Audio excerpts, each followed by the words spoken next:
Hi, can you hear me? Can you hear me? Hi, Jacqueline. Yep, we sure can. Hold on just a moment. We're just going live, and so we'll be introducing everybody in just a moment. Thanks, doll. Yeah. You look Thank you beautiful. both for letting me in last minute too. I appreciate that. I didn't want to bombard y'all. Hi, how are you? Gosh, no problem at all. We're sorry for any delay or confusion or anything. No, that's okay. I tried to get in a couple of times and I couldn't get in. So, Oh, really? yeah. Did it give you an error or something, or what happened? Well, There was just showing the beginning, like the advertisement of it. So, Oh, yeah. So No, that was intentional. yes. okay. Yeah, but I couldn't hear it well. It was like cutting in and out. Yeah, it was kind of weird. We were kind of worried. We were wondering about the feed ourselves. So, well, I guess, are we live? Are we live? We are live. oh, Thank cool. you. So thank you, everybody. I guess we're already live. Yeah, we were kind of trying something new today.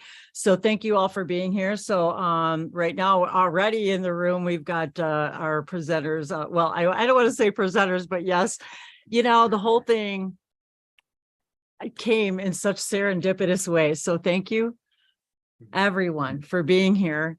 I'm Wendy. This is Dave. My husband, Dave.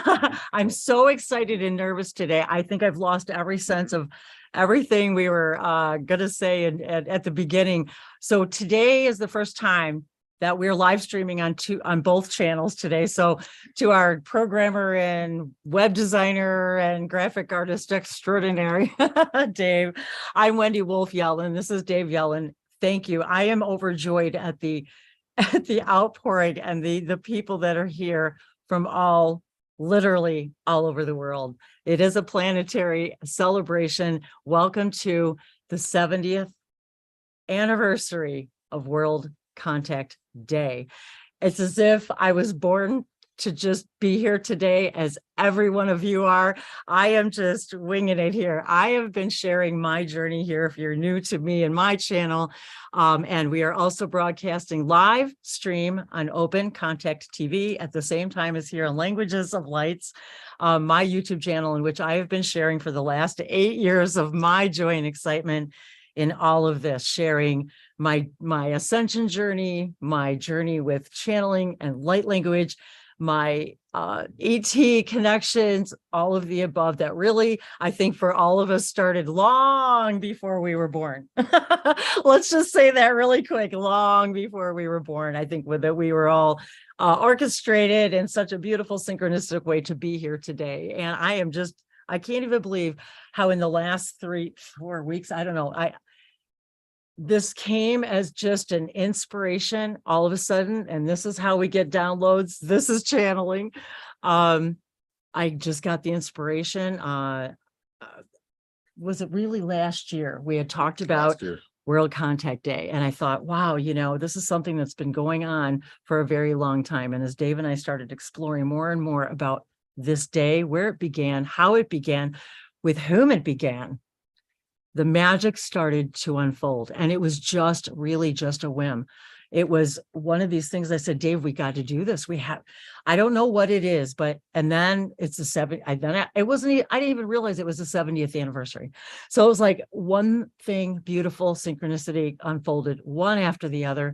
And so we've been playing with technology and software. So I am so grateful that to have the way to be able to gather in this way today in such a large way. I am absolutely overwhelmed. My heart chakra is so expanding right now with the representation and the responses from all of you. Literally, that was my dream. From all over the world, we're representing this day. And as we started sending out more and more invitations, more people and friends and galactic families started really stepping forward. And so it was really it was there was no schedule. It was an open, this is meant to be a very be as you are, wherever and whenever you are. and just everybody who wanted to come today and share whatever, however, in whatever way they wanted. I have been sharing as I wanted for 8 years now on YouTube. So if you're new to my channel, gosh, there's, I don't know, 12, I don't know how many 1,200 videos now of my whole journey. So if you'd like to learn more about me and my journey, and I on my website, Languages of Lights, which I know all of you have been to already that have signed up today. And I'm just so delighted. So, you know, when I was growing up, there was only a couple of songs that were really important to me in my life that somehow seemed oddly connected to me, even as a young girl, where tears would just stream down my eyes when I would hear them. And it kind of began with, like, in the late 60s with Crystal Blue Persuasion, Age of Aquarius by the Fifth Dimension. And then when I was in high school, really the song and the idea, all of this is about what this day is about, where and how it began. And that song is Calling All Occupants of Interplanetary Craft. And that song, when I first heard it, you know how there's times in your life when just something clicks, and I was in high school when that particular song came out, and you know, it's just one of those things where sort of a seed, maybe you want to call it, was planted.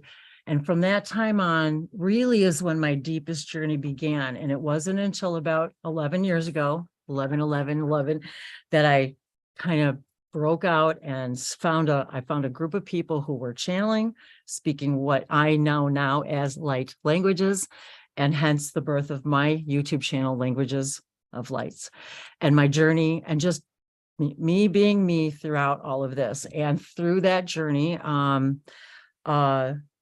have met some of the most amazing people that I already know, and those that I haven't met yet.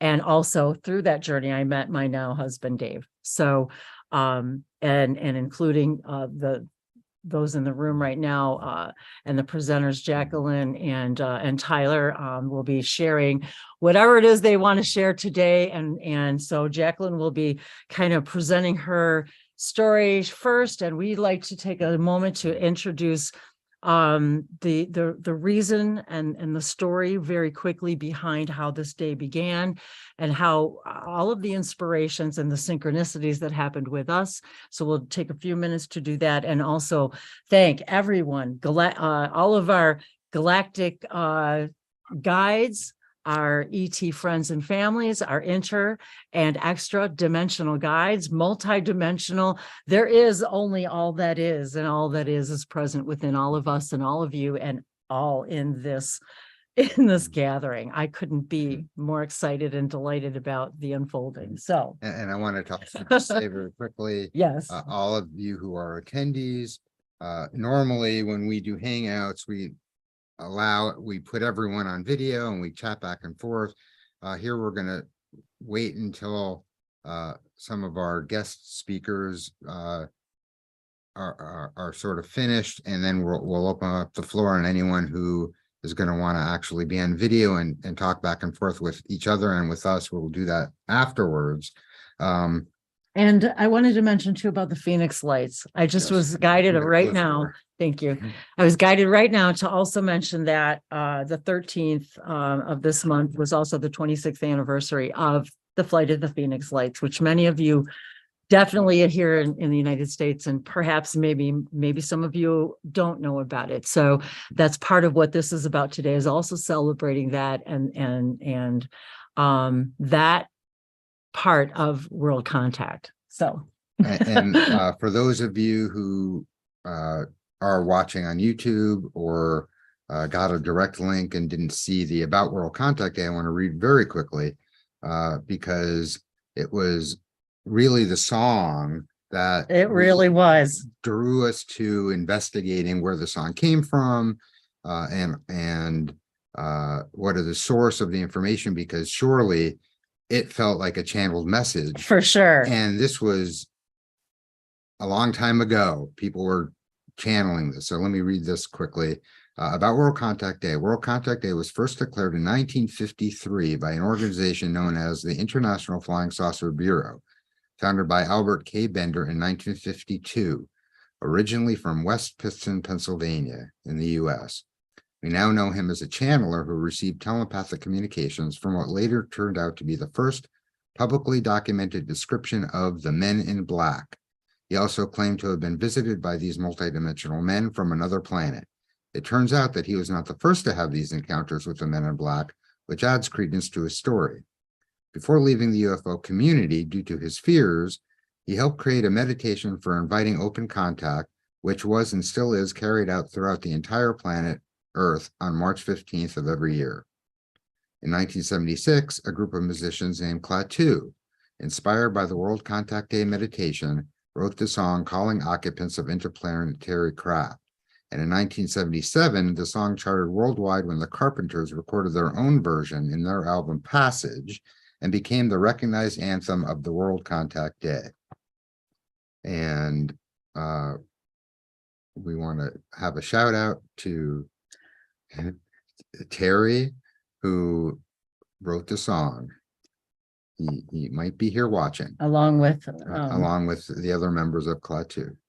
Synchronistically, in the 1951 movie, The Day the Earth Stood Still, based on a short story from 1940, the main character, whose name is Klaatu, arrives on a flying saucer in Washington, D.C. and announces he is a peaceful ambassador from an extraterrestrial confederation. This movie was then remade in 2008, starring Keanu Reeves as Klaatu, who also happened to star in the well-known 1999 film The Matrix. As a side note, Reeves developed an interest in music in 1991 and formed an alternative rock band called Dogstar. Seriously? So 2023 is the 70th anniversary of World Contact Day, and while the window to open contact has opened now in 2023, we would like to invite everyone to join us in this year's World Contact Day to open the door to open contact and accelerate the timelines during this worldwide day of meditation and telepathic intent for intergalactic peace, open contact, love, and oneness. And that's the story. So the thing, yes. Now, it's interesting once we all start to unfold our flower and start looking into these synchronicities. It just so happens that Mr. Bender was born in West Pittston, Pennsylvania, which happens to be a town adjacent to where I was born in, and literally a block away from where my grandparents lived, whose name was Bender. So I don't know for sure if this is family, but it seems pretty synchronistic. Well, what was it that you said, the comment that you made back then? There's no way. There's no way someone with the same last name living blocks apart from one another weren't related in the 50s and the 40s. And his mother's name is Shirley Bender, who according to some research we found out was a member of the same Bender family. So we know it would be common for people to use the same names within the same family. And Shirley is also not the most common name. Exactly. So oddly, there's a connection there of some sort. And we felt very strongly that we needed to resurrect this World Contact Day, which hasn't really, people celebrate it. It's like, but people don't celebrate it together. And that's really what we were so astounded about as we started to really do more and more research. And then to have the synchronicity with him and his family and his name and where the whole thing started was so unbelievable. As these things pan out. And so we have there's a meditation that was created by Albert Bender and I guess his friends at the time, who started the International Flying Saucer Bureau. And we've decided that we wanted to take the liberty to update it a little bit to a little higher vibration and awareness. And the song, Calling Occupants of Interplanetary interplanetary craft was inspired by this idea. And this is another thing we always were when we first started researching this, whatever it was a year or two ago, that's really what was the inspiration for us too, is that, well, you know, and I hope to find out more about this actually. You know, where did the inspiration actually come from, and was it from the movie, and if so, why, and what brought that on, and you know, and the naming of the band and the singing of the song, and so all of that's always kind of been, you know, in the back of my mind as well. So of course, none of you have heard this before, so I would ask that you're open to the idea, and if you want to agree to it, agree to it. And let me read this. We took a little time to come up with this, and we'll share in reading it. You're gonna read from here. We recognize. Yes. Okay. Okay. We do this with no insistence, no assumptions, and just allowance. Calling occupants of interplanetary craft. Calling occupants of interplanetary craft that has been observing our planet Earth. Calling all multidimensional and extraterrestrial beings within our awareness and those we have yet to unlock and discover. We, people of Earth, make contact with you openly, consciously, and without fear. We are your friends, we are your family, and we would like you to make an appearance here on Earth. Your presence before us is welcomed with the utmost friendship, love, and equality. We will do all in our power to promote mutual understanding between your civilizations and the people of Earth. And a lot of this is where we really wanted to update this, because really the idea of this World Contact Day was to send out a call. And I truly believe that they're already here. We've already heard it. So with that in mind, we recognize that contact in many forms has already been made in different forms. We recognize that you have answered our call, and that we would like to crystallize these connections into the now of our physical reality. We allow ourselves to consciously come into more awareness, more recognition, and more realization in coming to know ourselves more fully in all ways. And welcome all our counterparts, connections, soul family, spirit guides, and higher minds in all our experiences and encounters within and without.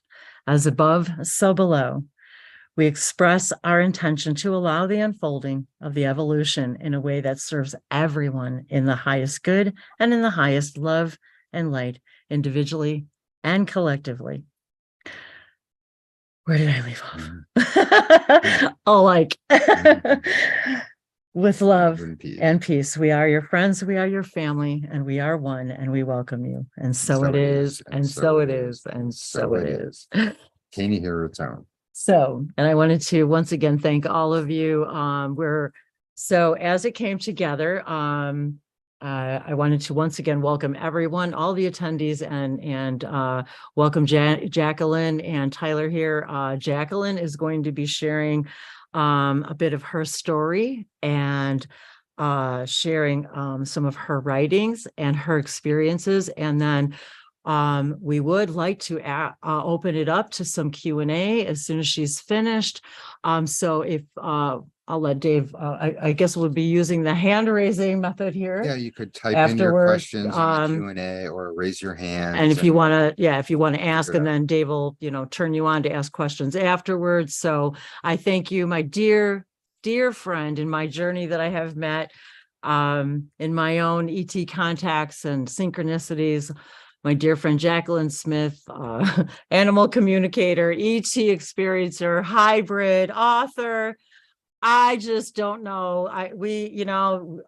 Jacquelin and I have shared several events with her on my channel, Languages of Lights. And, it's my whole life has changed completely flip-flop since the last time Jacquelin and I talked. And it's one of those things where you go, you know what? It's time. It's like, I need to send her a message. It's time. She's just written another book about her experiences. all in line with this. And so I'm actually, and just delighted the way that this came together. So thank you for being here, Jacquelin. I love you. It's so wonderful to see you again and be in your energy. And we have shared many, many, many, many, many private hours and light languages and laughs and tears and all of in between. So thank you so much for being here. I love you so much. And I'm a buzz with the energy in this room, and just looking at your face, Tyler, and looking at your, just your picture. It's just, the energy is just out of this world. So thank you, dear, for being here, and just start jumping wherever you want and wherever you want. And we'll go from there, my love. Hey, yeah, thank you so much for having me.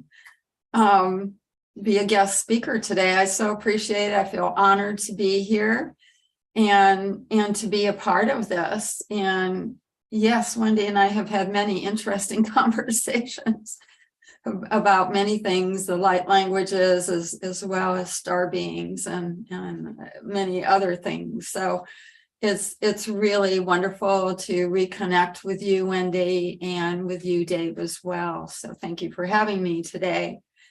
So I guess I'm going to start with briefly describing how I became a hybrid. And in the larger sense, we're all hybrids because all of us are from the stars.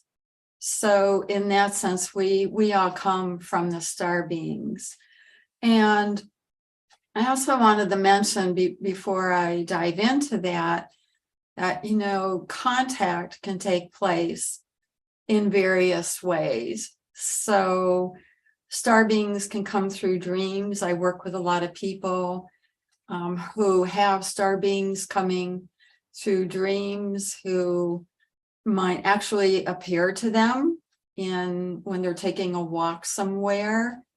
And also, obviously, seeing starships, being taken onto a starship. So there's a wide variety of ways for contact to happen. So for me, my mother was taken aboard the starship when she was pregnant with me. And the star beings, my star parents, injected my mother with, I call it a cocktail of 7 different kinds of DNA, literally. So in my DNA, I have the 7 different varieties of star beings, because there's 7 different races. And so I was genetically enhanced, which then I kind of refer to as a hybrid. So within my physical body, within my DNA, my etheric bodies, my multidimensional selves, that DNA manifested. And so that's why I refer to myself as a hybrid. And my star parents, I call them my star parents, are Zazu and Amitha. They are tall white Zeta masters. They love unconditionally. So I've been very fortunate to have really positive experiences. And so I started being taken aboard the ship when I was about 3 years old. Absolutely loved being on the ship. And I actually had a hard time coming back to Earth when they would send me back to Earth because it was like bliss. It was like heaven. And on the ship, there's no time or anything. So it was like I was on the ship floating. I wasn't really walking. And the beings on the ship would float also above what we could call the floor. And on the ship I was with, everyone loved unconditionally. which was an amazing experience. So I was taken aboard the ship starting around the age of 3 up through my teens, and even after that, many, many, many nights. And so I had the wonderful opportunity to, I should say, really remember, reconnect with the star beings on the ship. There was a wide variety of races. There were, again, the tall white Zeta Masters, not to be confused with the tall whites that Charles Hall talks about in Nevada. These beings are different. They are about 5'5", shimmering white skin, almond dark eyes. And so being on the ship, I was really allowed to be who I was, which was a real gift to me.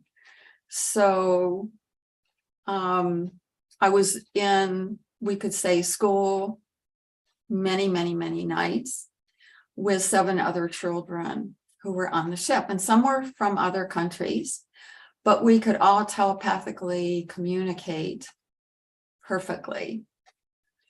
And in those classes, we learned many things. So the star beings helped us to enhance our ability to communicate telepathically with them. And also, we used to create, we learned how to create energy balls of light, and we would actually play catch with these balls of light, which was great fun. And some of the other things that we had the opportunity to learn were, like, with our minds, we would create an image, for example, a tree or an animal, and then we could project that onto some screens that they had on the ship, and they would manifest on the screen.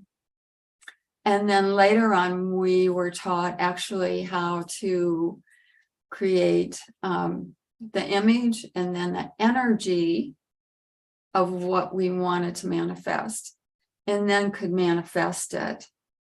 So there were really terrific lessons here that we got to learn, and the star beings communicated to us that each one of us was learning what we needed to learn for our mission on Earth.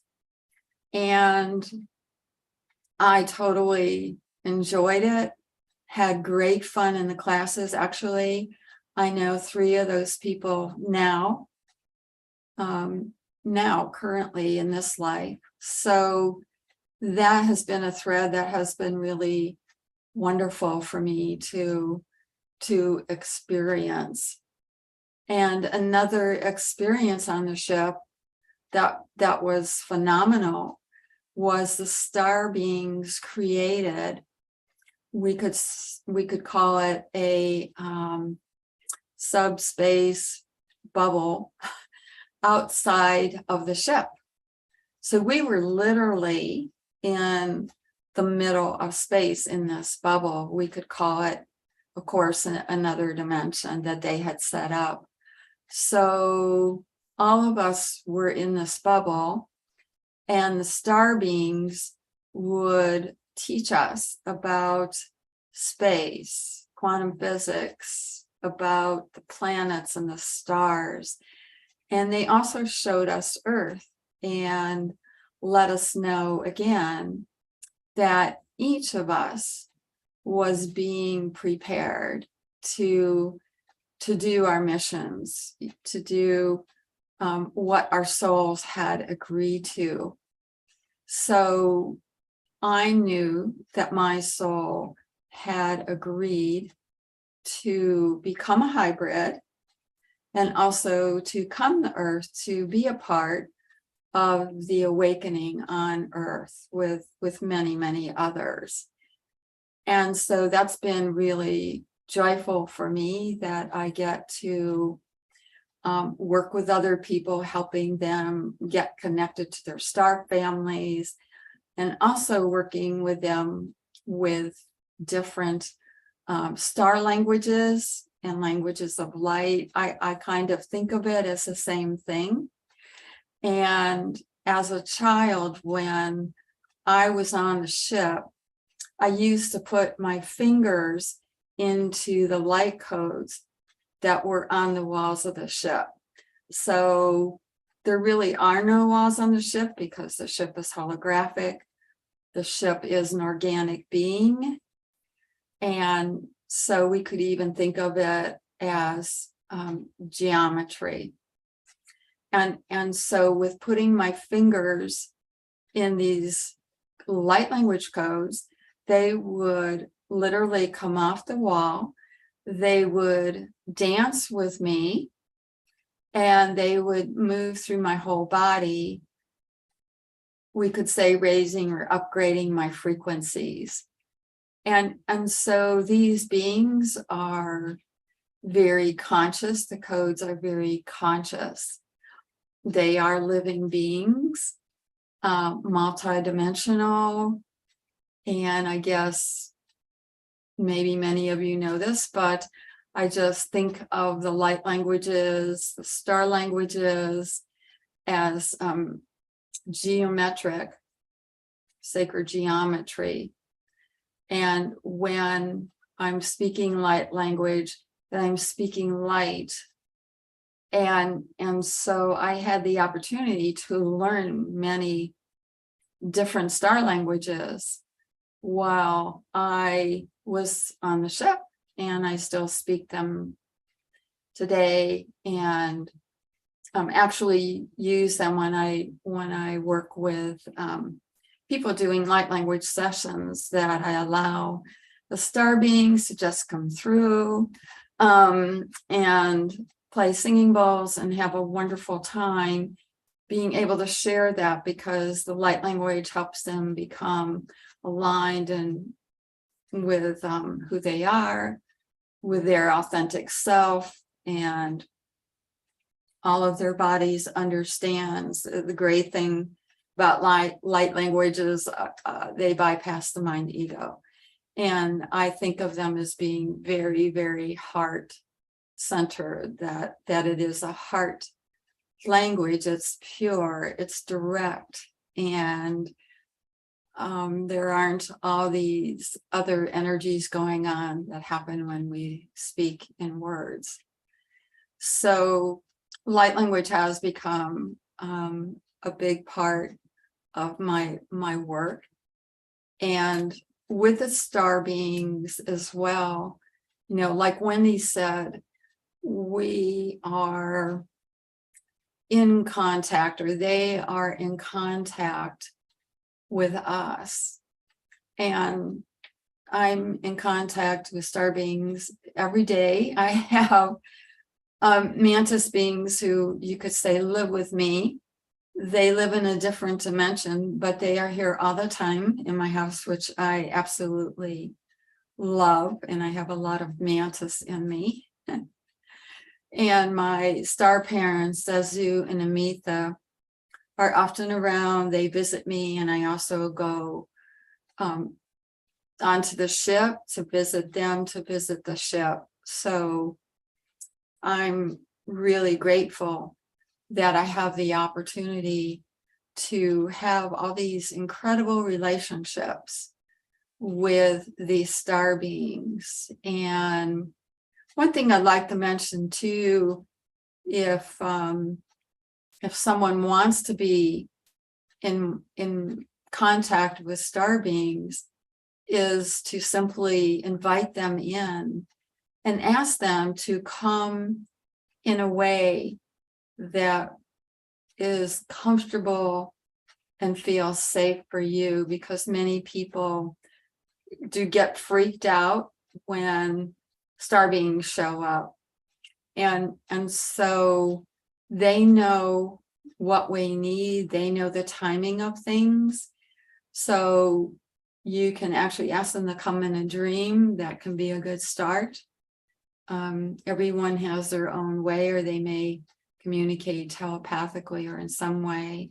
For me, I communicate with those who are of the light and who are very highly evolved.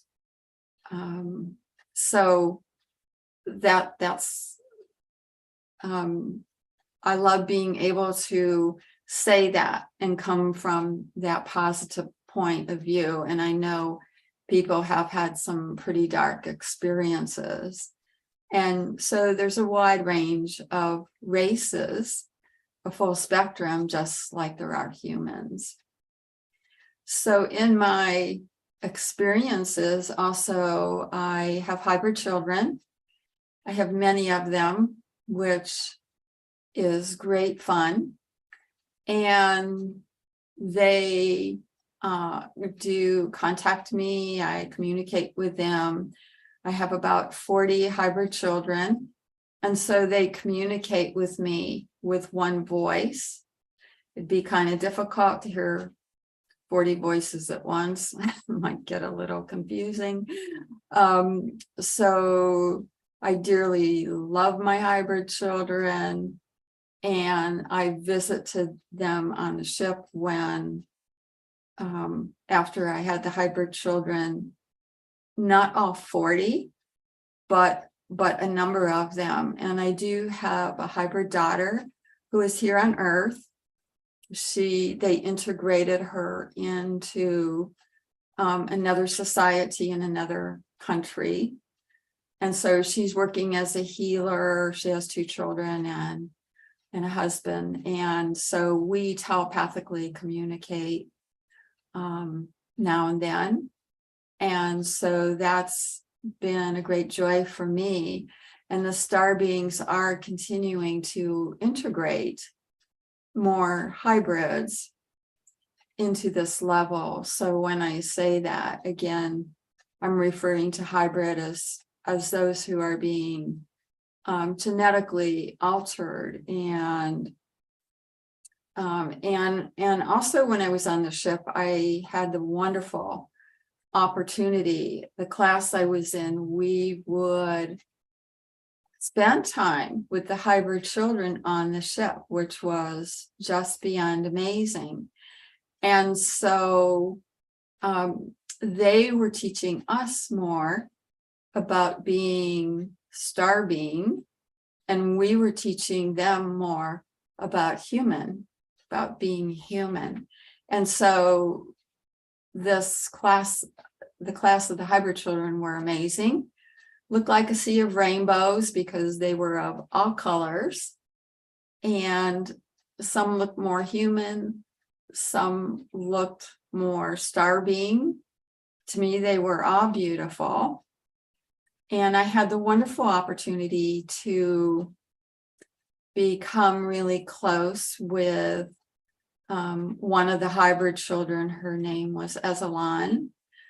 And so I would teach her. We used to hug and swing our arms like little girls do, hold hands and swing arms. And so this was teaching her how to be more human and get in touch with the emotional side of herself. So many people don't believe that star beings have emotions, but they do. And I've had the opportunity to experience that over and over again. So, and then she would teach me more about telepathy and clairvoyance and clairaudience and clairsentience and all of that. So at one point, she did become ill. Her body just wasn't able to continue to go on. So what I love about the star beings is they have a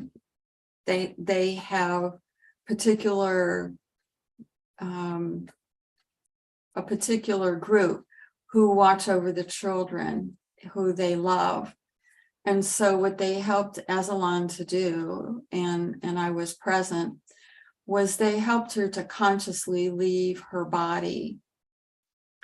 And so I watched this beautiful ceremony of where she was totally conscious and then left her body. And when she did that, her body just dissolved and she became total light.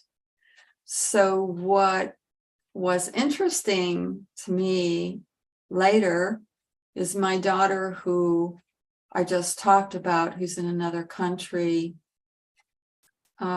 was Ellison, who reincarnated and became my hybrid child. So that was an absolutely wonderful, wonderful gift to experience and to have this connection with this hybrid daughter.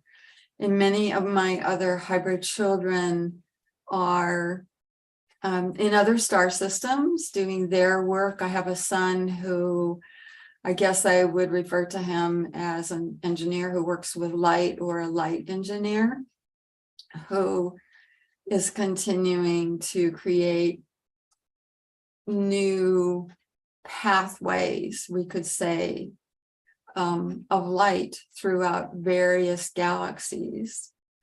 And some of the hybrid children I have are like artists in other star systems.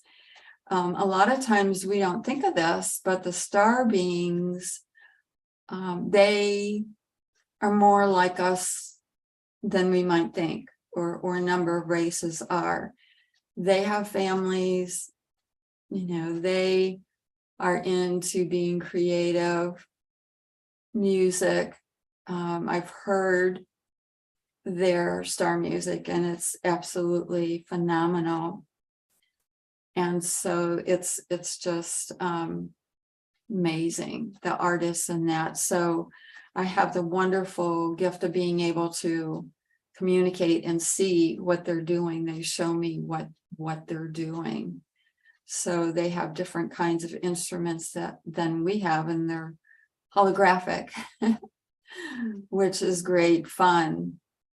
And so that also led me into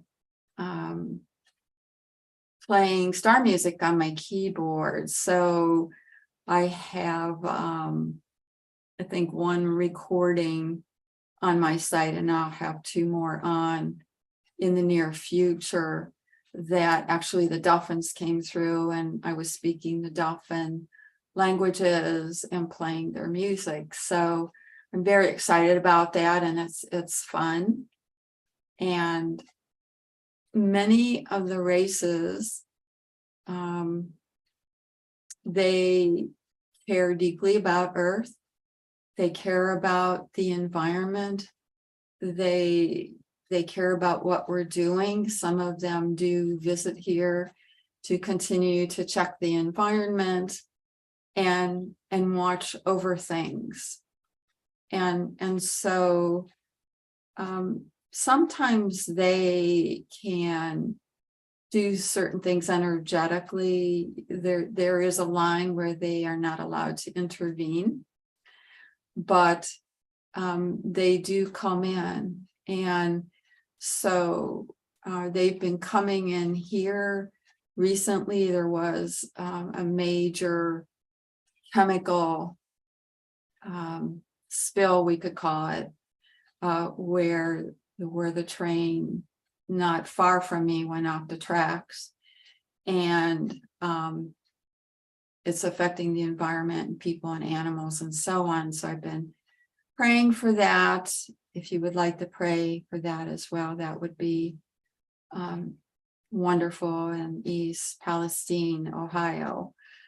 And so, but I guess what I wanted to say is the beings have been coming to me, a number of Zeta beings and other beings, telling me that they are doing what they can with that major, it was pretty catastrophic with that happening. And so they are trying to clean up some of the energies from that.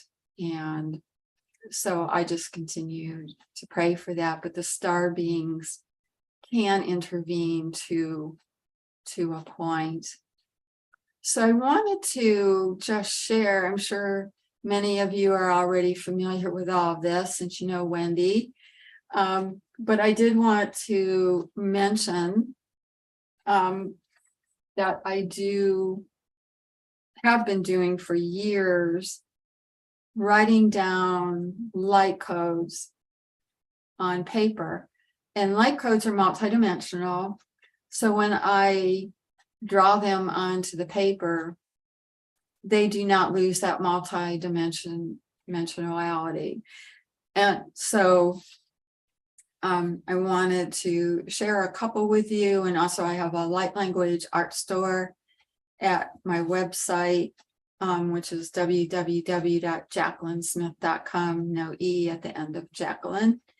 But I wanted to share these for a reason. So this one, hopefully you can see it, this was on the walls of the ship that I was on. And this is for peace, bringing peace and harmony. So when people meditate on this and invite these codes to work with them, it actually comes off the paper, we could say, and works with the people internally for the intention that they set.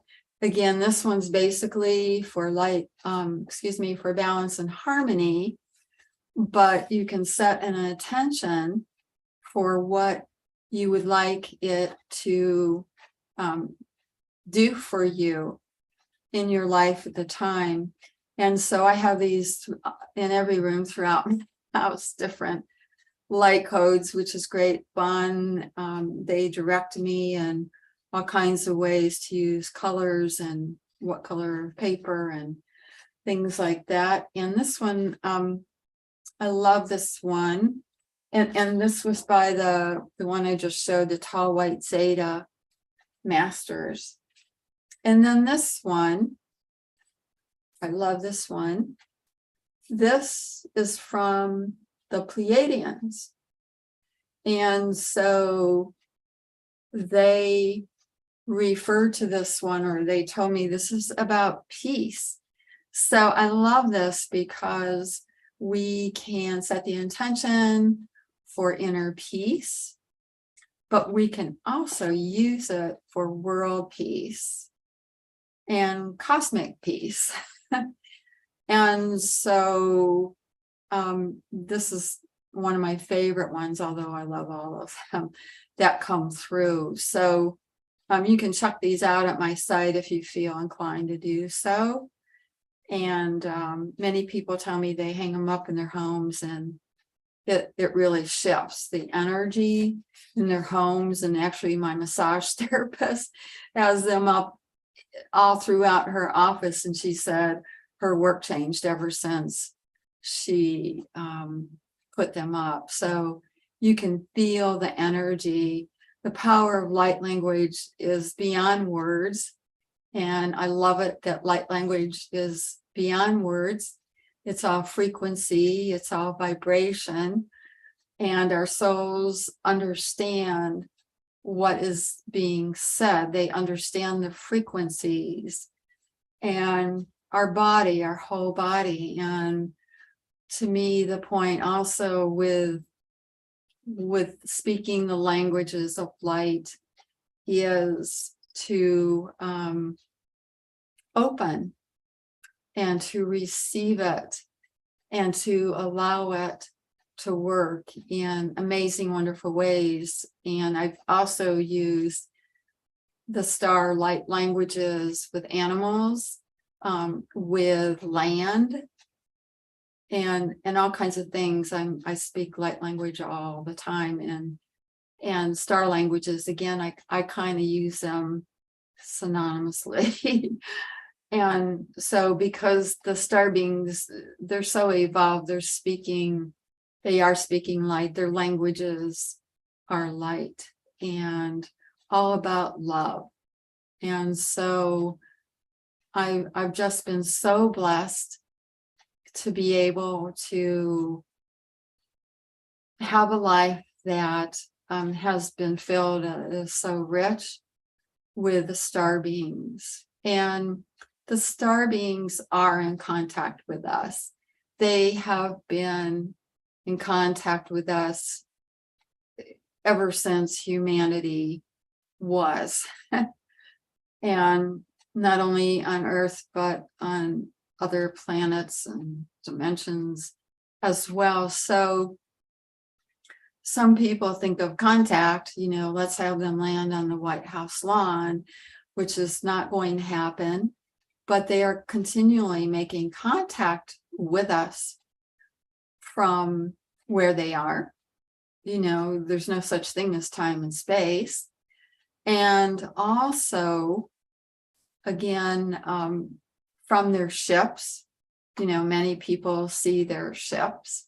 So they are making themselves known in a way that I think is wonderful.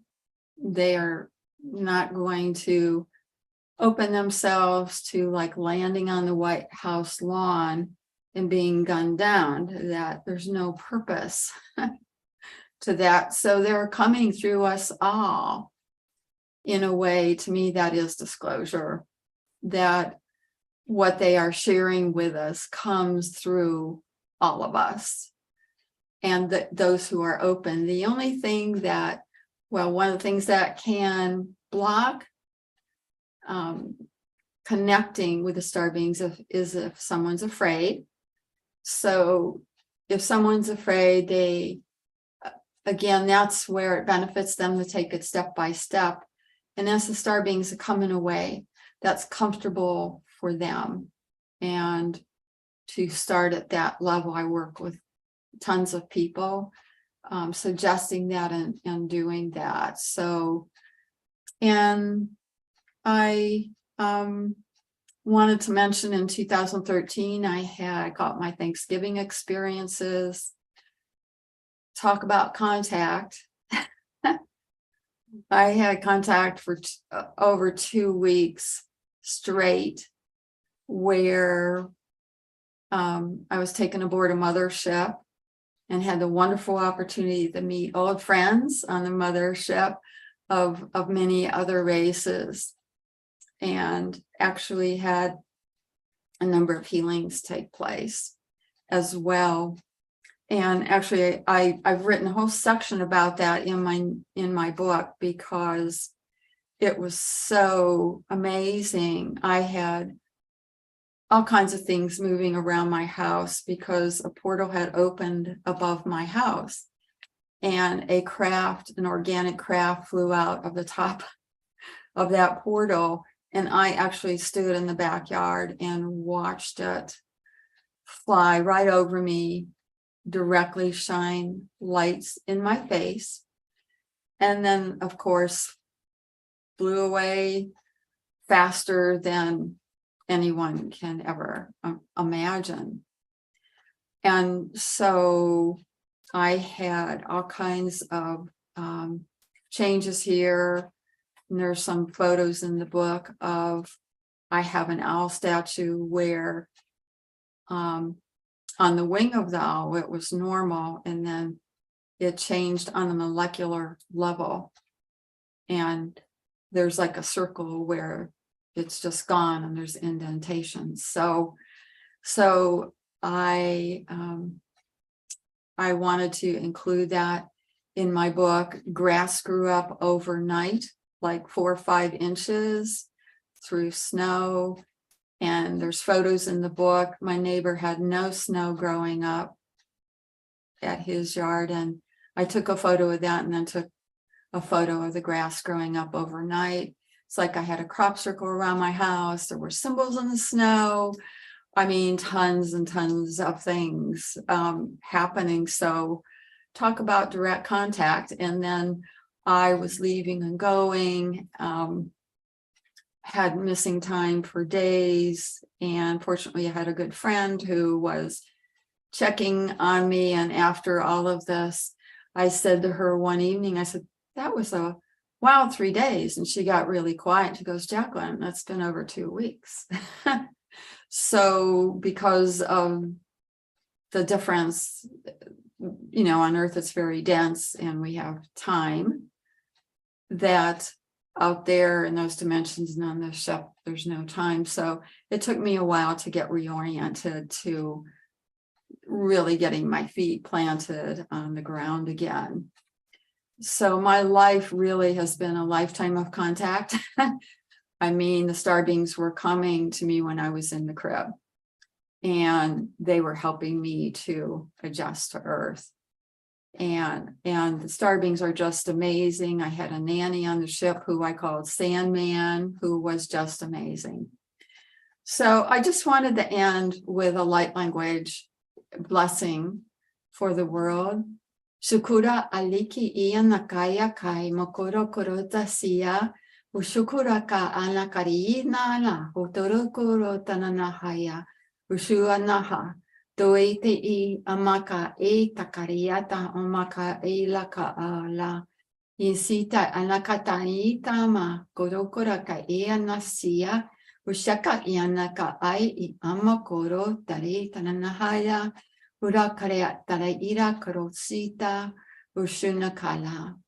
Usata nakare ki unata sia ka ai. Umaka aya. So that's a blessings for everyone listening. I hope you felt that in your heart and through your body, and a blessing for humanity, for all species on Earth.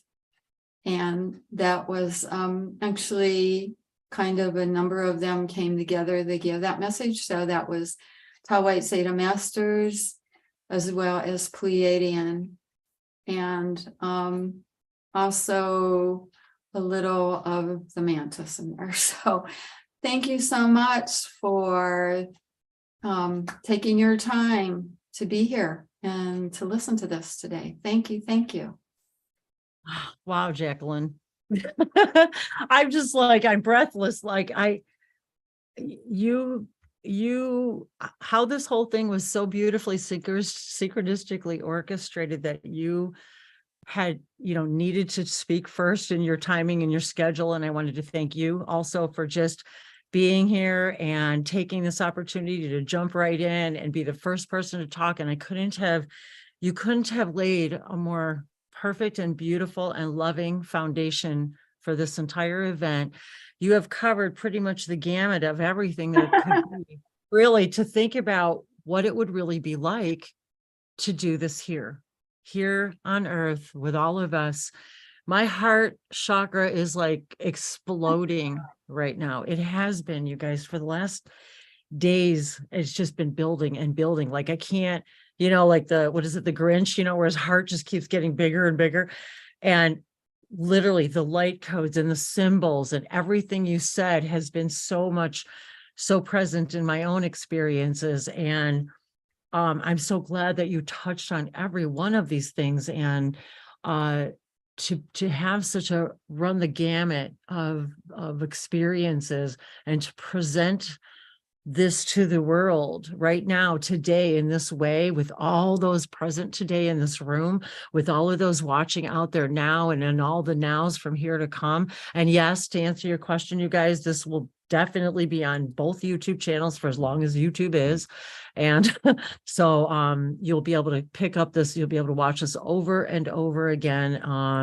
And so I'm, and all of the synchronicities, I wanted to say every number 7 too, you picked up, and that's a lot about what this is about, and about the 7th hybrid race. And I know for a lot of you guys watching this, all of this right now, you're going, what are you guys talking about? Like, what? So I get it. I know.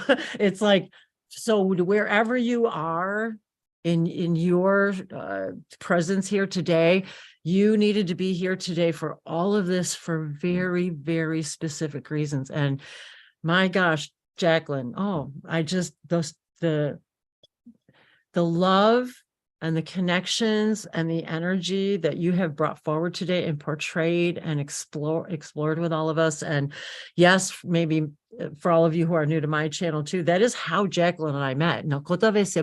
Through light language, through our symbols, through a mutual friend who's another author, Miguel. Thank you, Miguel, forever and ever for introducing us. Miguel Mendonça, also on my reader list of books, as well as all of Jacquelin's books. And I cannot tell you how honored I am to have crossed paths with you, to have worked with you in all these ways, and to watch you, how I'm just always, I talk about you all the time.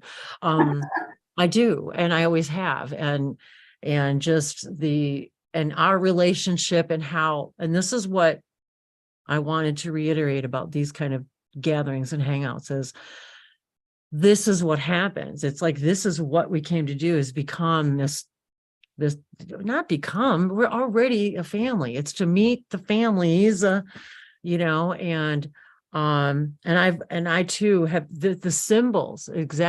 I love the way you shared about the symbols and how they come to you and how you played with them. And this has been so much also of my own experience and why we're in the same vibration together. And I've got volumes and volumes of all of these symbols. And Jacquelin, very nice to finally meet you in person. Yes, David, actually. I've seen you on videos. Very nice to meet you in person too, Dave. And I have to say, you guys, Jacquelin was really an integral part of my own coming out and my awakening, and having long heartfelt conversations with her about my personal life, and leading to meeting Dave. And we just, for all of you guys, for you knew, we've just been married since November 11th, 11/11 of 2022. So yeah, so this has been, so I haven't seen Jacquelin since my life literally changed. And she was a big, big instrument and part of that process for me. So I wanted to say that here today, that one of the reasons why we love doing this, why I love doing this, is for this, this is what it's all about, to meet all of you from all over the world and know that we're all the same but we're all so very perfect and different. And that's what makes us all so beautiful. And I wanted to see if there's anybody in the chats right now that has their hands up with questions. Oh, you have to leave too. Okay, so yeah, I only have about 13 minutes. Then I have another. Oh, you do. I actually had to push that back just a little bit to be present, because I wanted to be here. And I also, Jacquelin, I just want to say I appreciate everything that you've shared. Your story was incredible. I mean, you've touched on, just like Wendy said, you touched on every dimension of experience. And what I love about you is you talk about it in a way that's very down to earth. So I feel like there's a lot of people that hear your story and they say, that is possible for me. If she can do it, maybe there's some way I can create that. And I admire very deeply that part of your story and that dimension to it. Thank you so much. I appreciate that. Yes, that's absolutely. Awesome, Tyler. Thank you so much. And I know, Jacquelin, have you got to get going as well? I can hang around for a little while. Okay, I just wanted to say, I know Tyler doesn't have long as well. Do you want me to, is there any immediate questions for Jacquelin, so that we can, I know Tyler's pressed for time as well. So thanks for hopping in when you did. And again, guys, it'll last as long as we can. So if you have to leave and come back, and there's going to be a lot of people coming in that want to come and say hi and speak out loud. So I just wanted to see if there was anything. And thank you to all of you out there in the chat. And I was just checking to see, is there any questions for Jacquelin at this point? I wanted to share my book. Oh, yes, please. Forgot to mention that. Yeah, I was like, oh my God, yes. Star Being in the Mirror. My Journey as a Hybrid you can get it at my website or Amazon. And Wendy's website does have a link of reading material that does take links to Jacquelin's books, Ellison Steinfeld, who's in the room now too. So his book, Making Contact, Shaun Swanson, Shaun Swanson's books, some other Avatars of the Phoenix pertinent, Lights, and other pertinent reading material if Yeah. you're interested. And they're just basically Amazon links, so you can find them. so yeah. So yeah, I just wanted to see if there was anyone else that had any questions for Jacquelin. I don't see any hands up at this point. So I wanted to say thank you once again, my dear friend Jacquelin. And of course, once again, if there's anything else you'd like to say, hang out anytime, let me know. Yeah, thank you. Thanks so much. Wow. Wendy. Woo, what a So- story. I'm buzzing. Well, thank you for having this today. It's great. Thank you, dear. We'll talk soon. Okay.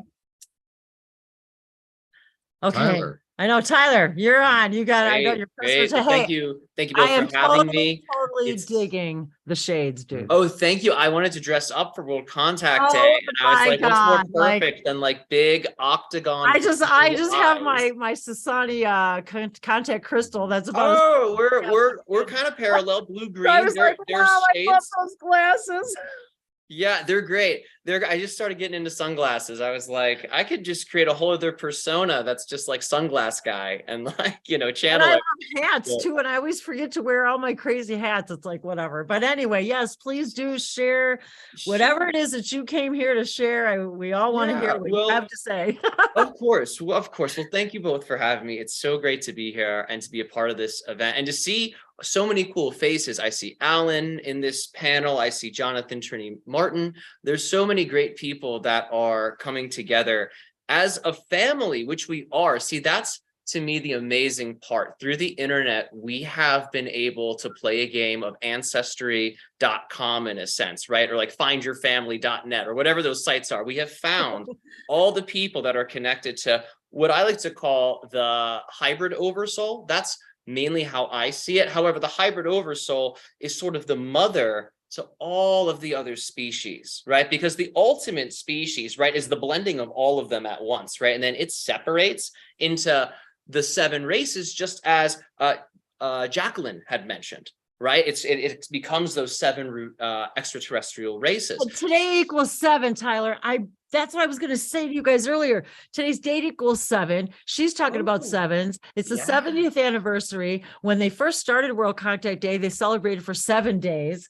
So it's just all these 7s today. So I had to say that when you said it's the 7, number of the year 2023 when it's a brought down to year. a 7. So this is also referencing where this energy is coming from. So we're Yes. all familiar through either New Age spirituality or just our educational system in elementary school, the planet Venus. So Venus is seen as the morning star, right? And now in the Bible, that's seen as this like bad thing. Oh no, that's Lucifer. The morning star descends from heaven down, but that's a code. That's humanity, right? Humanity is existing as source and then descends down into physicality. And when I say humanity, I'm not just referring to us. I'm referring to all sentient extraterrestrial beings. They are also humanity. It's important we expand our sense of what humanity is. Aliens are humans, right? We have to keep that in mind. If it is a sentient form of life, we would describe it as human consciousness. And the reason I say they're human is because we possess what's described as solar consciousness. This is the consciousness of the illuminated heart chakra, right? So if a being is operating from a fully illuminated heart chakra, they've obtained true human consciousness. So all extraterrestrial beings in that setting, in that context, are therefore human beings. They've obtained fully activated Christ consciousness. They are therefore fully human. And there are people on our planet that are still learning to do that. They are catching up with the updates of humanity. So right now, when we're doing all of this energetic work and play, and we're doing these contact exercises, we're raising the frequency of the grid. So it becomes easier for everybody to fully activate the heart center, which activates the full humanity within the person. And then when that occurs globally, humanity becomes a solar species. We become truly human, a light person, a light being. And then this is the context, the parameters that are needed to have these physical face-to-face UFO encounters in a global way. So we don't necessarily need everybody to be a spiritual practitioner or a shaman, but we need enough people doing that work to keep the frequency of the planet high enough so everybody can catch up to speed. And once that happens, we're going to be able to meet these beings halfway. Now, I want to tie all this back to 7, Wendy, because I know I went into the sun and humanity, but the reason 7 is important, right? So 7's the number of Venus, like I said. So that's us. We have descended from source into the physicality, as have all beings. So 7 is seen as this number of completion. It's seen as this number of intelligence.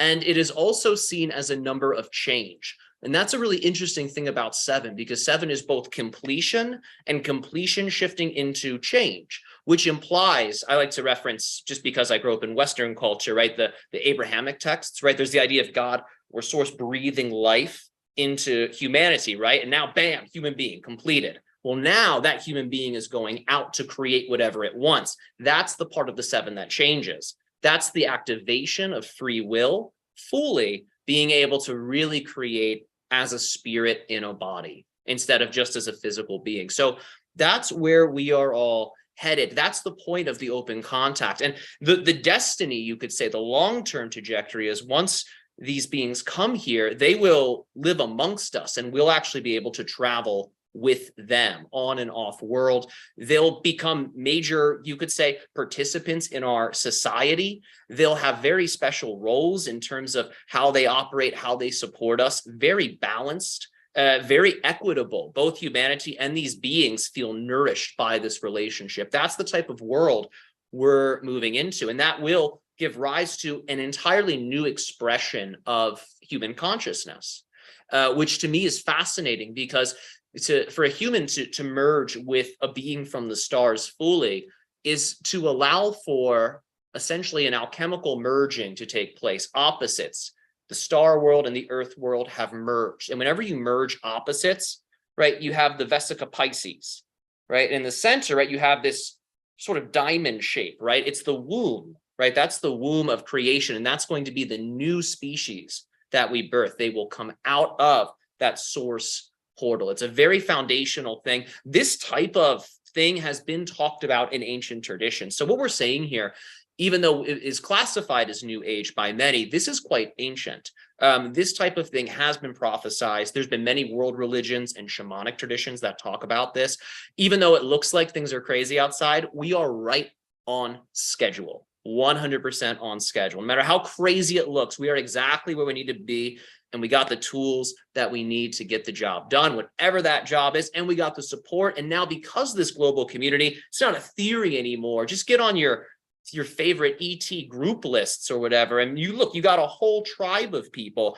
And I bet you any one of them you could reach out to and they would give you a hand with something. I'm not kidding. I bet you any of these people, if you just started talking to them very quickly, there would be interesting connections. Right? Very quickly, you'd find synchronicities. And that's the game we're playing of on Earth, constellation, connect the dots. That's what we're doing. Every man and woman is a star, and everything, neither man and woman is a star too. Everything is a star. And we're playing that game of connect all the dots, find the soul family, find the oversoul link. And when we get everybody together, this is actually when we split off into that new version of Earth fully, right? Because when enough people with this high vibe get together, all of those unique versions of Earth that everyone is creating becomes one. And that's when there's a positive expansion in what I like to call a paradise timeline or a new timeline that represents the highest ideals of each person involved in that merging. So these are some of the things we can expect. These are some things we can look forward to. This is the trajectory that I've been told, that I've been given, that I've seen myself. And I want to take the last few moments, then I do have to depart. I thank you all for your attention about some exciting stuff we have going on in the Ryo community. So for those of you that don't know me, I didn't even really introduce myself. I'm Tyler Ellison. I'm a channel. Tell everybody. I'm a channel. Thank you, Wendy. Thank you. I'm a channel for Tell everybody who you are.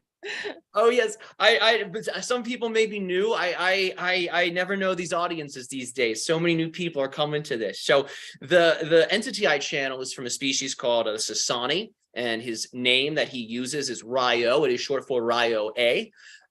Now, this entity is a part of a hybrid species that's designed to help guide our species towards that timeline that represents the paradise Earth. That's his role, to deliver the messages, the clues, the synchronicities that help the collective and the individual make choices that get them from Earth A to Earth super duper duper alpha and omega A, B, whatever you want to call it, right?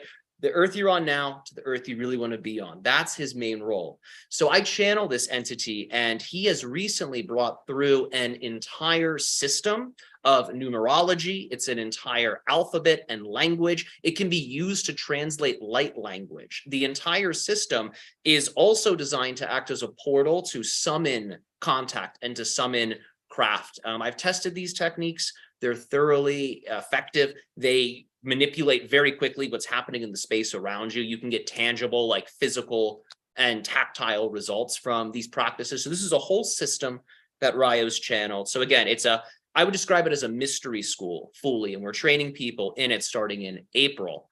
And in this mystery school, you're going to be learning about this sacred number system, the sacred alphabet that can be used to call upon whatever cosmic force or being you need. And you'll learn how to do inner and outer spiritual practice using your space and aura and the inside of your body to transform yourself into the oversoul on Earth. That's the purpose of these techniques that are part of this mystery school Ryo's channeled. So that will be in April. And we are also on the 20th on my Patreon. Please visit Health Thyself for more information. We are going to be doing a spring initiation ritual where you're going to actually be able to get tapped into this current that Ryo is channeling. So the current of this mystery school, if you attend the initiation, will activate you deeply with these energies, and the activation will last about 40 days. So you're going to have a tremendous amount of spiritual energy to use. So I invite you all to that. And then we are also doing a year-long training that will last from the equinox, the 20th, all the way to the equinox of the following year. And this is going to be a daily type of practice where we meet up once a month and we talk. We exchange ideas, and the ideas that we're exchanging are all about how to summon the cosmic powers specific to each and every single day. It's called 365 days of magic. Each day is, you could say, empowered by a specific cosmic intelligence. The Kabbalists, right, and the angelic magicians of the past recorded all of these names. And in this training, we'll teach you how to invoke them. These beings can help you with things like finances, with wellness, with spirituality, with peace and relationships, with having more fun in your experience, whatever you need. These beings, they're very multidimensional, very ancient, and we are going to teach people how to invoke them. They are called the Shem Angels of the Shem HaMephorash operation. It's a big magical operation, but essentially in this year-long training, you're going to learn how to call upon each and every single one of them.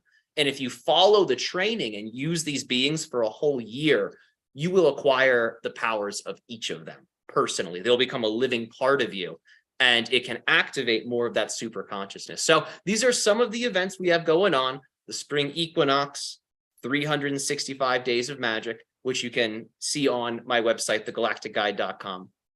And with that being said, everybody, I appreciate you listening to me. I hope you enjoyed this talk. I don't mean to be blabbing and blasting you all with all this info right now, but trying to squeeze as much as I can in. No, I think this it's last minute. I think it's important, and I'm glad that you shared all that, because each and every one of us that shares our highest gifts and joys and abilities and shows everybody by example, by doing that, how all of this can take place together. The sharings that was, and everything, what you kept saying, kept bringing back to me is, you guys, none of this is new. It's old. We can call it new age. You can call it, but it's old. Like you said, it's ancient. We're talking about just remembering what we once knew. And also, yes, in tandem, opening up those synapses to learn what we don't know yet, and to learn what is old and bring it into the new. And a lot of, I truly believe a lot of the things that are built here on our earth today that we think are ET are just us. They're just a different version of us. when we had different tools that we've forgotten we have. And now we're here. So you doing these types of things and following your highest joy and excitement is reminding everybody of that. And all of us doing this is reminding each and every person that you have the ability to do all of this, and not one person in this room or watching this isn't a part of all of this. And so thank you so much, Tyler. And anytime you want to, come on my channel, hang out, do some whatever, talk about whatever you want to talk about. That's what Languages of Lights is all about. That's what Open Contact TV is all about. It was so much fun to be here. I would love to do a talk. I mean, I just hearing some of your story you shared is so interesting and so fascinating to hear how you got started and how your awakening process unfolded. So I'm sure we could have a great conversation, and it'd be great to share it with people. I think people love hearing behind the scenes. They want to know what practitioners are like when we're not, doing magic on the internet.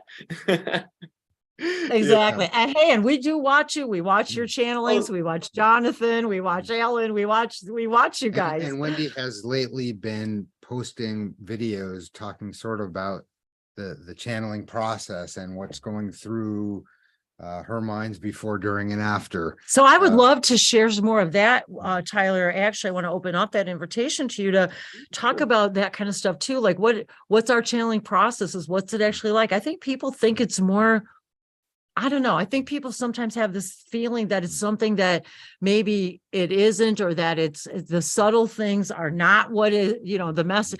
Just anyway. There's a lot of, we definitely, I should depart just so I don't keep some. Yeah, we'll let you go. However, your topic, that's a great point. And let's please remember that, because we could spend like 20 minutes just exploring that right there about how people perceive it. But my friends, thank you both for having me on. Thank you. I know you let me come right in right as we started, and it was so sweet to be here. So everybody that helped make this possible as well, thank you.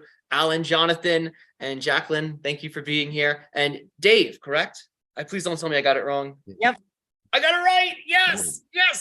Oh, Dave, thank you. Wendy, Dave, you're the newest person in the group that I've met, so that's why it's a little fresh. But Dave, thank you for being so efficacious in your communication and helping me to get here. I appreciate help reminding me. I got your message, Wendy, and then I got busy. So Dave, thank you as well, sir. Great to see you. Great to see you too, Alan. Take care, everybody. Thank you, Tyler. Hi, Alan. Are you there? Are you? Hey, and there's your new book, Making Contact. That's awesome. Hello and welcome. Thank you. So good to meet you. I'm Wendy. Great to meet you, Alan. I'm so excited to see you. Great to meet you both. How's my sound? Is it okay? You sound pretty good. Okay. Yeah, I'm sorry I missed your story, because I like to weave everything people say together. And is that David with you? David and Wendy? Yes. Mm-hmm. Good to see you both. So what Tyler said and what Jacquelin said, and probably some of what you said, because your name there is Languages of Light, is that we actually are the extraterrestrials. This consciousness is not of Earth. It didn't evolve through the monkeys from protoplasm in a little warm pool and sparked by lightning, that whole Darwinian theory. It descended from the source into these embodiments. This is my feeling. I mean, there's no way to prove it at this point, but because we are different than all the other animals there. We are in this animal body, but we're not of the animal consciousness. We are connected to the stars. This is why the temples, the early temples, the word temple means reflection of the stars. So temples or templates reflected the heavens, because we are here to bring heaven to earth and embody the great potential we have as human beings. So when I teach remote viewing, for me, remote viewing is a demonstration of our divinity. And if we can see, you know what remote viewing is. Do you, Wendy, David? Do you know what that means? Yes, Yes, of yes, we course. both do. Yep, absolutely. Right. So it means that our consciousness is non-local. When we get out of the way of the personality, you have to stop running the program of personality if you're going to run the true program of the divine. Then you can know everything about anything all the time. It sounds like that movie that's won the Oscars, everywhere, all the time, anything, all the time. Well, that's us. That is who we really are. And the conditioning of this culture has gotten in the way of the fact that we can know everything about anything all the time. And that may have been on purpose and may have been a part of our lessons of incarnation to overcome the matrix that's been laid over our divine understanding. But whatever it is, it's falling away. And those beings that are coming here, they are us. I mean, they are us making contact, like my book says, is making contact with the true potential of who we are as human beings. So when Jacquelin shows us these light codes, or you speak in light language, Wendy, you are coding us with another level of cognition. So my work with new realities has to do with cognition and perception. So maybe you guys can tell me what the difference between cognition and recognition is. It's a test. I mean, there's no right answer, but anything, David? Could you repeat that Just the last last part. couple words? Yeah, what the difference in meaning or understanding between recognition and cognition? Recognition and cognition. Well, what would you, well, I think of myself as recognition is something I'm recognizing within myself that was already there. But then cognition, I feel like comes from somewhere else, but there is nowhere else because it's still my higher mind. So. No, yeah, yeah, go ahead. Yeah, Dave. I agree. I think that the recognition is the remembering of what you already know, and the cognition is the knowing of what you already know. The knowingness of. That's good. That's how, I'm not saying this is a correct answer, but it's how I understand it is recognition means to recognize. You had to Right. something in the first place. You had to perceive it. You had to get its meaning. You had to cognize. Let's say, so we starts when we are young. Your mother shows you a picture of a horse, and you cognize, oh, that's what a horse looks like. It's the pattern perceptions, and it's pattern perceptions, which is what the right brain is. So the pattern of what a horse looks like is then cognized, because there you get the meaning. It's an animal. It's all these things that go into cognition. So when you finally see a horse out in the field, you go, oh my God, I recognize that form. You recognize it because you've been taught to cognize that in your early development. So getting back to what Jacquelin is showing us, she is showing us these images, or what you're doing with light language. You're infusing us with cognition. We don't know what that means because we don't recognize it, but we're being exposed to the cognitive awareness of what that potential is. So you do light language, we feel it, and then we start to recognize it. It becomes part of our repertoire of perception. And that is what channeling is. That is what people are bringing in, new consciousness. They're starting to download this. And there are concepts sometimes that we don't understand because it hasn't been in the cognitive field. But the more we expose each other and ourselves to this new way of thinking, the more it's integrated into our mental capacity, into our cognitive field. And this is how society and us, as at the forefront of the contact experience, are making contact, because we're cognizing new realities. The new realities is welcoming us to perceive it. Most of the population is saying, no, go away. I just want to be left alone. I only know what I know, and that's all they'll ever know, because they're not opening their minds. I mean, sometimes people do. I mean, people open their mind to art is one way, music is one way. So, but doing this spiritual work, exposing the larger community to what contact modalities are about, what making contact is, by extending their belief system. So yes, Jacqueline's channeling light language, or Tyler's bringing in the Ellison energies. You can reject that and say, no, I don't believe it. It's not possible. Or you can open your mind, not you, but us, everyone, to say, okay, maybe this is what it's saying it is. And I'm going to let that information in and see if it shakes up my old belief system. I'm going to welcome in new realities and see if my perceptions of the world can change, because my cognitive awareness has just been expanded by what I thought was impossible. That's what World Contact Day is. It's making the world, helping the world, let's say, wake up to what's already out there. I mean, the government has come this close to saying the A word, aliens. They've said that, no, these are vehicles not from any country we know. That's the closest the New York Times has printed to saying aliens, or whatever these things are. But we're that close to cognizing a whole new worldview, and it's coming from the government. I mean, but they're the church of our time. They're, the church put Galileo in prison because he said, you know what?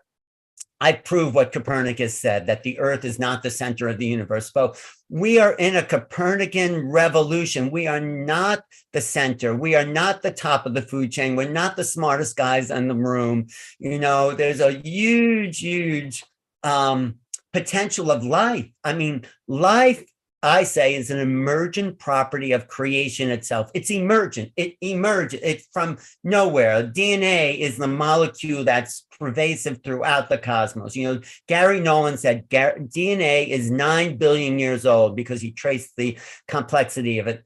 The Earth is only 4.5 billion years. So maybe DNA, whatever that means, on all those planets, is the molecule that's like the grass growing between the sidewalks. It's everywhere. You can't stop life from manifesting, because life is geared towards complexity. If you look at Newtonian science, it talks about entropy. Science, David, right?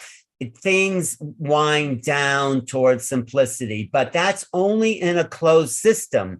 In an open system that is being fed by the source of the infinite unknown, is feeding the things build towards complexity. So if life is an emergent property of creation, intelligent life is an emergent property of life itself. Things are building towards complexity. So that takes us back to the source. So the source involuted, it descended into matter. It descended into flesh, into these animal bodies. They are great vehicles of the cosmic mind. So our purpose of incarnation is to gain experience, to own it, to feel it, to have it, to experience the creation as creators. It's like to jump inside your own painting and feel the marvel and joy of the 3D world. Bashar says it doesn't get any lower than this. This is density. So enjoy density as long as you have it, because we are moving out of density. So just get as much density as you can. And most people have had enough density. So it's time. Thank you. We are at that moment of evolution. We are at the threshold of some new realities. We are about to take the cosmic leap into the unknown.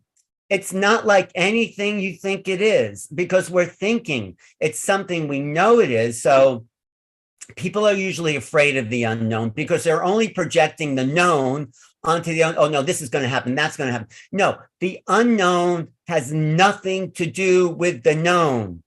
You can't achieve the future by living in the past. No, the unknown, I say, is full of wonder, possibility, and infinite potential.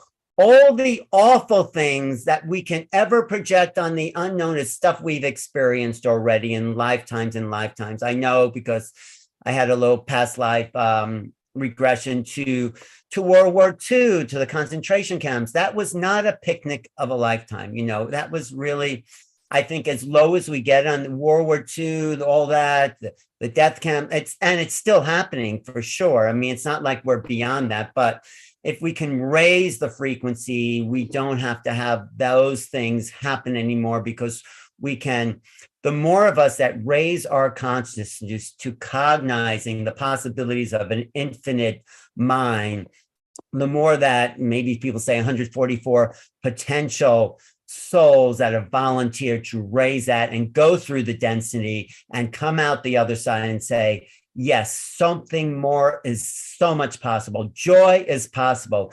Infinite, unknown miracles and discoveries and inventions await the human race. We are coming into the flowering of who we are as human beings, where joy, abundance, and creativity is possible. And I focus a lot on creativity because if we are here to experience, and this is what my teacher, Ramtha, said in 1981 when I met Ramtha, the Enlightened One, and I had this awakening, and that was like the first channeling I ever heard. And I said, you know, before I went to see Ramtha, this 35,000-year-old warrior from Atlantis, I said, this bleach blonde housewife from Tacoma is either crazy, she's an actor, or maybe she could be bringing through a 35,000-year-old warrior from Atlantis. But that was outside my belief system, because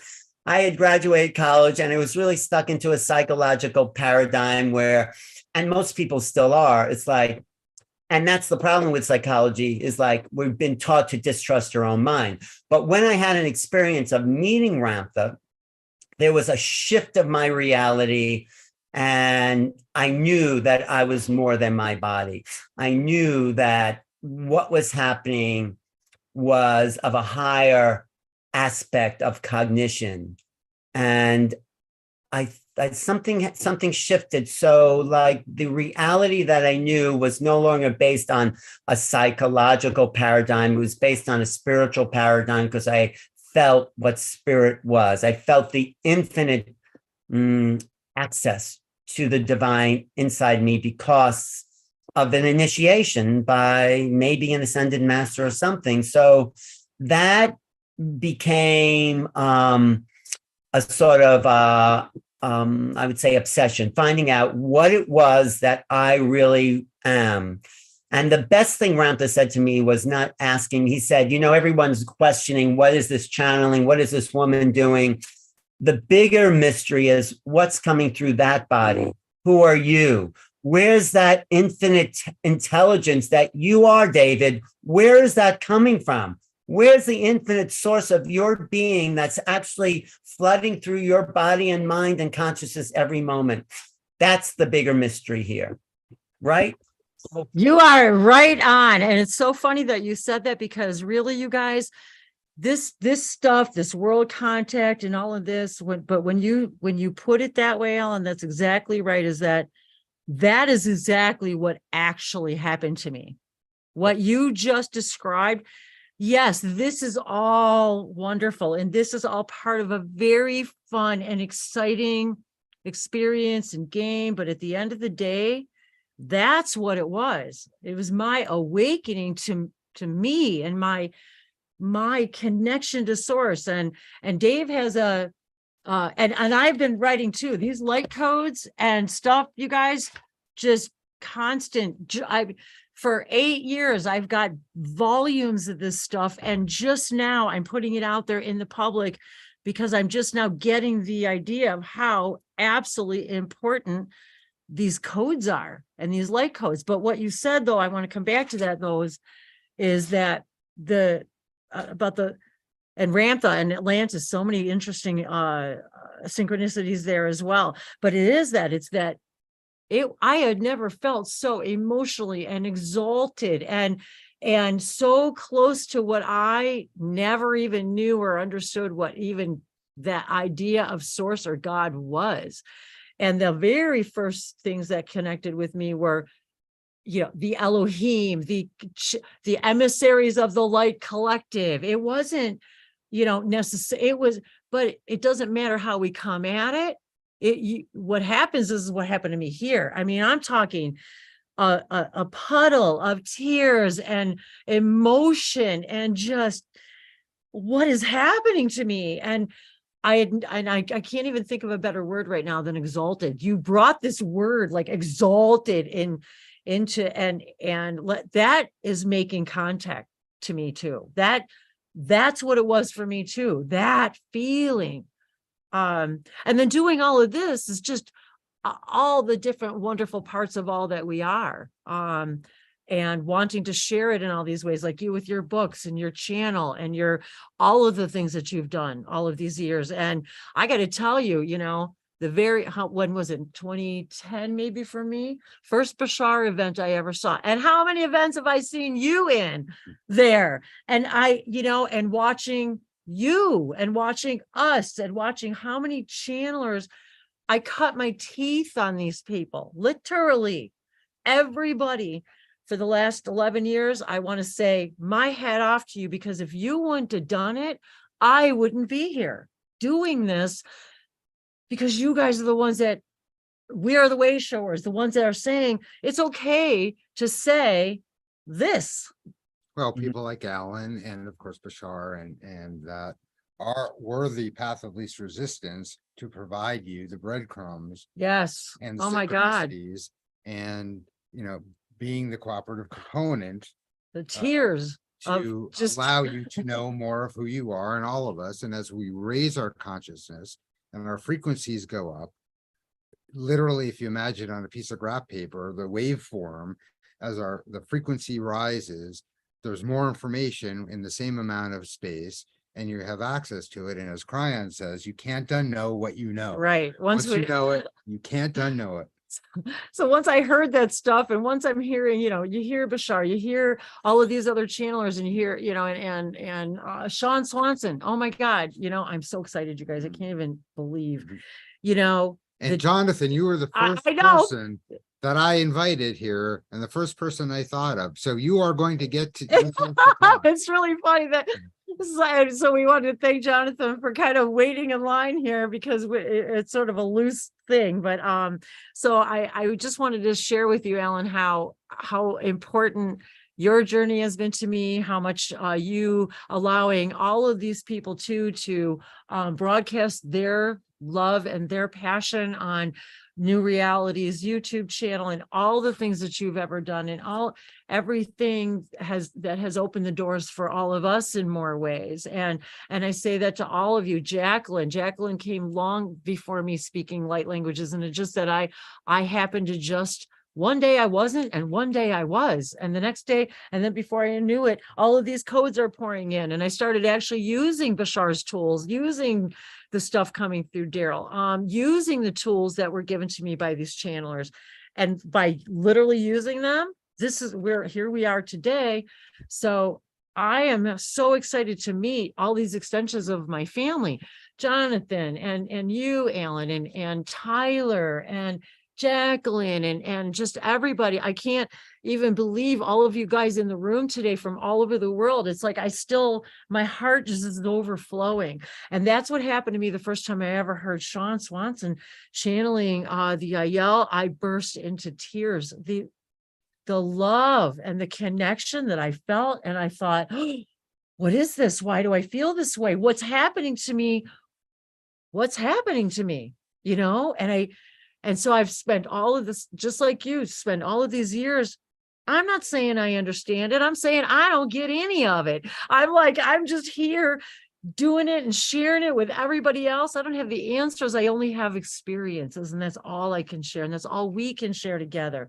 So the more of us that are out there doing this and sharing our experiences, and Jonathan, I want to say the same thing to you.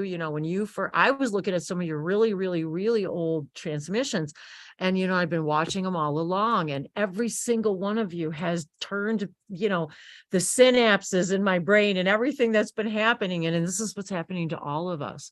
So I'm so grateful to you, Alan, for coming in today and for all that you do for all of us. I don't know if do you need to go? Is there anybody who has any questions or comments for Alan?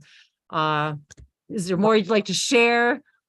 Just want to say, when you said you broke into tears when you finally had that moment of cognition, really, I felt chills in my body, because when you recognize the spirit, it's like you've come home, and it's like a home, like something you can't describe. It's that feeling of finding your spirit, yourself, your true self. And then you realize the personality is just a piece of clothing that we have to experience other people and this 3D world. But the true self is what you've experienced when you collapsed into tears as a puddle on the floor.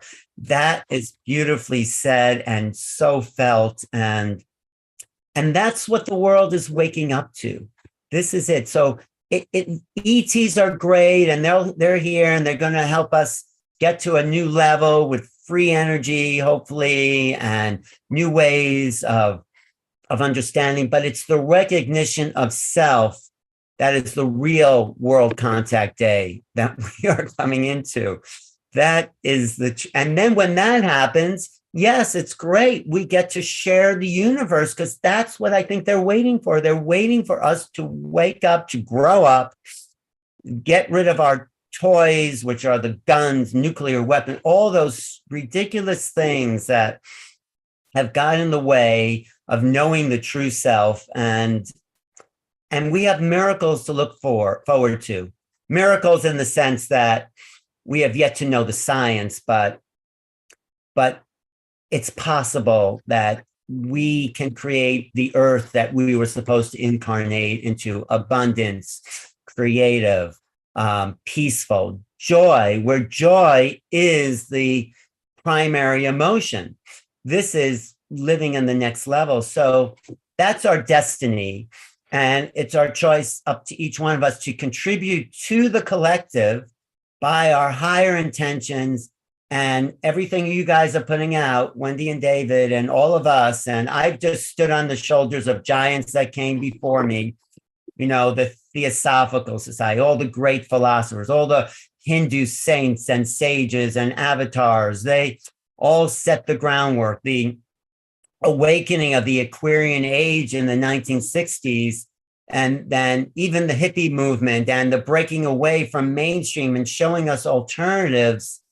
This is everything that we're now expanding into, with more possibilities, with the unimagined choices that will be made available. And I think when you're channeling the divine, infinite potentials exist that are beyond the limited human mind that have been put into a box. So your light language, Wendy, we are cognizing stuff that is beyond words, but we need that input of those symbols to activate the neural pathways so we can create more awareness of the unknown. So they are valuable sources of awakening consciousness, especially because we can't put them into words. And so new neural pathways form to cognize the forms, or the information comes from form, informs that are informing our awareness to greater reality. So thank you for this time. Thank you. And I'll hang out for a little while. I just didn't know how long this would go. But thank you for the invitation. Thank you for putting this on. And yes, World Contact Day, the Carpenters songs is my anthem. It's my mantra. Isn't that funny how that song has brought so many of us together? And I can't believe it myself. And thank you, Alan. God, I don't even know how to say how gracious and appreciative I am that you were here to share. I know you're everywhere all the time and how busy you are. And so thank you for sharing this celebration with us, and hang out as long as you want, you guys. And I want to open that up too. We're going to keep it open as long as we want, as long as we can. We know you guys are from everywhere, so hang out, come and go. If we're still here, if you've got the links, everything's happening in divine, perfect, orchestrated synchronicity. So I wanted to thank all of you. I know Shaun Swanson has now joined us here, and I think that he's also pressed for time. And I know that Jonathan has so eloquently been waiting. And I do know that Shaun also has a specific time to be here. So I wanted to make sure that everyone has the opportunity to share.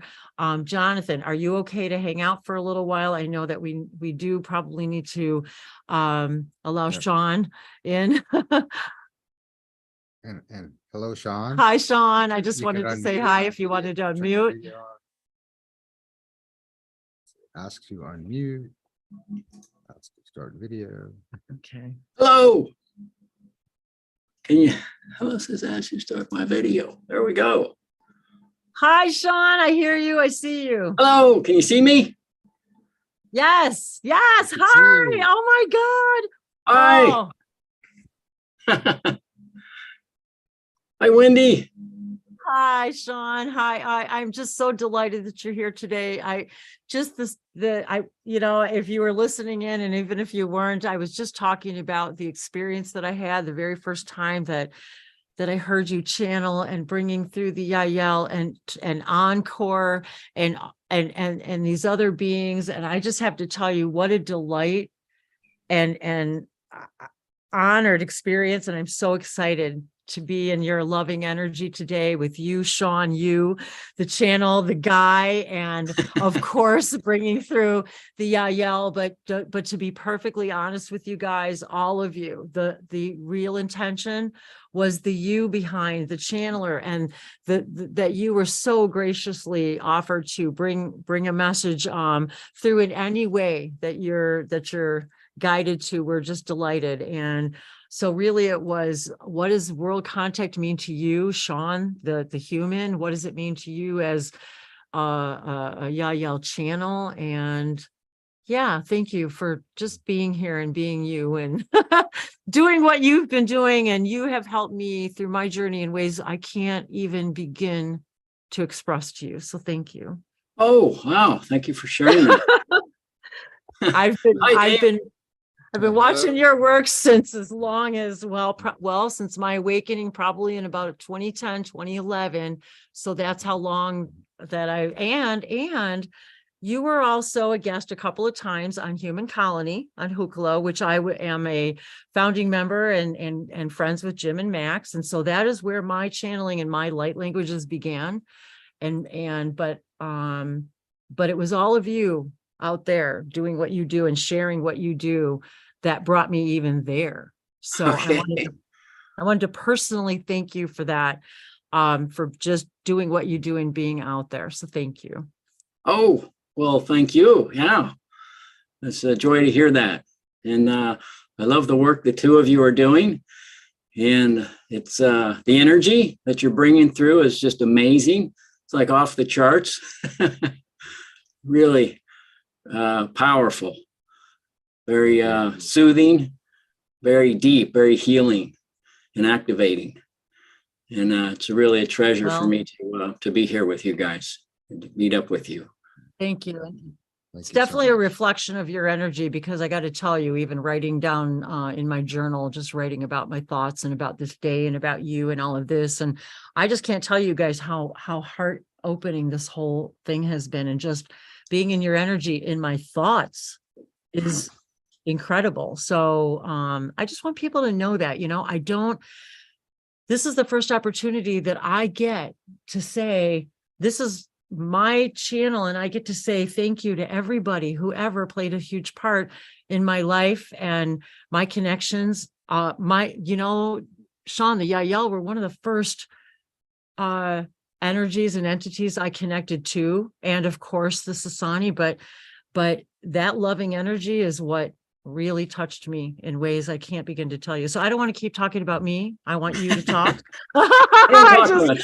but I get channel. to say it out loud, and I get to, and I want to, and thank you. Yeah. I know I sound gushy, but I can't help it.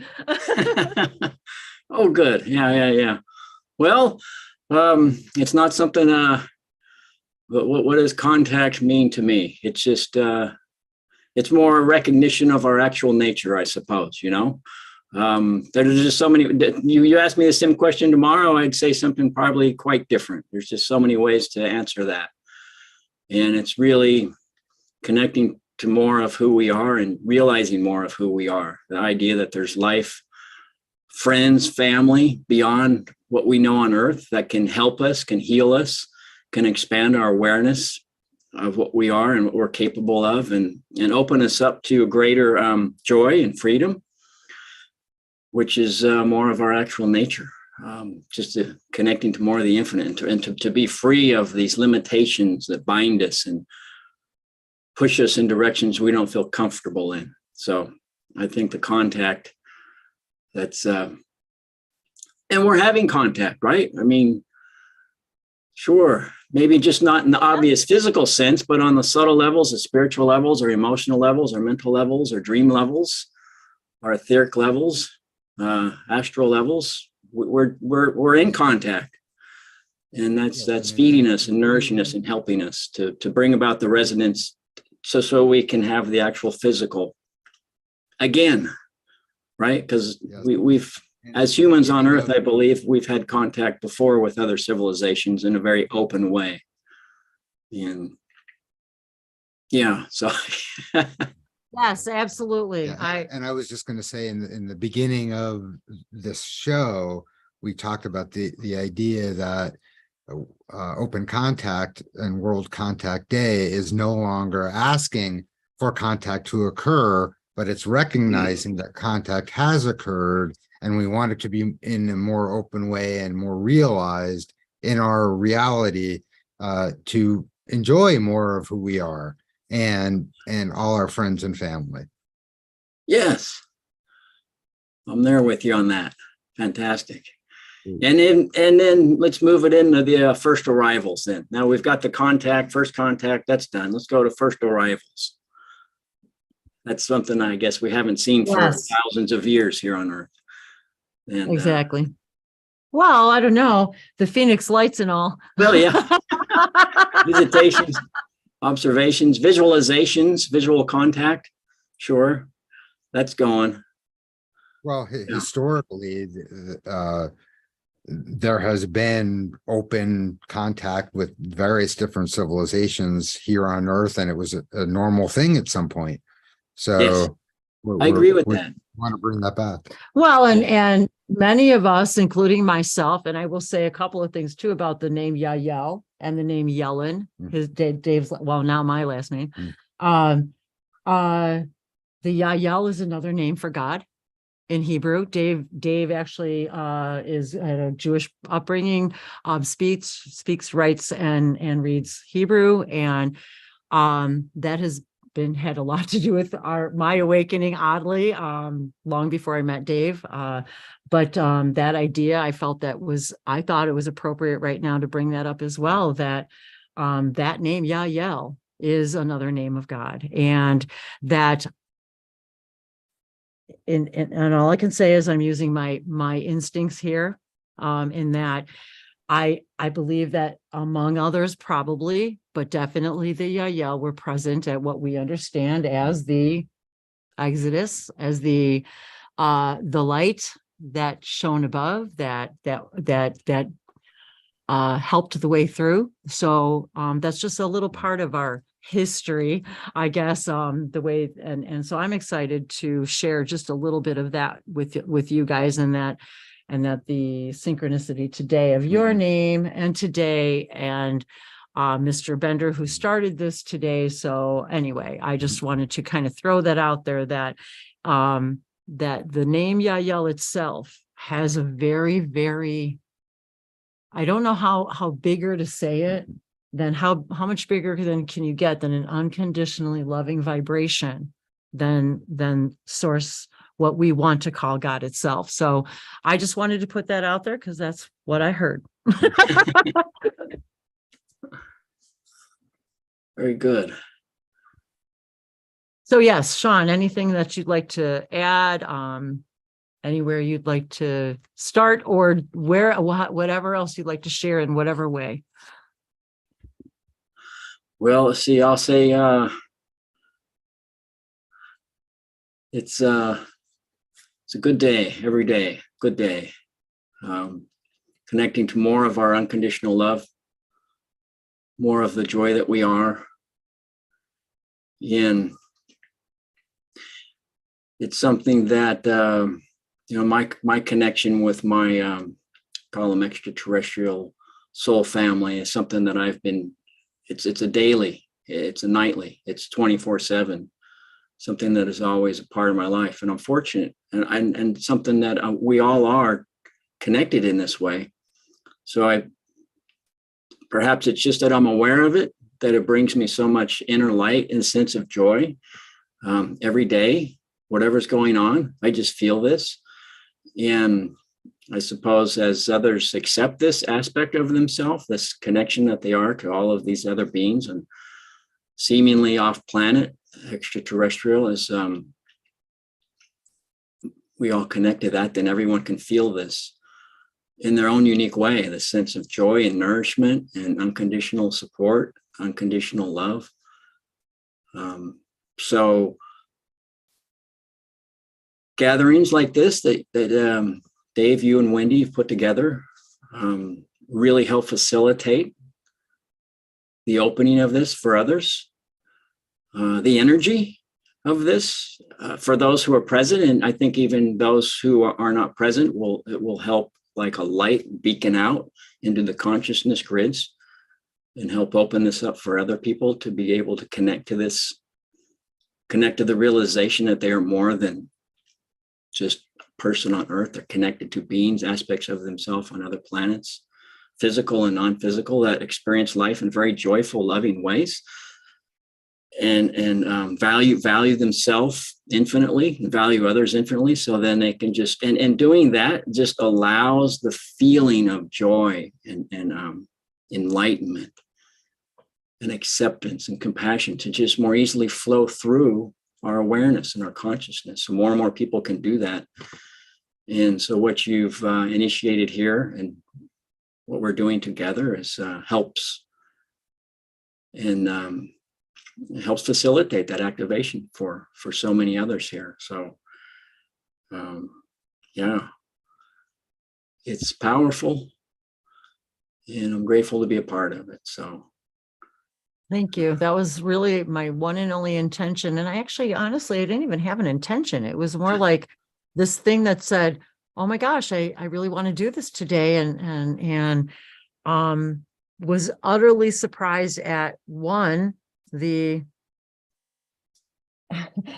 Dave just invited everybody. We invited everybody that, and with no expectation or anything about who might answer the call. And so, yeah, you were one of the first to answer the call. And I think that that's pretty extraordinary as well. Oh, all right. Without hesitation. Without hesitation, without even needing to know anything about it or what the details were, just that this is what we were doing. And I appreciate you following your inner instincts and guidance. So thank you. Thank you. Yeah, you're welcome. Yeah. So it's very exciting to see the results of following your highest joy and excitement, and being in a place of joy, and all the wonderful unknown ways it will unfold for us, following our joy and excitement, following our compassion, our excitement, our sense of laughter, peacefulness, contentment, confidence, easefulness. Right. And I also want to extend my thanks to our Yaya family and for you being a wonderful conduit of that joy, of their joy and their anticipation and their participation with us. And the hybrid children and all of the things involved in all that. And there's so many layers of all of that, but thank you. And while we don't see that much of you publicly as we used to, we have not forgotten about you. And we think about you often. All right. Oh, thank you for sharing Oh, that. yeah. And I've watched your videos over and over again, the ones that are available on YouTube, because you know what, every time I watch them, I'm right back in the energy. And it's just really, it's amazing to me, you guys, how really that's all it is really just being in the intention, asking for it. And as soon as you feel it, you are already in the vibration. It is so amazing to me how quickly it can happen once you open that inner door, you know? Yeah. Well, I say I'm going to do more of those videos. But saying is not the same as doing. So we'll the door is now being opened Well, today for a whole new experience. yes. And I'm sure that you are going to be part of that. That's going to be a new experience for all of us as a result of this day, no matter how every one of us is going to walk away today. And we do, of course, if we understand quantum physics, we're new every now and all of that stuff. But yeah, I think on a conscious level as human beings, having a story and playing this play, that we are all going to walk away today completely, literally altered, like new, literally new versions of ourselves. And I know I probably say that like all the time, but like you said, this interaction in this way, There's a convergence and a momentum happening. Exactly. And you know, and our friend Bashar through Daryl Anka does say that, you know, 2023 is the year that we literally are opening the door more fully. And that was really one of the reasons why I wanted to for sure do it this year, was because I felt the momentum of all of these things. So yes, you're always welcome to share with us. And on our channel, you always have an open invitation to open contact TV and Languages of Lights anytime. What is there anything you'd like to tell us about what you're doing in your day-to-day life as well? And I like that you mentioned that too, because Dave and I are the same way. We literally, you know, this is our life. It's not just something we do when we're on YouTube. It's not just it's something we practice in our hearts and in our lives all day, and using the tools and the information that we receive is only as good as we apply it. And we can listen all day long, but if we're not acting and applying it in our actual lives every day, and I see even with myself moving through my own negative belief systems, even with this gathering today, realizing that we all are playing a beautiful part in this whole thing. And that this coming together and the momentum of all of this. And again, we don't change the world we're on if we're understanding this from a physics standpoint. We're all together moving together to a version of Earth that already contains what we want, how we want it, meaning that core vibration that we're all looking for. And actually that welcome home, that what you said about that was exactly why Dave put welcome home on that graphic coming into this hangout, was because it was the multi-layered message behind it, that we're all coming home to ourselves, that we're all coming home to our recognition of the source inside of us, that we're all recognizing that we're coming home. And then we're also welcoming not only those who wish to make Earth either their home or another home, we're welcoming them home. And then we're also welcoming them into our hearts and us into their hearts. And so it's like this exchange of message saying, you know, to all of us, welcome home, like welcome home. Here's your family. And the people that have united together all over the globe, I feel, and all of these lights all over the globe of all of you literally walking and as you said, Shaun, beaming this light out wherever we are from here forward in just a a new and more powerful, more multidimensional way. And that any of you who have joined in this room today, or whenever you watch this, you are creating a very, very powerful momentum, in that it only takes this much momentum of all of us to change this much. And if you personally, people don't think that you personally make a difference, that is not true. Because I will say every person in this room has made a definable life-altering difference in my life. And I get to be here to say so. And that I feel pretty excited and proud about that. And if I can show the light and beacon for somebody else, that to me is the most divine gift. And that's what they very first said to me, the emissaries. We're all here to show each other the light that we are, all of us. So I love that you're here sharing your light too, your light with us, Shaun, and all that you are. I know that you're also involved in, I think you also do active, like outdoor meditations. Is that correct? For ET contact? I've done some of those, like the CE5, and then we do channeling. So if we don't have any visual sightings of our space friends, then we have communication with them through the channeling. And yeah, out here in let's see, last one was a month or two ago, and it was it's different every time. So yeah, that's exciting. You're permanently located in Hawaii, correct? I have been, yeah, on Maui. So okay, we've got Maui. a lot of stars. I mean, if anybody out there is in Maui and wants to hook up with Shaun and maybe check out his schedule, see what he's got going. And if you're doing more of those, I'm sure it's it's one of my dreams, of course, to go to Maui. My sister's been there, my father's been there, and everyone just says how absolutely lovely it is. So I'm sure there's probably more stars to be seen there than probably a lot of places. I think so. Yeah. And I see a lot of the like shooting stars and other interesting lights moving around at various times. And so, yeah. So is it exciting? Is it as exciting for you as it is for other people to see ships? Oh, well, as much as others. I mean, it's hard I can't quantify their experience so much, but I think it is. I would like to think it is. For me, it is certainly. And from what I've heard other people express their experiences with sightings, it sure sounds exciting to them too.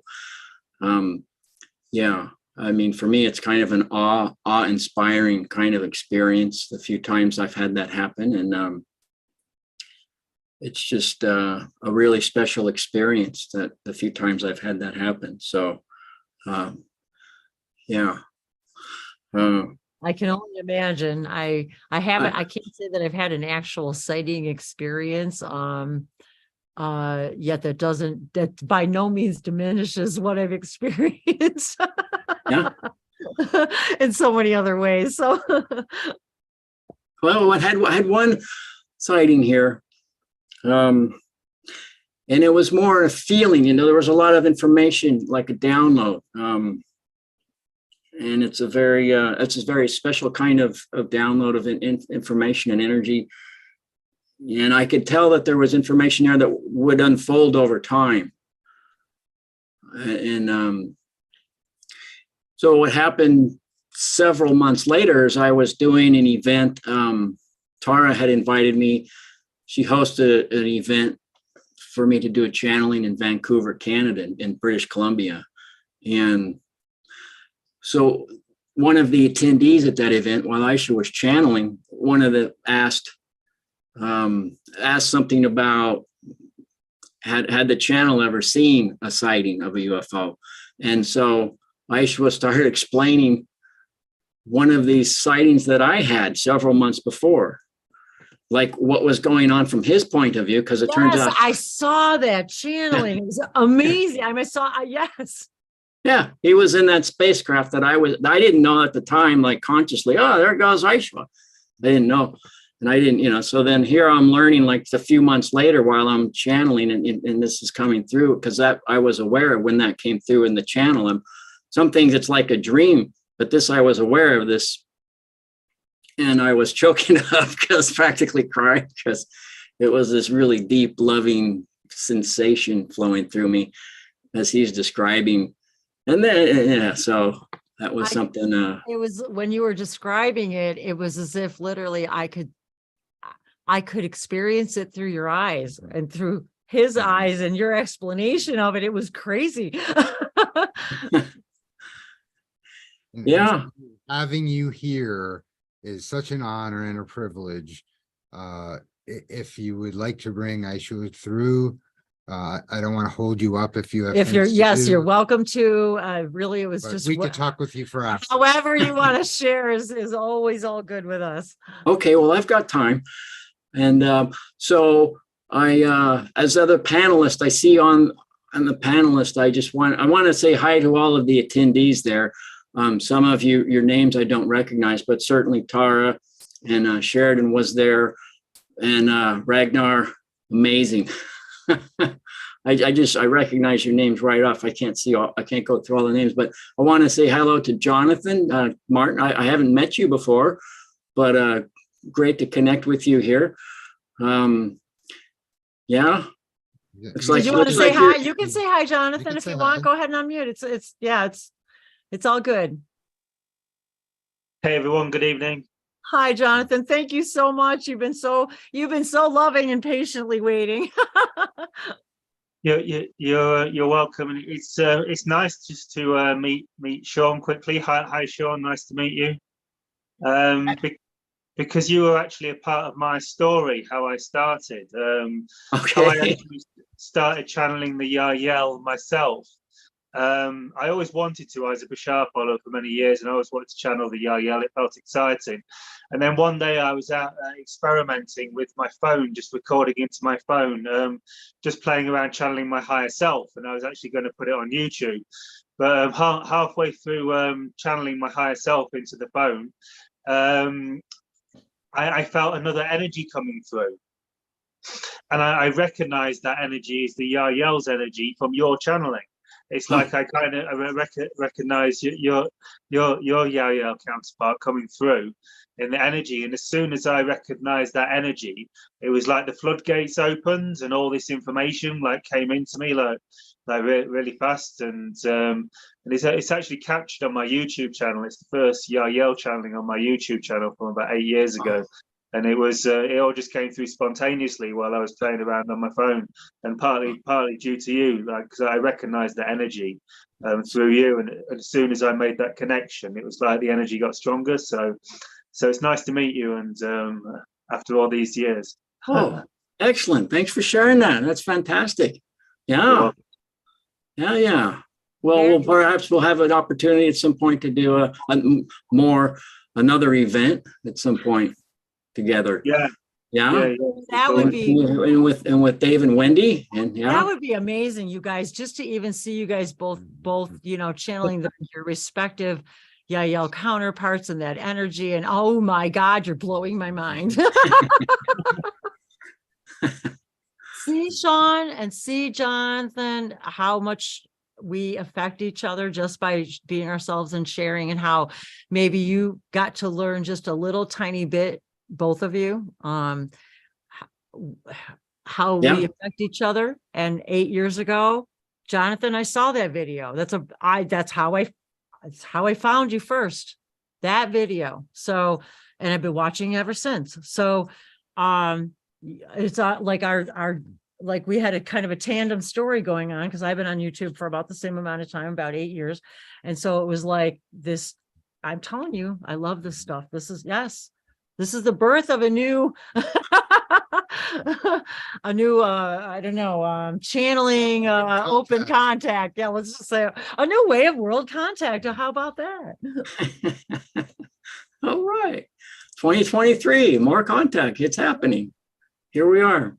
And thank you for sharing that, Jonathan. I appreciate that. Great. Absolutely. And Alan Steinfeld, I see he's on the panel. So Greetings, Alan. And okay, let's say I go ahead and Okay, we'll do be some quiet. channeling here. See where that goes. Okay, we're gonna go off. We're gonna turn off my mic here and.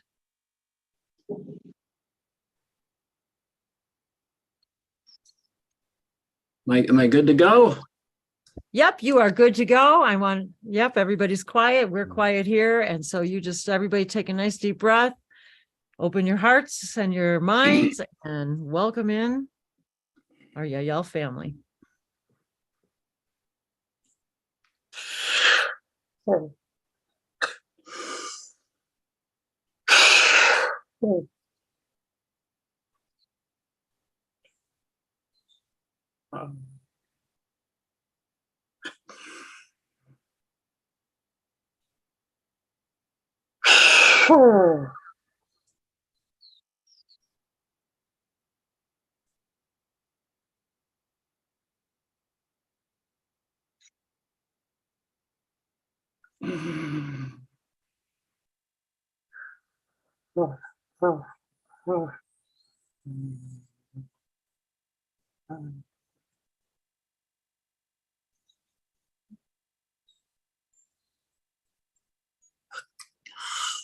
Wonderful to be here with you all in these blending moments together in this day of our time.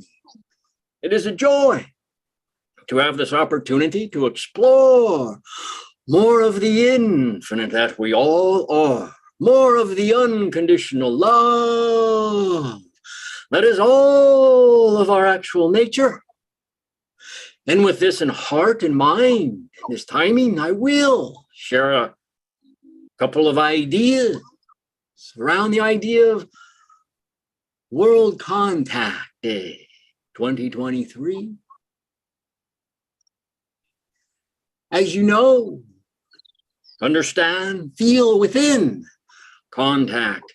It is something on planet Earth, human beings have gone through in different eras, if you will, contact and life with beings from other civilizations, with Earth humans and humans from other planetary locations.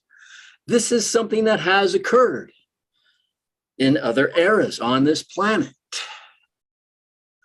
where civilizations, human beings, and other types of life forms gather on Earth with Earth humans, share, experience, cooperate, support, live, laugh, enjoy, join together in support of each other and all. This then is part of the history, if you will, of humans on Earth.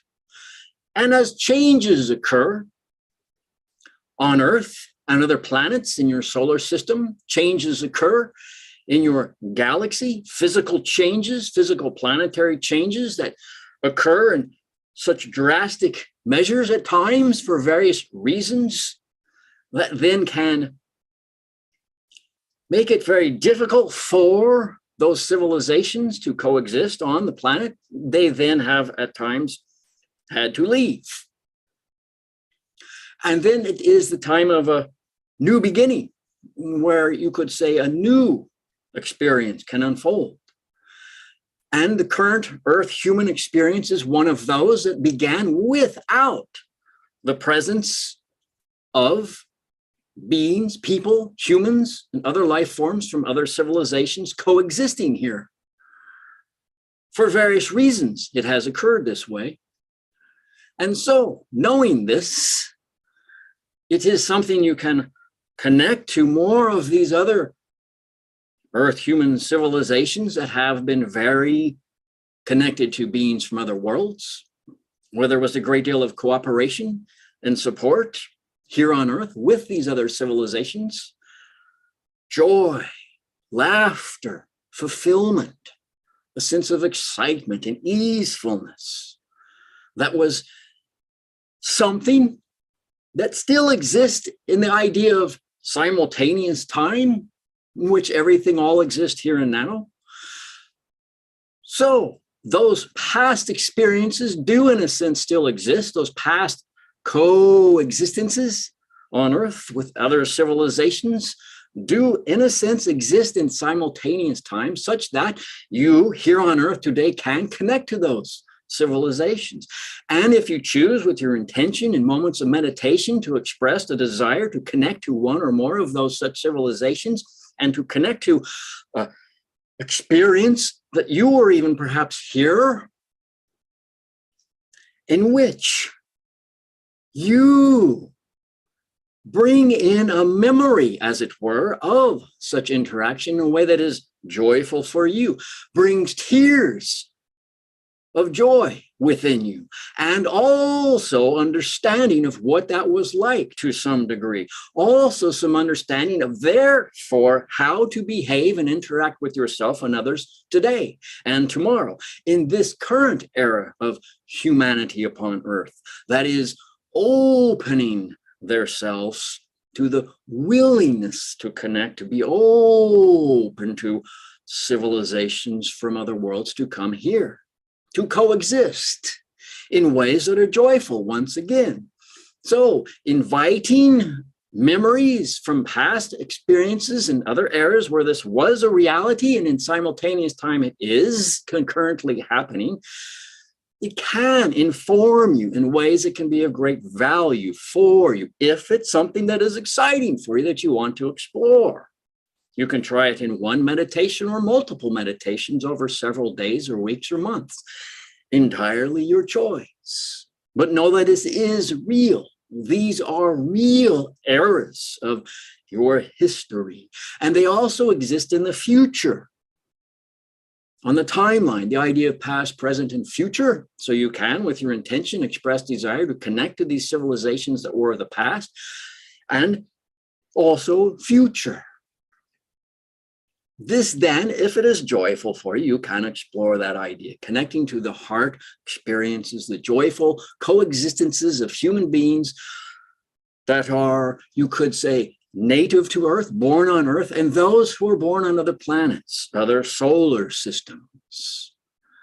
It can be a wonderful experience for you to bring about some of these memories.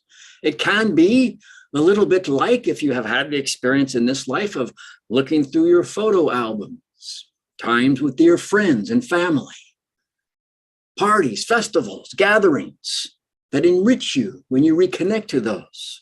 For those photos, in a sense, activate the memories of those joyful moments that exist here and now for you, just as those eras with coexisting civilizations on Earth exist now. And in a sense, you can think of it perhaps a little bit like going through a photo album of lifetimes with humans on Earth in the past and the future. In a sense, activating memories, experiences in ways, again, that can be uplifting for you. And in doing this, if you choose to do this, being connected to those energies and frequencies therein allows your current frequency to be more in resonance with the idea of civilizations such as the Yahyel civilization that are very nurturing to life, to individuals in our world and your world and other worlds that we regularly interact with, can be very much in resonance with this type of experience. And it makes it easier for us then to be more able to communicate with more of you here, such that therein one day the resonance is so similar. Well, here we will be alongside you physically when those experiences and those resonances, ours and yours, are so similar. We are so together in that way. The idea therein, the more you are open to experiences of joy within yourself, and others from other worlds, the more you resonate, the more you put out these vibrations, the more you will get back experiences resonant with these vibrations, wherein therein we are present in some of those experiences you get back, present physically. Another idea that I'm sure you are aware of, certainly within, if not consciously aware of, each of us, each of you, is more than that which you are aware of being. For each is the infinite, the one that is the all that is the one. And as we experience me being me and you being you, seemingly a part of a greater existence, even though that greater existence is me, is you, yes, therein, to know that all that you are seeing is you, to invite yourself to be aware of all that you are seeing as you, and to experience it as a joyful reflection of you, as a loving reflection of you. For all is love, unconditional support, love, unconditional support. Therein, you can be more open to receiving all that you are seeing as you, willing to accept all that you are experiencing as an aspect of you, and know that all of it in its foundational essence is unconditional love, can perhaps make it easier for you to be more willing to accept it, that which you are experiencing, the greater environment before you in any given moment, to accept all of it as you, for it all is only able to exist in your experience because it is unconditional love expressing itself in those ways, in the ways you are experiencing them. Putting out that you accept it, appreciate it, gratitude for it, admire it, are in love with it. The more this then you can put out, the more then you get back all that you're experiencing, admiring you, appreciating you, loving you, supporting you. And more therein you feel this connection, this support. This then is existence, and this is how existence continues to exist, for it continually supports itself.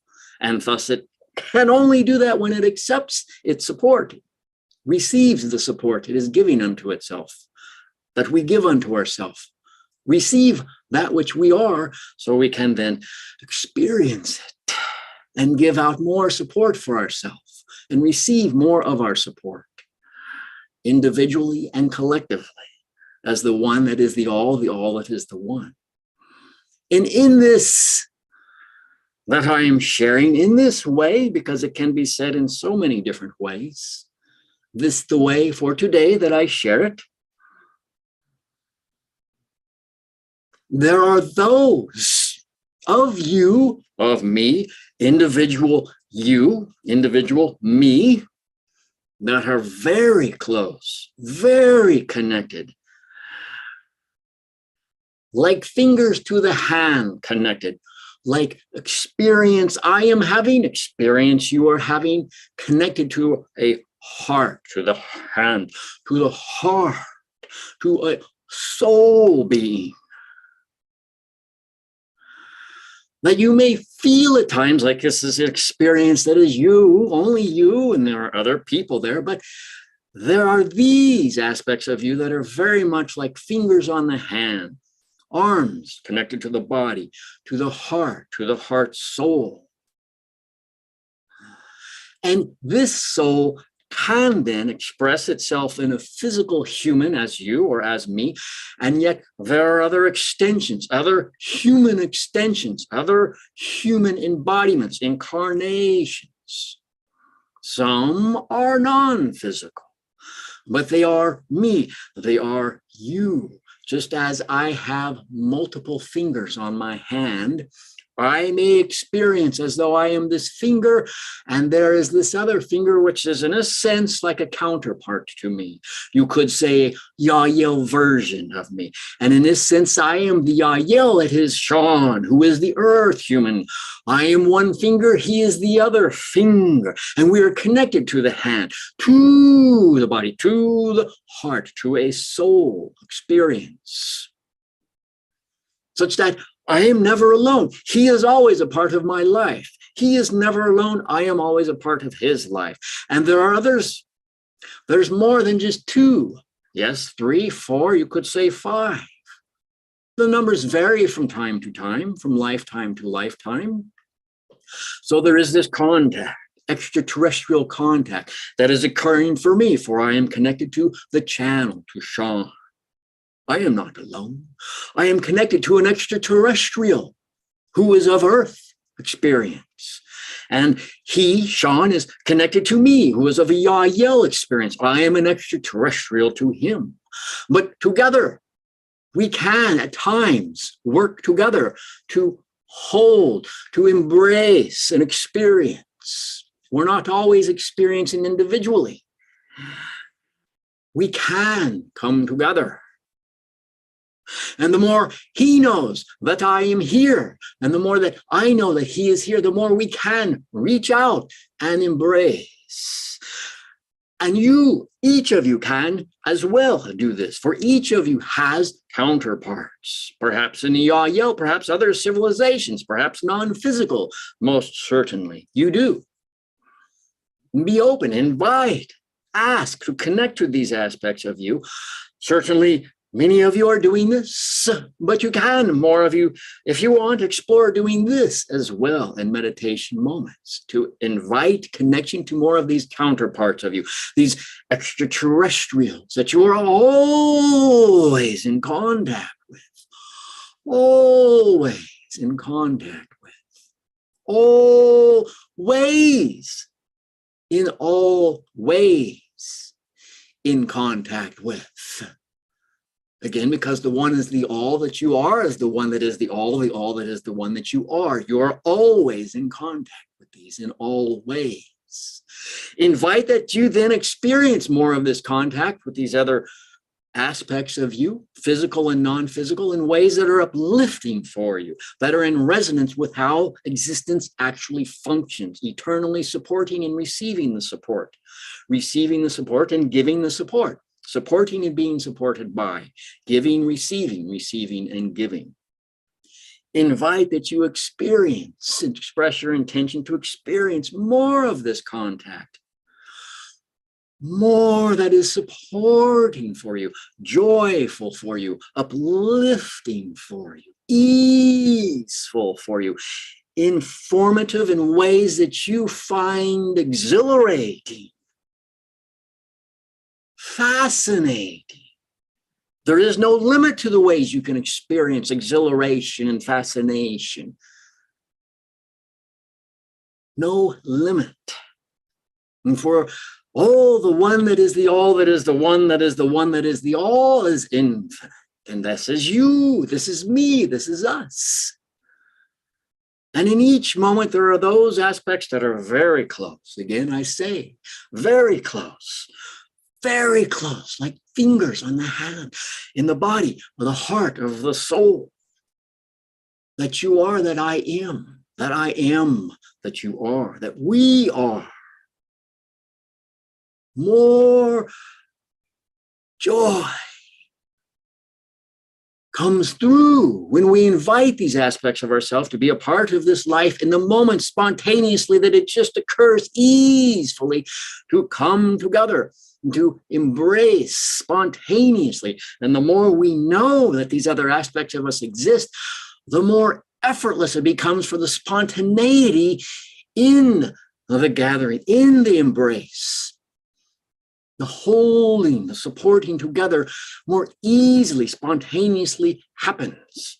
We don't necessarily have to plan and organize the time to come together to do it. It just happens organically, spontaneously, through the intelligence that exists always on these more expansive levels of our beingness. only to allow ourselves to be more in contact with this,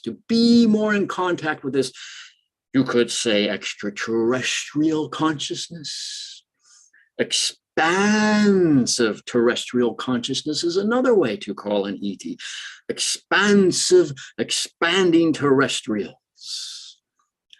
Invite more of this contact with these aspects of yourself. And you become more an expanding terrestrial, connecting to more of your extraterrestrial counterparts. So that is the second idea. Understand, I suggest, if you choose, entirely up to you, each of you individually, to play with this as you delight in doing, when you delight in doing. There are unlimited opportunities to do this.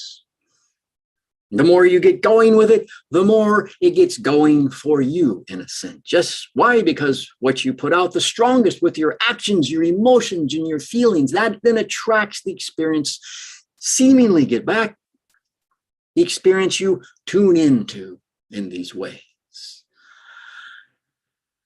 The reality that unfolds for you. Together, you are with extraterrestrials in every moment, in every day. It is a part of the experience. We are, and you are, and I am, as you and I and we are. Unconditional love, experiencing in any number of ways, in any moment, ever changing. The joy that you are, the wonderment that I experience you to be. And when I say you, I'm talking to you, the you that is hearing this, which is you. You are a wonderment. And I experience the wonder that you are.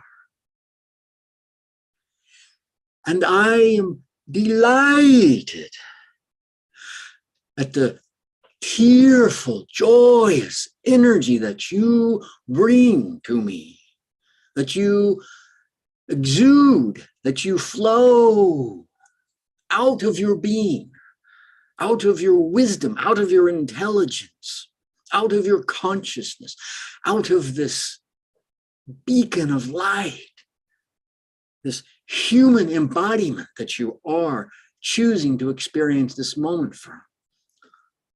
I relish in this. Thank you for being the being that you are. I am flowing so deeply, so exceedingly from this which you are sharing. And I know you can do this forever. And I know that you are doing this eternally. And I know there is no end to your ability to do this. And I am grateful of your choosing to focus this in the way that you are, that I may experience more of you in this light. And know that as it flows through me, this that you are sharing so wonderfully of your joyful, unconditionally loving, unique, ever-changing nature, that I am in my own way, bringing it in, feeling it, experiencing it, and letting it then be a part of my life. Be my life in this moment. That which you are sharing with me is becoming my life in this moment. And I am so grateful for this. You sharing that which can become my life experience in this moment. I cherish this. I cherish you. I know this is unlimited. This has no end. If I choose to be open to this, there is no end. Experientially, I can close the door on this and then I won't experience it. But I have no reason, no need to do that. And I ask any and all of you who have your doors closed in this manner to open them. To open your door, open your heart, open your heart, open to this galaxy, to this infinite universe that is unconditional love that has no end. Choose this experience, and thus then you will get back more of this experience. Close the door, and then you can find things a little more difficult for you. Because the actual nature of you, unconditional love, is always giving and receiving, supporting and being supported by. Closing the door then is an illusory idea, but you can create these illusions of closing the support, shutting the support, refusing to receive the support of the infinite that you are. And that can be distressing. That can be dissecting. That can be painful, frustrating, depressing, sadful, discouraging, bring about a sense of hopelessness. So I suggest don't close the door. And if it is closed, did you grow up in a family, in a civilization teaching that ways to close the door, ways to protect yourself? All right, I understand that this is something that has occurred on your planet for many generations. So to us, that is the alien closing the door on your actual nature. I understand how this has come about. Masterful you all are in creating that ability to close the door on the awareness of your actual unconditionally loving nature. So many of you are opening the door, have opened the door, and will continue to keep it open because it is more in alignment with your actual unconditionally loving nature. And all here then that are choosing to be a part of this open door, open heart, open galaxy, be open in this light. You know how wonderful it is, how it feels. It has not been some pie in the sky idea. It is something you can continue to experience eternally in different incarnations in the future. And you can connect to past incarnations where you had these experiences, as well as your counterparts who are experiencing these wonderful embodiments of the existence of unconditional love that we all are. So again, it is joy for me to feel this that you are. This that you are in this moment. For me to feel this is a joy. It uplifts me. It is deeply satisfying. It is in alignment with that which we are infinitely, unconditional love, supporting, receiving, being supported by, and giving the receipt that we are supporting ourselves with. This is existence existing continually because this, that we are existence, unconditional love is doing this, giving, receiving, supporting, and being supported by. Open the door to this in ways that are of joy for you, and you will get back more experiences of the door opening for you that are a joy for you. Focus on the uplifting experiences that are not alien to you, that are comforting for you.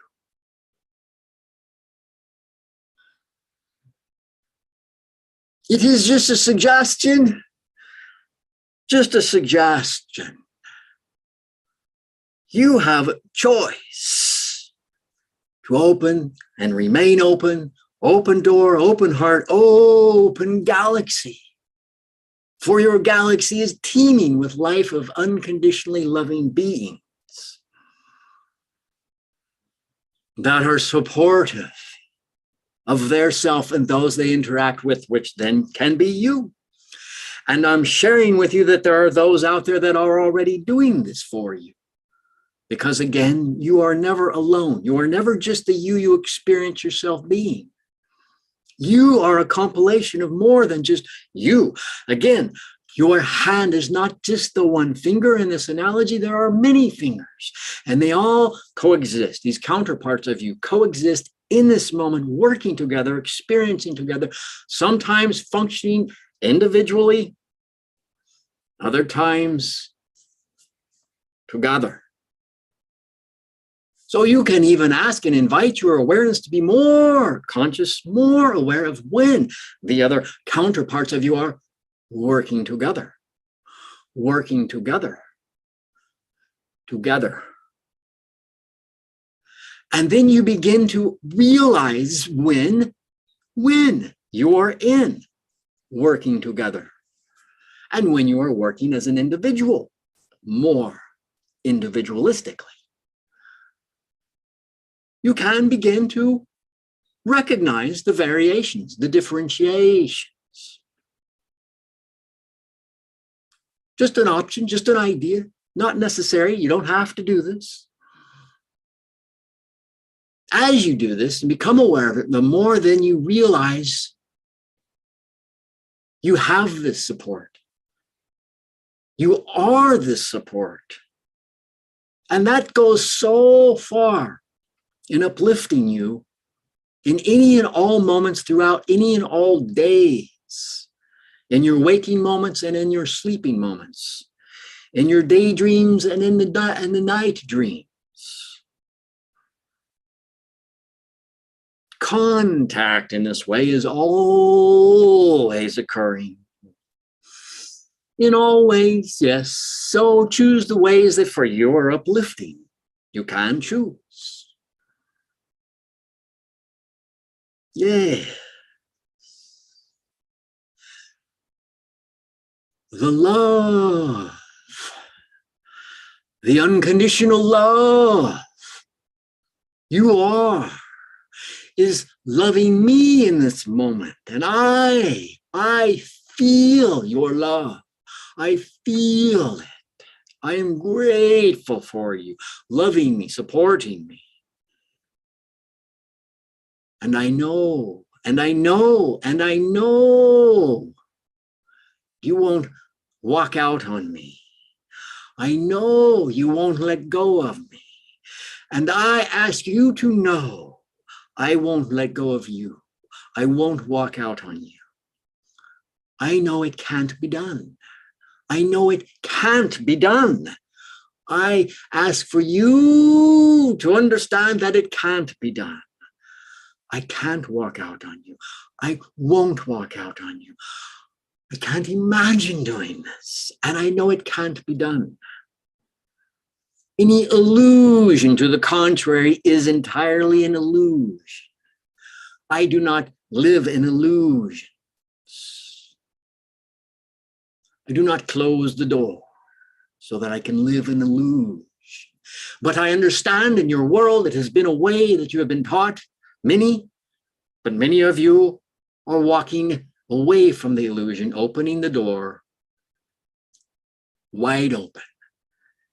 And I feel you, and we feel you, and we are getting to know more of you in this way. What then do we want from you, Earth humans? Well, I can't really say that we want something from you.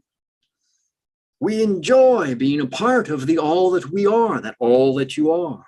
And this then is very fun and fulfilling and compassionate for us, meaningful for us to reconnect to these aspects of ourselves, these aspects of you, as we are aspects of you and you are aspects of us. It is, you could say, one of the most fulfilling, delightful experiences for us. And therein is for us the fulfillment. But understand, a lot of what brings us here in this timing is you and your collective consciousness asking to reconnect to more of this understanding that you are unconditional love and can experience this unconditional love that you are in an ever infinite, enjoyable number of ways. Your civilization is asking to reconnect to this way of being. And we can facilitate, help, assist you in that. Others can as well and are. So it isn't so much we come here because we want something from you. We resonate with your call to reconnect to more of this way of living, to be free from limitations, to be free from manipulations, to be free from the sense that you are having to live a life, doing things that you don't really want to do, to give up aspects of your free time because you have to do this in order to make ends meet, in order to put money and food in, you could say, food on the table and a roof over your head. In a sense, this idea of a financial or economic or social political struggling, all of that is entirely unnecessary. And as a collective, your heart is calling out to find ways to let go of that experience. And we hear you calling out for guidance on how to do this, how to open the door to your heart, to your collective earth human heart. And that brings us here to help, for we are able to help in this manner. And it is a joy for us to be able to help in this way.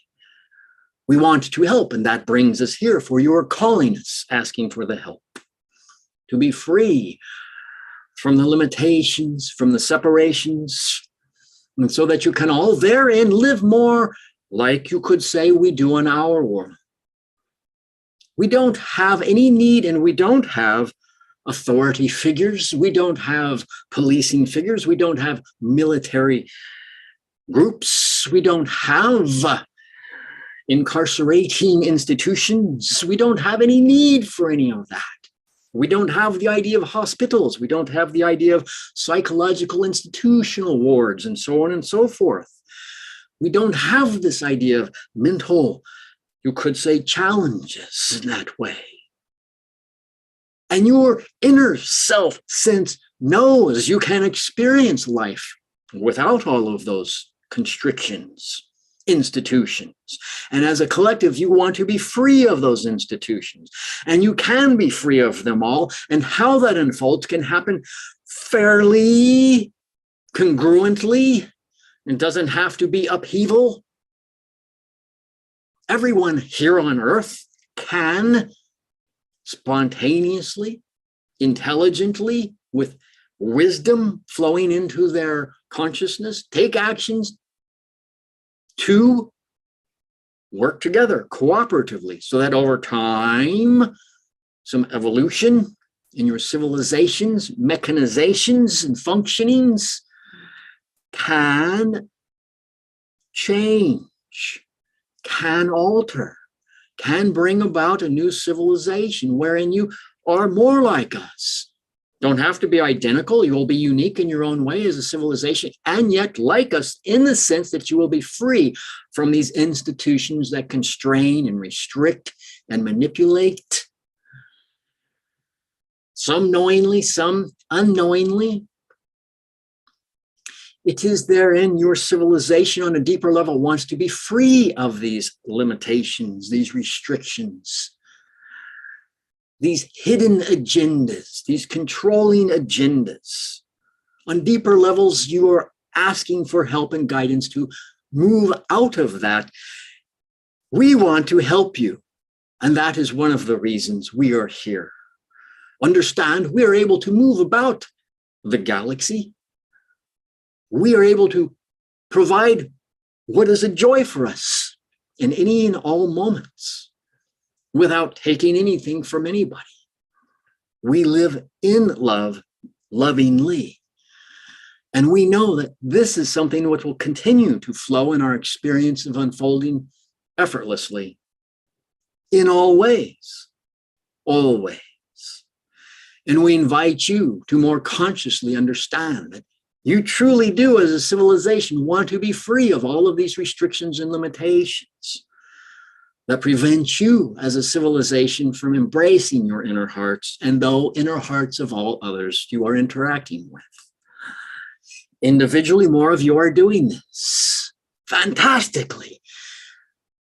Thank you for stepping up, reaching out, putting a spotlight on yourself in these ways, opening the door for others to open their inner door,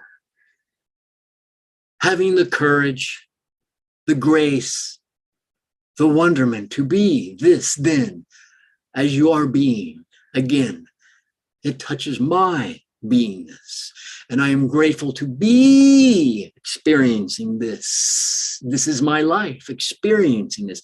You are giving me this life experience. Again, I thank you. And however brief this that I have shared with you seems to be, or however long-winded it may have seemed to be, I will bring the channel Shaun back in a moment. There are a few other civilizations that will come through here ever so briefly in ever encouraging ways, in their way, in a way that may be for you uplifting in a different way. Oh.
Thank you, all of you, always, in all ways, much love, always, in all ways.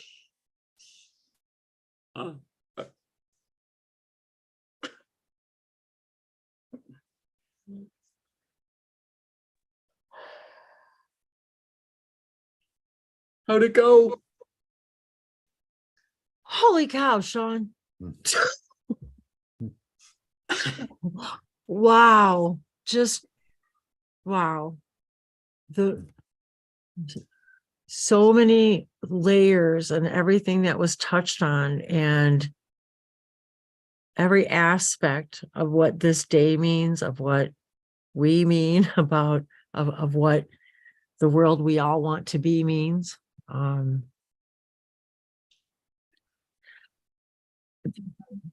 The layers and just all of the metaphors and the fingers of the same hand, and that analogy has been brought to me so many times from my guides as well, about if we could all just see ourselves as all the fingers of our oversoul, and even bigger so that, you know, we're all literally the hands of source and the fingers of source. And even though one may not be able to see the next and they work individually, they're still all connected to the same body. And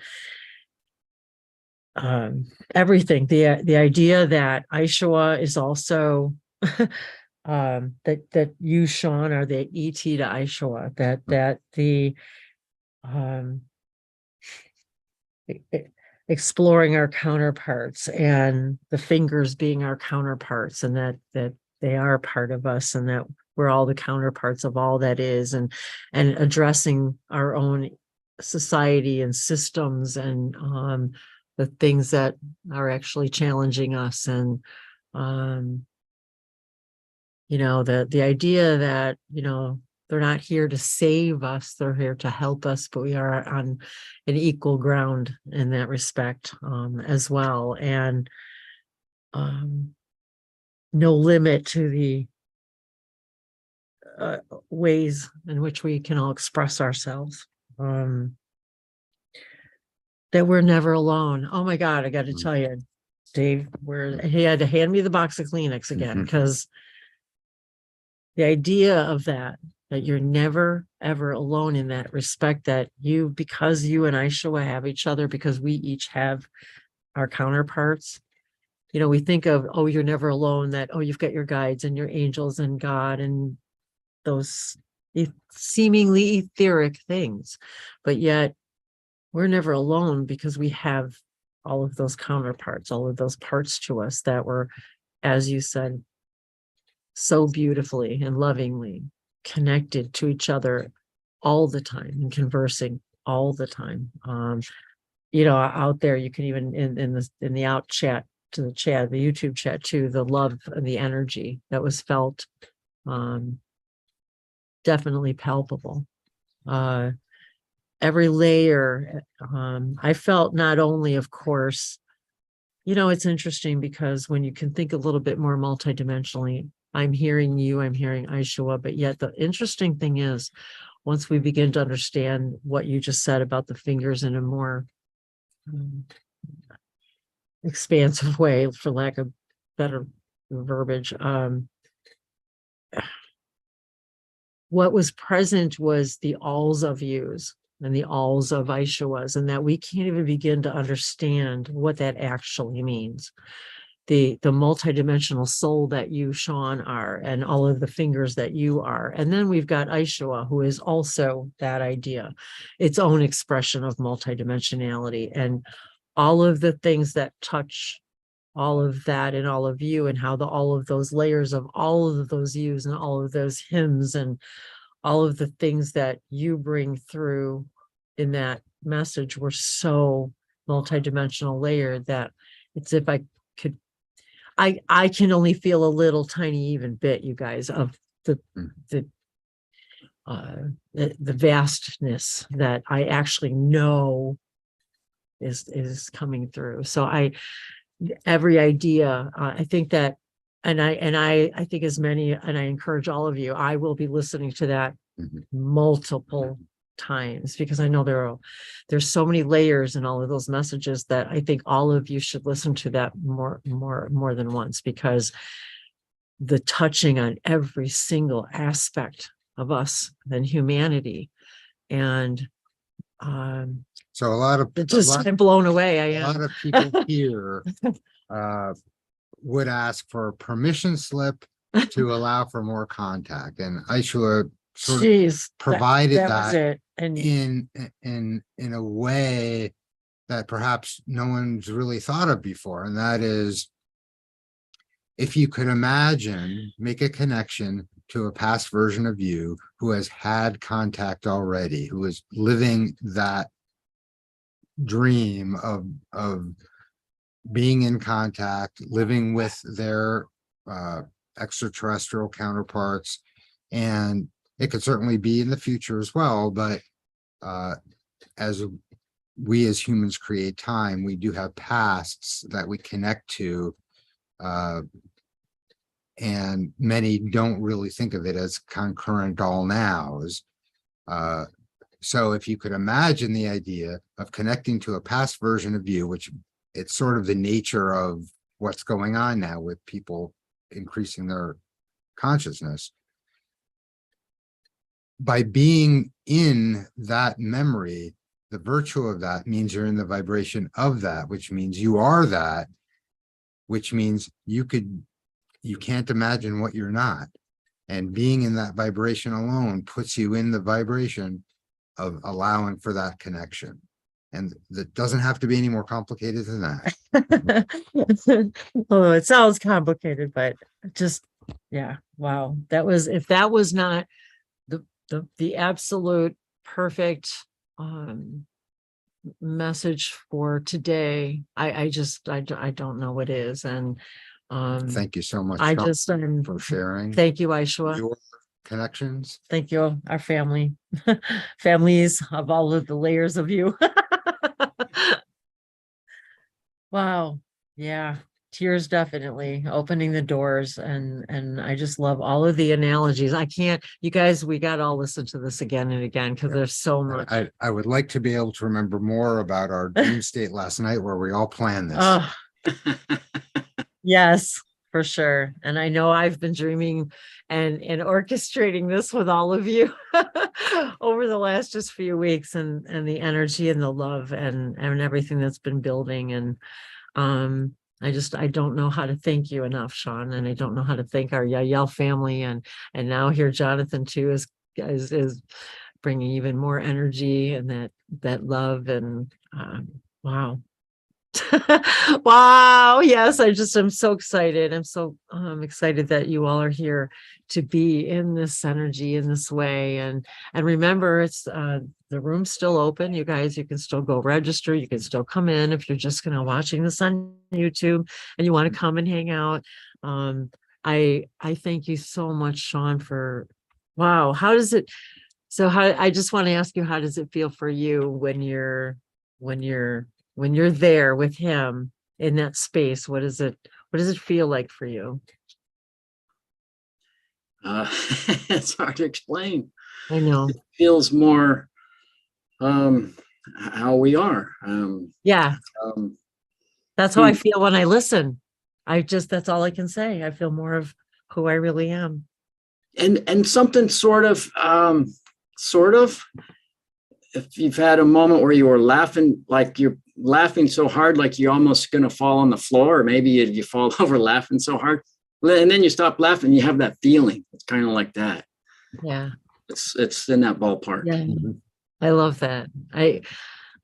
I know I've really found, especially the last couple of years, it's like my language, my vocabulary just pales and fails in comparison to what I'm hearing and what I want to say and how I want to say it. And you just so beautifully allow that to flow through. And it just, I'm going to be on the clouds for weeks with all of this and just everything. And oh wow. And I don't know how long you can stay, or so I do want to just take this opportunity for all to just enjoy this moment. And I'm feeling Hawaii. I feel the energy all around you. And Jonathan, feel free to jump in and talk with Shaun. If you'd like to. So I came in after a couple of hours. You had been on for a couple of hours, so I don't. As Jonathan, are you presenting something, or did you already? No, he hasn't actually. He was. I think there was something that he did want to share with the group. And so I am also excited that he's still here to share. If he's going to go do that soon, I have time. I'm here. I'd be happy to join in on that. Or sure. Shaun, you're welcome to stay as long as you want, and that goes for all of you. Just hang out, chime in. We do aim to keep this open as long as we possibly can until we drop. So I mean, it's we've got people represented here from all over the world at all different times, and so yeah, And I, Sheila is also. oh God, Sheila, Rebecca's here. So I wanted to say, let me say, oh my God, right now, just in this energy, yes, and we've got Jonathan coming up with the IL, and now Iveka, who also is very connected to and channels another Yael being. Shayla is in the house and has been here with us. So I wanted to share that with both of you, in case you were not familiar with her. So this is another extraordinary, beautiful, serendipitous, synchronistic moment for all of us. The Yael energy is the energy is too high for the puppy. yeah, she's just if you do hear her, she's actually upstairs chewing on a bone, and she's in heaven up there. So you may still hear her. So Abby, our puppy. Hey, Abigail. Wow, Shaun. Oh my God. And she woke up during your channeling, in which she often is, wants to be in this energy. So yeah. Woo, deep love, deep love. Wow. Go ahead, Jonathan. Hi, Jonathan. I'm going to shut up now. Hi, thank you, everyone. Good evening, and welcome to another episode of Open Contact TV. Okay. Woohoo! So I think I'm going to do a guided meditation to connect us into the ET consciousness, to particularly connect us into unconditional love. Excellent. I've been thank you, Wendy. I've really thinking what is the most thing we can do to accelerate extraterrestrial contact, either on a personal level or a group level. And the conclusion that I came to was that I was kind of thinking from their perspective, what would be the most we could do to make them want to reach out with us and have open contact even sooner. And I was thinking from their perspective, I think they'd like us to see that we're more unconditionally loving. It tends to be when I've been with friends that have been very heart-centered and unconditionally loving, that we've had sightings ourselves. And so I think, I was kind of thinking about this earlier, and I was kind of seeing visions of how the ETs, at least kind of the more scientifically oriented ones, perhaps the Sirius beings, they're kind of monitoring us vibrationally, and it's almost like they've got this graph, and they've got a line on the graph that says collective Earth frequency ready for open contact. And when we pass this frequency, that's when they've decided that it's safer to begin to contact us more regularly and more openly and freely. And so I don't know if that's exactly the case, but I get the feeling it's probably something like that, at least for some of the civilizations. And so yes, it makes me think, to put it in context a little bit. I walked into the town here the other night. I've moved next to a slightly bigger town here in Peru, where they've got a beautiful church. It's almost like a miniature cathedral. It's all done out with gilt paintwork and all these amazing, I think it's a Catholic church, so it's all quite new to me. I often just wander into churches and just introduce myself to the surface if there's one synchronistically going on. And so I did this on Saturday night, and there was a little choir practice going on, and there's some people doing some chanting, Catholic chants to I think invoke and invite in Christ and Mother Mary.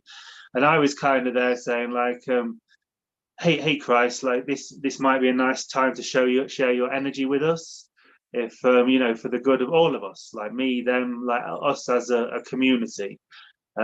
Just to bring in some nice energy, because I do feel the Christ energies a lot when I go in churches. I've always noticed the kind of Christ consciousness or maybe they would call it the Holy Spirit. I don't know. I'm not that clued up. But to me, it was the energy of Christ. And I've always kind of sensed it.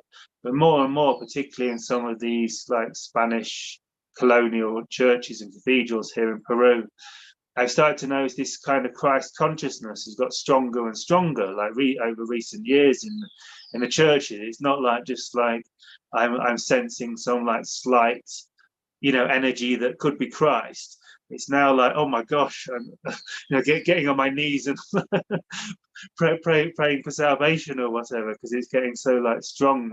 I feel this energy of Christ. And so basically this happened on Saturday night. There was like, I believe, quite a powerful Catholic prayer, like invocation. I don't think they use the word invocation, but like to bring in like Mother Mary and the Christ energy, or the Holy Spirit. I'm not sure exactly what they call it.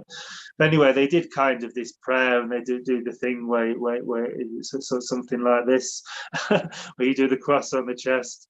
And it was a little bit overbearing. I see what people say about Catholicism. It can be a little bit strict and get carried away. But what it did do for sure, it brought in the consciousness of Christ. And when they did this little prayer thing, all of a sudden I just felt like, I'd been asking before, like if Christ would come in. And then, part of this ritual they were doing was all to invoke, from what I understand, the Christ consciousness and the Mary consciousness. And as they did this bit, and it's not the first time I felt this in Peru. I think when they did like drinking the wine in one other ceremony, I felt it like initiated it. But it's something they did, like doing the cross or something. I just felt the consciousness of Christ or the Holy Spirit. I guess it was the consciousness of Christ. I did come like into the room, and it was very, very palpable. It was extremely strong and extremely palpable. And so this is kind of the point I'm getting to, that we're basically shifting into like the fifth dimension now, or fourth density, like this experience I was having in the church, that I believe a lot of the church congregation felt like this higher consciousness of Christ consciousness, like kind of manifest in the church room. To me, it's kind of saying that, like, fourth density, or the fifth dimension, or the age of Aquarius, or, whatever we call it. So I was listening to you right at the start, Wendy, before I logged in, hearing me talk about the age of Aquarius. And I've been talking a lot about that the last few days as well, because we've got Pluto moving into Aquarius, and it feels like a very strong shift at the minute. So it's like we are really moving into the age of Aquarius now. And I've been singing the same song, the age of Aquarius, the age of Aquarius. Yeah, because I was under the understanding we're like in the age of Aquarius now, that and I'm not, really very versed in any of that we've already kind of moved in from the age of Pisces into the age of Aquarius. So yeah, it's like the perfect timing for that song. That's so funny that you mentioned it too. Yeah. And so the point I was kind of making is that, while I understand that many of you, aren't from a Christian background or so interested in that kind of thing, that you're more here for the ET thing, which, don't worry, I'm going to get to in a minute. It's just kind of this sign that this new consciousness is coming in everywhere, and it's really becoming palpable now. And I think maybe a lot of you following this call are beginning to feel it yourselves. Like in the past, it was like we were kind of working through doubts and, doing the shadow work, letting go of our misaligned belief and our doubts around is this real or not? But it's like now we're going through such intense processes, and the energies are getting so intense, and we're all getting such like emotional challenge, and being forced to work through our beliefs, that like we're not kind of like questioning, is it real anymore? It's like, please help me get through this. A lot of the times. So while it can be very intense and not pleasant sometimes, when our shadow and our healing process is going full swing, at least it does have this kind of side effect of, kind of confirming to us that something definitely is happening, and we really are going through a huge shift. And so my point of this long-winded story is that like the shift is really underway. Like, I'm sure a lot of you, just watching this transmission have felt the energies of all the talkers and all the speakers, not just just heard the words and the information, but also getting like energetic downloads from the speakers. And so this is the shift. And I really feel like now, like contact is happening, and it's maybe not quite how I'd almost go as far to say, you know, I've been talking a lot on my YouTube channel about how open contact is here. 2023 is the year of full open contact. And I've even bought through some channelings that, you know, there's going to be motherships flying over New York, and then had other challenges coming later to say that the channel was getting carried away and he needs to stay more grounded because he was actually getting a bit carried away with that. And so I begin, like, even my guy in the Yael said, like, I got a bit carried away in some channelings with like just trying, I don't know, my mind was getting a bit involved, I think, trying to make open contact manifest faster than even perhaps the Yael were informing me. But that said, like, with my overly ambitious optimism at sometimes as to 2023 being the year of open contact, it does kind of feel like it's happening. You know, there's all sorts of information coming out in the media, like government whistleblowers coming forwards, and like even officially acknowledged government officials and officially acknowledged government movies and footage of UFOs. And so there's that side of it, but also it's like contact is happening on many levels. Like I work with a lot of clients to like introduce them to channeling and extraterrestrial contact. And last year it was like a little bit frustrating for me. Like I was doing some courses with people, and that like on how to have like physical sightings, and they were enjoying the courses, but the physical sightings weren't happening. And I was a bit like, well, oh well, keep going. But then just as we moved into this year, into 2023, it seems like all of a sudden people started having experiences like everywhere, like not necessarily the physical experiences they were looking for, but perhaps dream experiences, or perhaps energetic, like kind of spiritual experiences, or feeling energies around them and feeling like there's beings in the room, even if they can't quite see them. And from my experience, this kind of thing this year is happening like everywhere. It's like all of a sudden, like contact is happening. Like I say, it's not necessarily a Yael mothership, Phoenix Lights style avatars of the Phoenix Lights. Is that the name of your book, Shaun? Something like that? Yes, and how remiss of me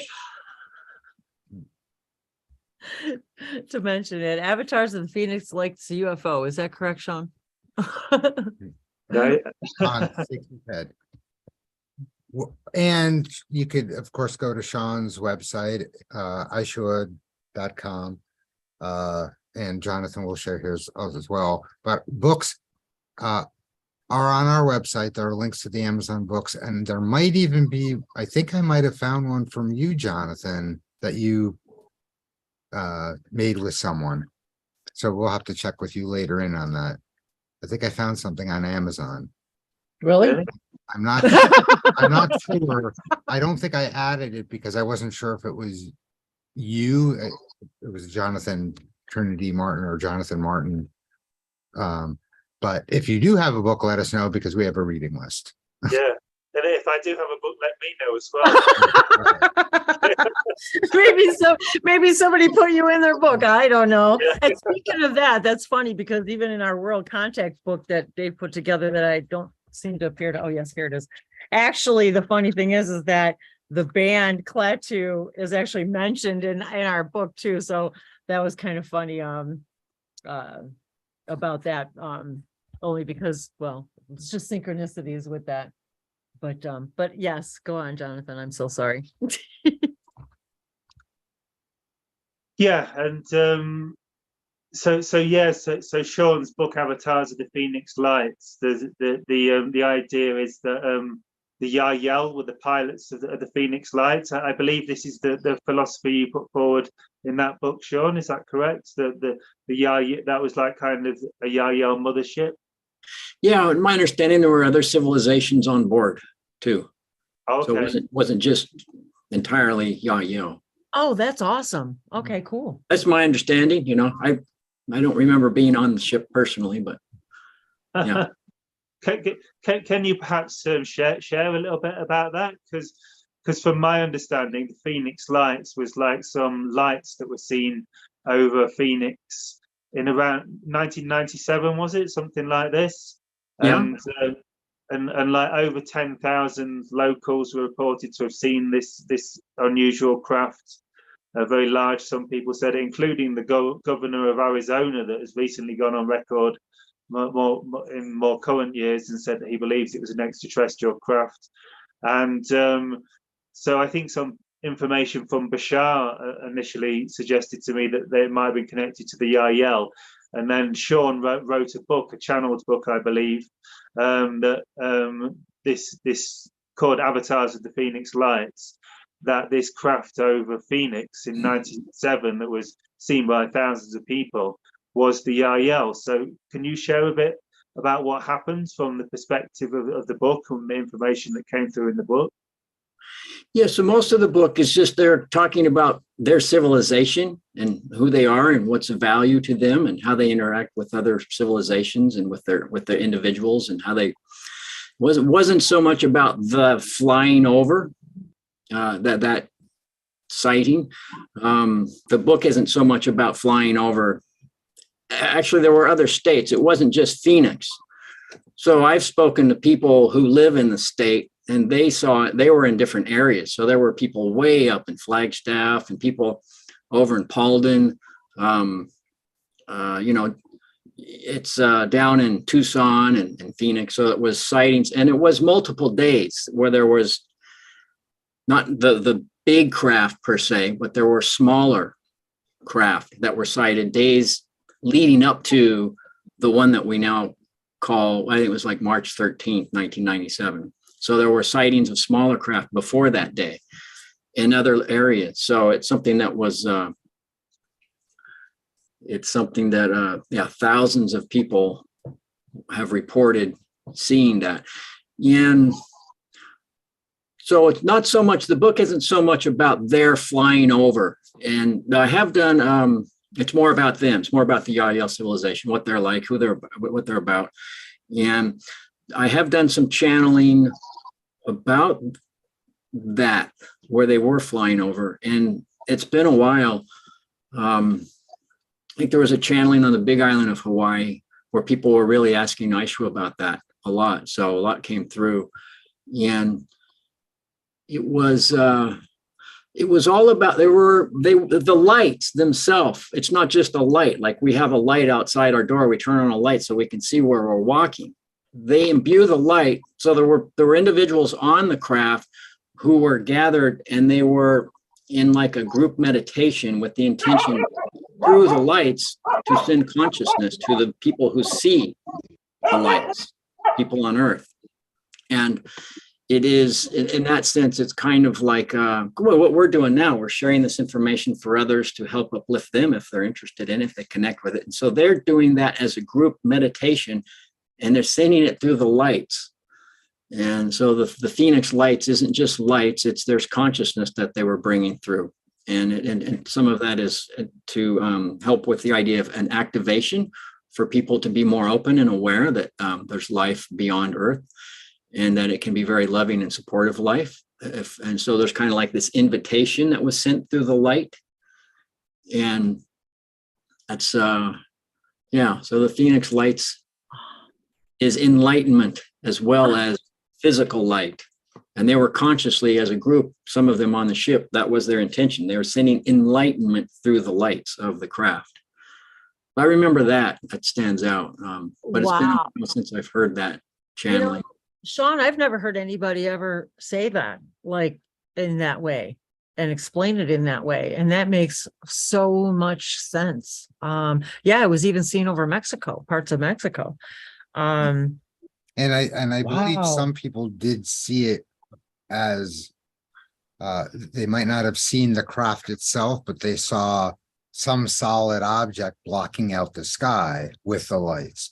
So not only seeing some random lights in the sky, it was as obvious as it could be. Yes, and it was for multiple hours, as he said. But that's fascinating. I hadn't really thought about it that way, and that makes a lot of sense, especially for me, being the language of light and the idea of we're all, receiving and transmitting those languages of light, that, the light is what we really are.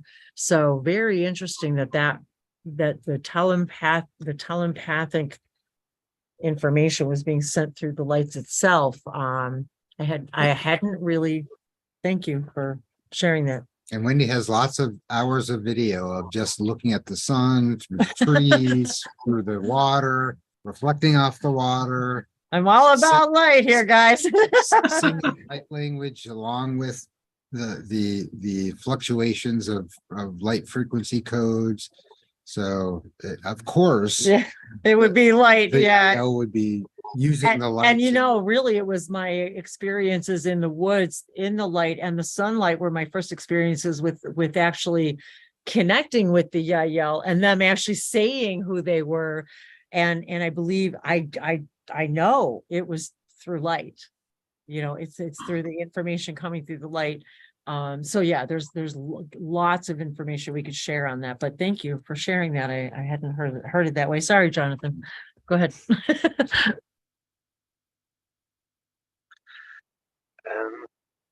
Yeah, thanks for bringing that up, Jonathan. I ought to dig that video up and put it up for people to hear it, of that channeling.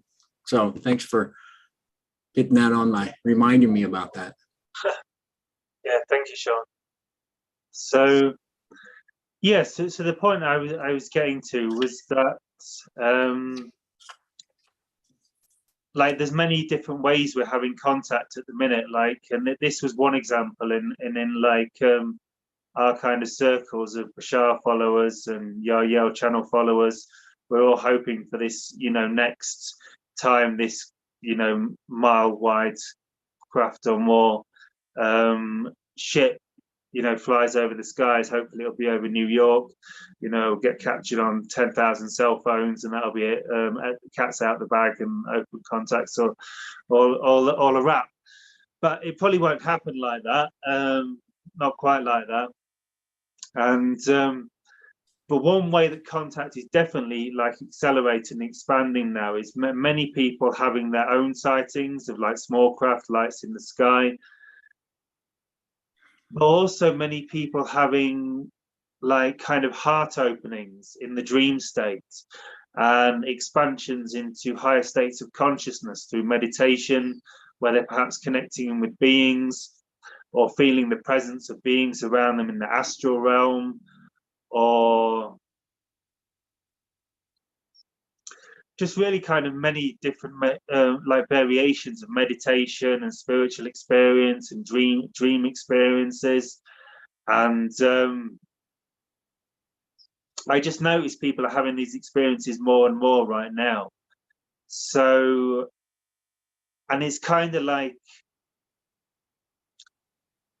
the contact experience is an expansion into another dimension of consciousness, another dimension of reality.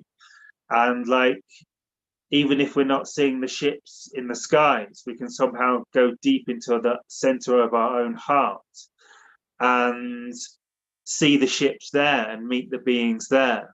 As strange as that might sound, I'm sure some of you understand what I'm talking about.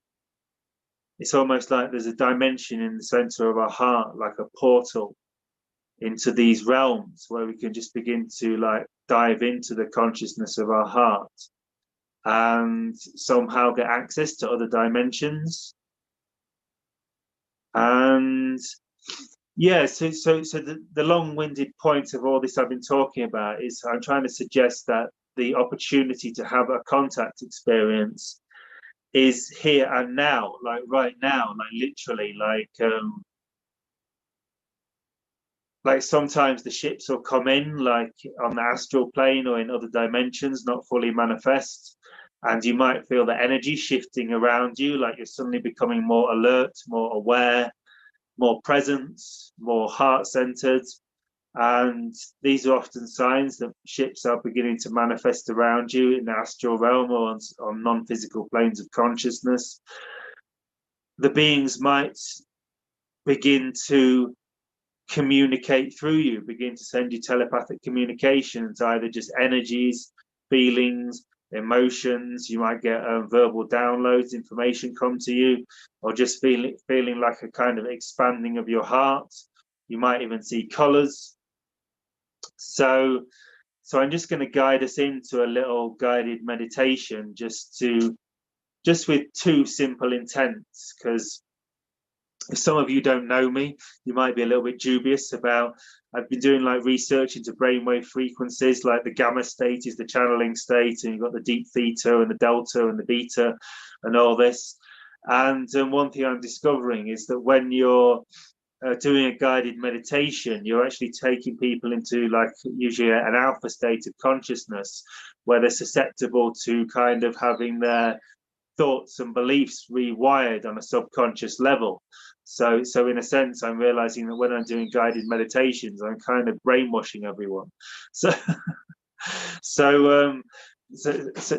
I want to just be kind of clear that like I'm thinking now, like people watching my videos when they're doing a guided meditation, they're thinking, am I just going to let this random guy like brainwash me?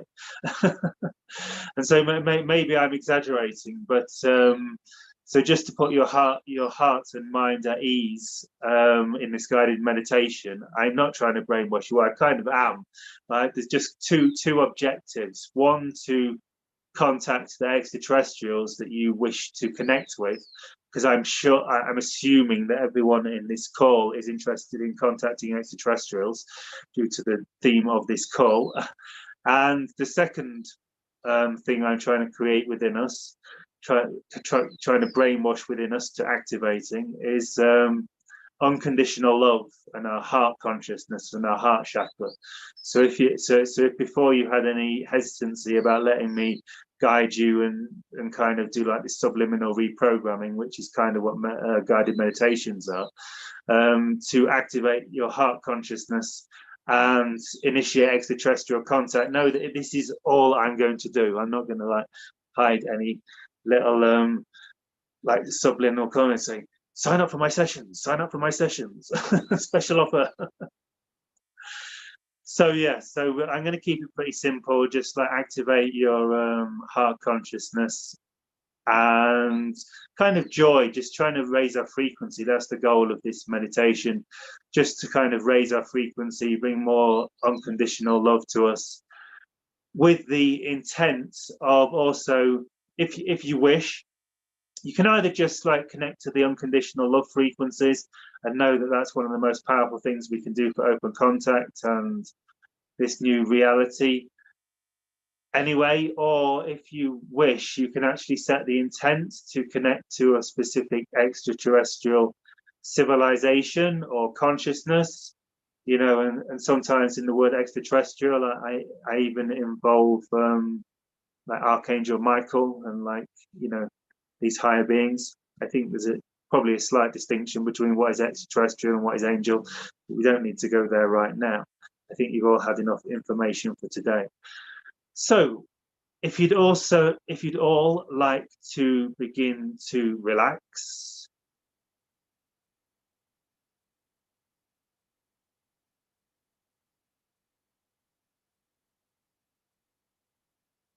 And if you are interested in deepening your connection to an extraterrestrial civilization or civilizations or consciousness, you can just kind of set the intent now. You could just say something like, either in your mind's eye or verbally, hi Pleiadians, I'd like to connect with you. If you are willing to connect with me and like help me energetically and perhaps begin to forge a bond with me. So we can perhaps say thank you to the Pleiadians, the Arcturans, Yael, of course, the Shakani, Sasani, the Shah civilization,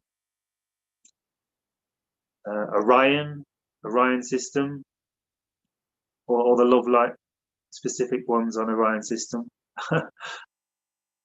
There's some bad reputation, some Orion beings, but we'll focus on the love light ones for today at least.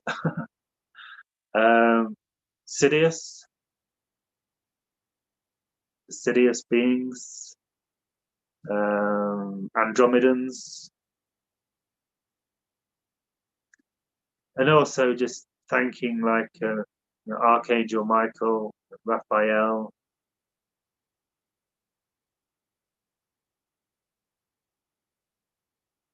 and Yeshua. I was talking about Christ consciousness earlier, wasn't I? So Jesus and the Christ consciousness, and the Buddha, Krishna, Muhammad, all beings that have like done service to humanity, to grow humanity spiritually, bring us to this point we are at today.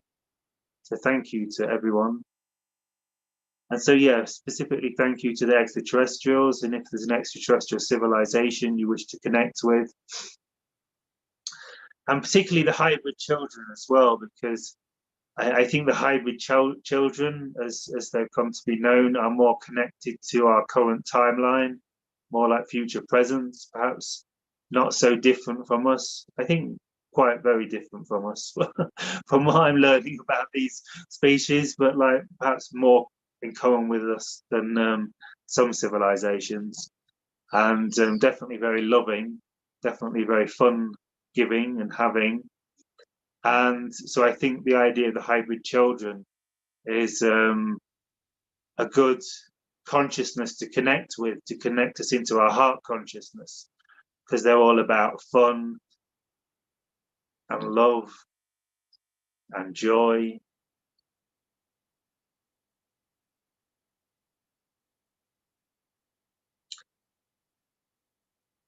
Yeah, so if you want to connect with an ET civilization and you're not sure which one, we can all connect into the energy of the hybrid children, which is very just kind of fun and heart-centered and joyful.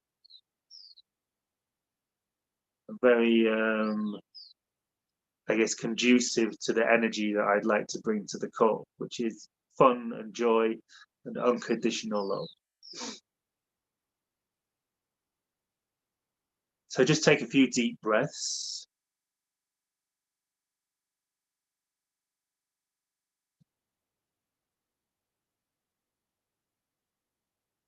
Breathe in the evening air, or whatever time of day it is where you are. Afternoon, evening for most of us, I believe.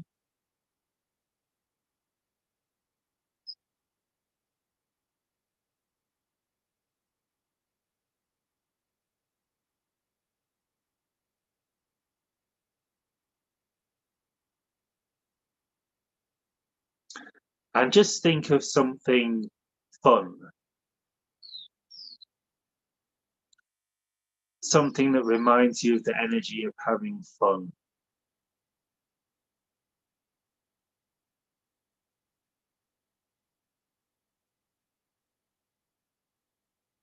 And experiencing joy.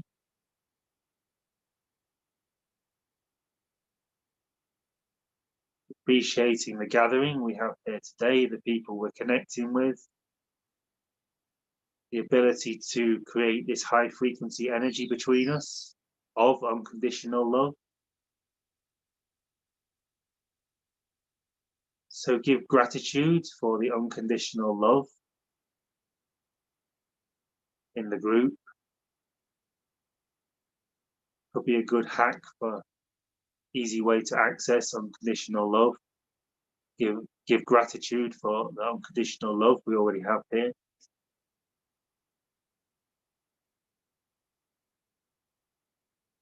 I think if you give gratitude for unconditional love, it's only going to amplify.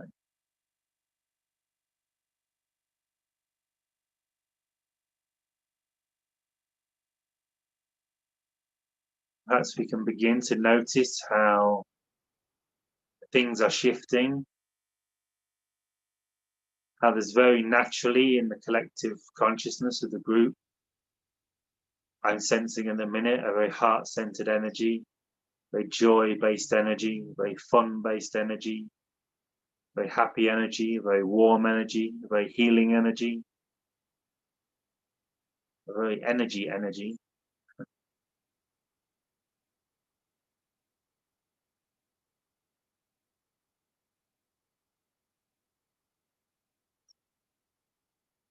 And so I don't really feel like I have to do much to activate the heart energy in these groups, because it's already so open.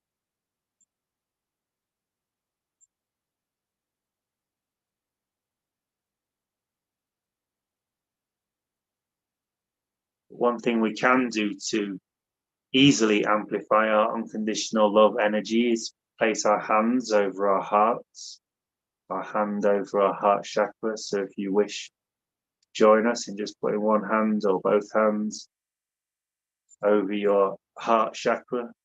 You can just feel your hand around a bit and feel like where is the place on your chest where it creates the feeling of love the most.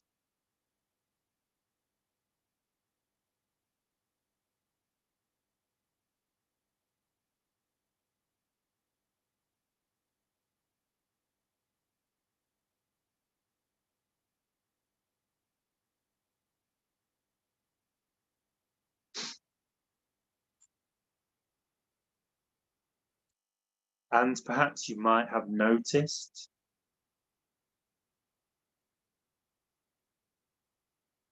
in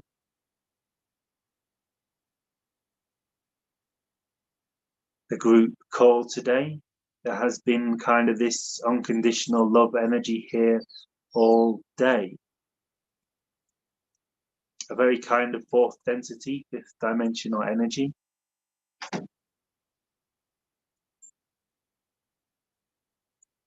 And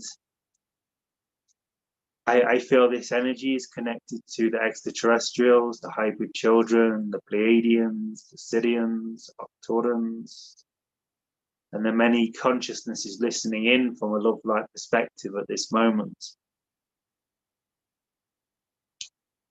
I think this kind of natural heart-centered energy that we're all feeling, kind of perhaps a little bit more happy, a little bit more centered, grounded, joyful, is connected to the energy of the extraterrestrials. And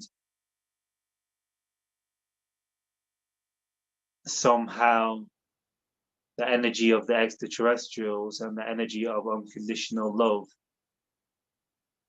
you could almost say like they're one and the same thing. Like connecting with the extraterrestrials activates unconditional love in us, and unconditional love activates contact with the extraterrestrials, particularly when we come together the way we are doing today.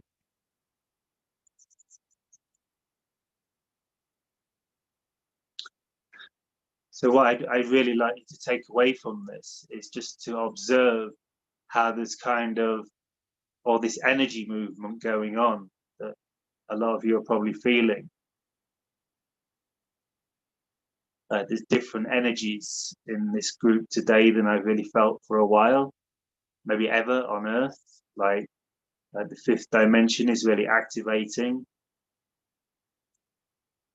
I keep thinking of Atlantis, connections to Atlantean connections, frequencies we used to attain in the past. And just really start to feel into how like the energetic shifts, the energy of unconditional love, these frequencies of joy and happiness and warmth and healing and well-being are all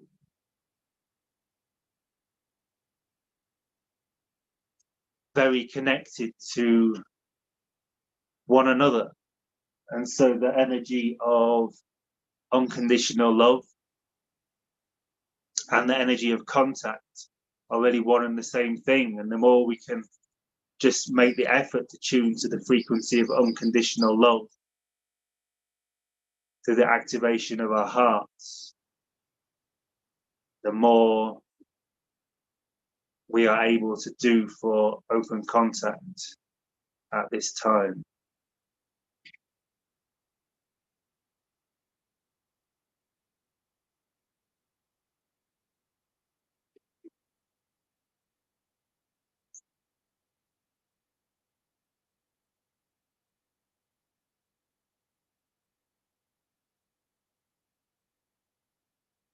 Yeah, so through setting intent and through making the effort to raise our frequencies and open our hearts more and more to unconditional love, these are really the main things we can do to accelerate extraterrestrial contact. So as you go through the night, if you continue to hold your energy centered in your heart chakra and continue to hold the intent to connect with whatever civilization or entities you wish to connect with, while maintaining this frequency of joy and unconditional love, perhaps meditating a bit, and we'll be sending out very powerful energies to the universe that we are becoming more and more ready every day for open contact. So thank you for listening, everyone. Like I say, I really do believe that setting intent, coupled with, coming from a place of unconditional love, is one of the most powerful things we can do to move towards open contact. So I will now hand the floor back to Wendy and Dave, and good luck. Thank you. Excuse me, Jonathan. Thank you. That was, that whole message was exactly what I've been receiving too. And specifically, it's funny that, we talk about extraterrestrials and the ETs coming, and you did mention the Pleiadians a couple of times as well. And I've been feeling their energy very strongly these last several days as we've come to sort of understand, many of us, and of course, we never know about the changes in the unfolding and how the frequencies are going to change. Yet it is our understanding that the Yael would be the first hybrid civilization to be coming here. Yet it was the Pleiadians who would be really here to sort of make first contact, if you will, in those ways. And now all of this again, I say, I don't know at all, only what I receive and what I'm feel, but yet, and it's up to each and every yes, one exactly, to use their imagination to go to the reality that they prefer.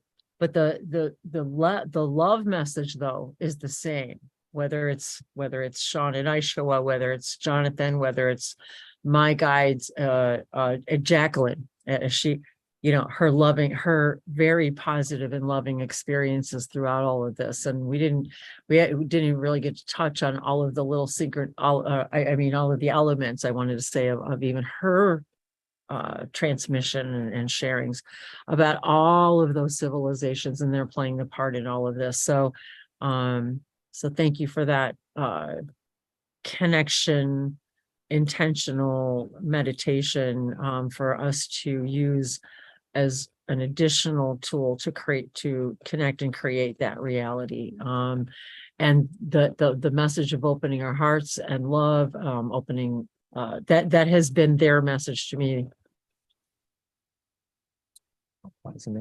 The last few days, especially, weeks, since I even kind of got the idea of this gathering, it's all about opening the love, the heart, coming more fully into the heart. And the more I do that, the more I receive. And so I can only say from firsthand experience, the more I practice that and open my heart, and intentionally so, as you stated today.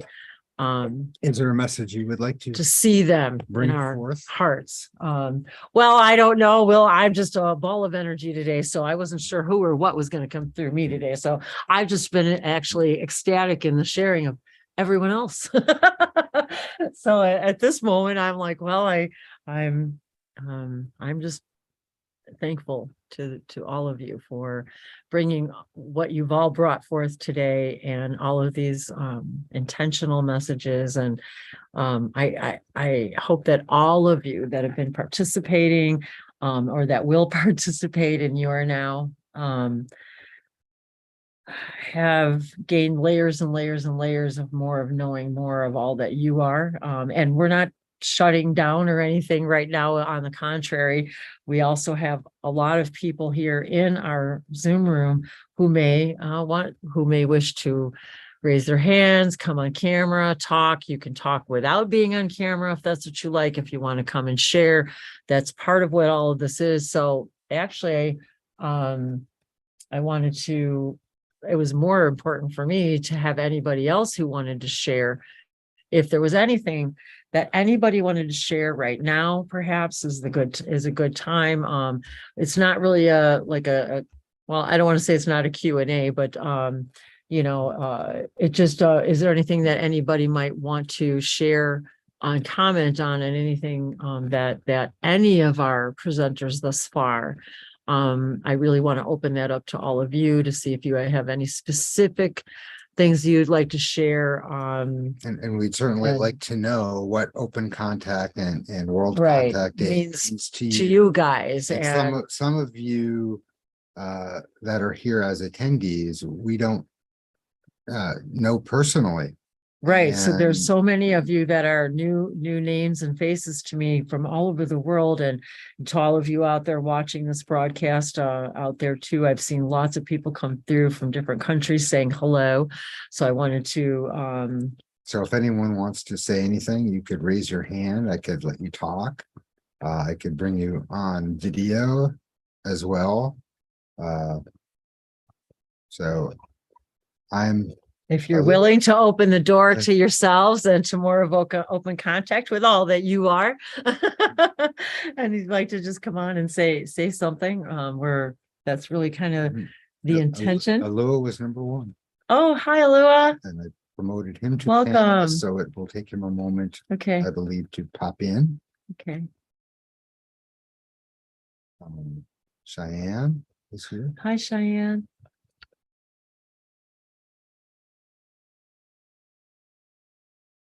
Yes, I've I see Alua. You could unmute if you'd like, Alua, and speak. You could turn your video on. I just wanted to say welcome, Alua. Thank you for being here. Thank you. You're also one of the first people to jump on board. So thank you so much. And also thank you, Alua, because I did want to also mention that Alua has helped facilitate open contact in a lot of different ways, including getting a session with us with Daniel Scranton, who I believe is also in Hawaii, one of your neighbors, Shaun. Yeah, somebody mentioned that too, Shaun, that of course, we don't know how far away he is from you, but we do know that he's there. And someone had asked in the chat if you were aware that Daniel lived there, and if you had met him, I think. Yeah. So occasionally I meet up with Daniel.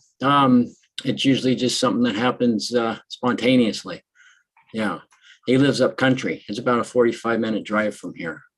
So I live down close to the beach, and he gets the great views of the beach. He's up about, I don't know, 3,000 elevation. I'm about 30 feet above sea level. So yeah. Well, him and his wife, he's got a family, and so yeah.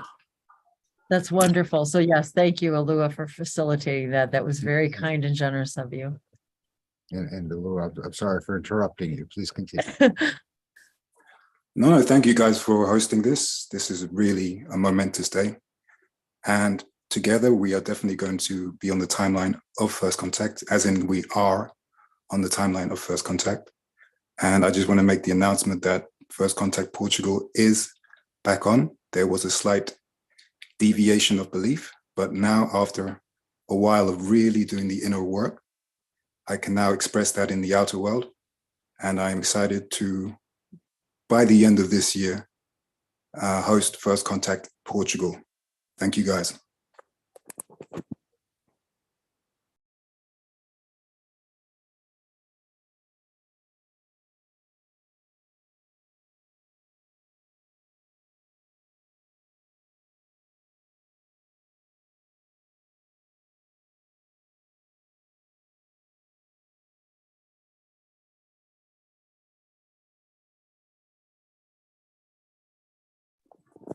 I'm not sure if we can hear you, Wendy. We're back. we're kind of hopped out there for a second. Our our internet's being a little, or I guess our energy is too high today. So I just wanted to say thank you, and thank you for all that you do all over the world, and being a beautiful conduit of open contact in many, many ways. Thank you.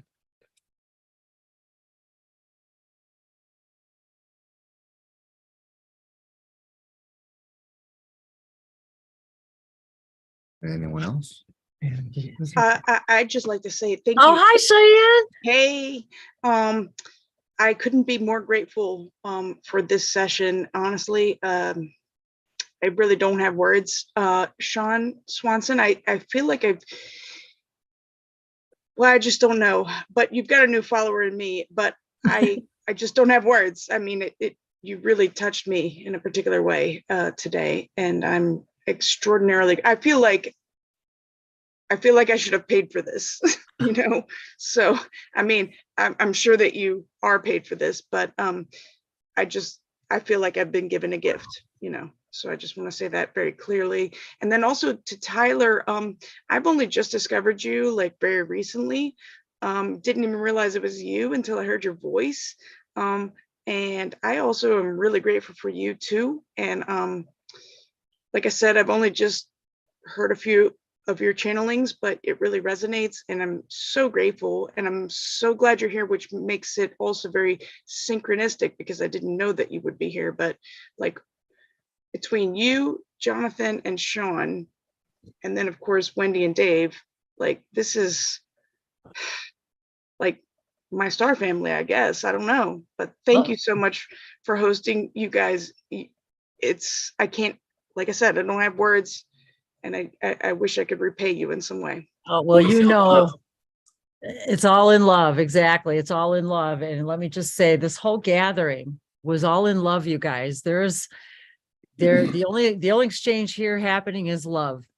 And out of the kindness of everyone's hearts and desires, this day is open. That is the only, so we are all, I'm sure I can speak for all of us who this is how we pay the bills.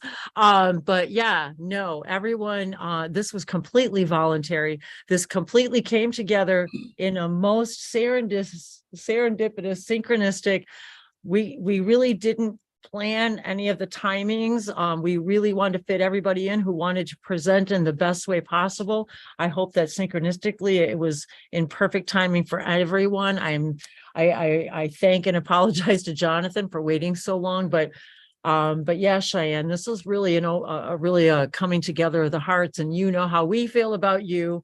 And so thank you for being with us. And so, yes, we're all open to all of the abundance in any and all ways that any of you would like to share with anyone here. So honestly, it's proof that the best things in life are free. I just wanted to make that very clear, that these people came here because they wanted to be here and for no other reason.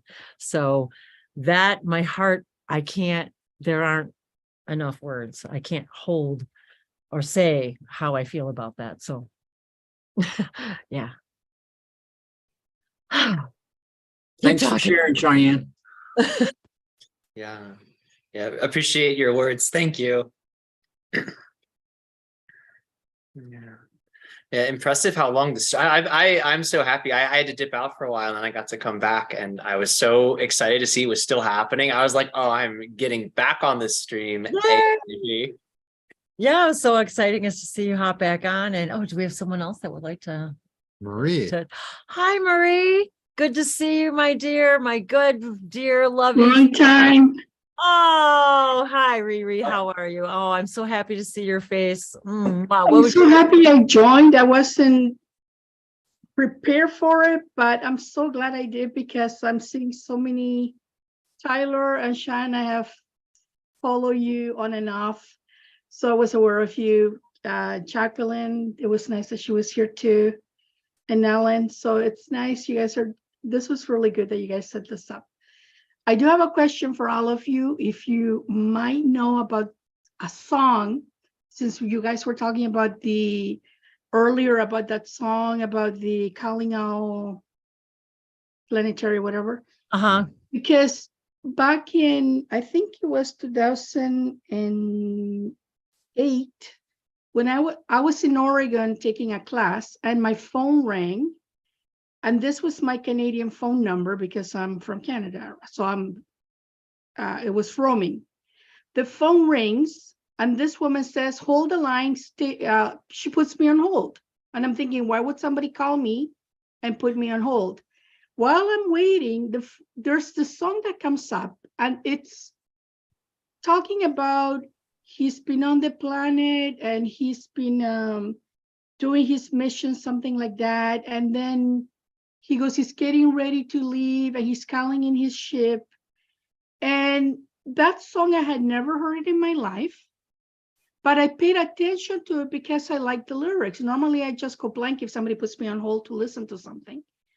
But the words were so interesting because it was talking about somebody who was coming from off planet to Earth to assist and then getting ready to leave and getting under craft.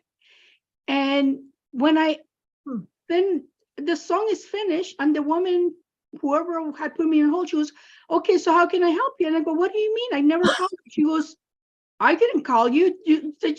And she was freaking out. She goes, you're spooking me. Like she got really scared because I told her, I go, what's that song you were playing? I want to know what that song is. And she got scared. And I go, where are you calling from? She goes, it was a city that's not even where I live. It was like a nearby city near Toronto. So I knew, I mean, the class I was in, it was a very spiritual class. So I think what happened is that, and at that time I've always believed in UFOs and extraterrestrial life, but I never dawned on me that I was part of the system, you know? So I think it was maybe my guys that were trying to reach out to me, but the song, I have never found it. And I can't remember if it was a man or a woman, but the lyrics were so interesting. Sometimes if you consider that every single thing is a message for you, there is but no I would like to hear the song again. She's like, what song was it?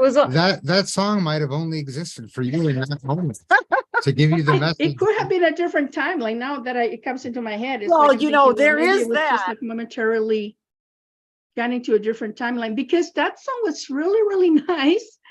And I've looked for the you know how you can do a Google search for lyrics.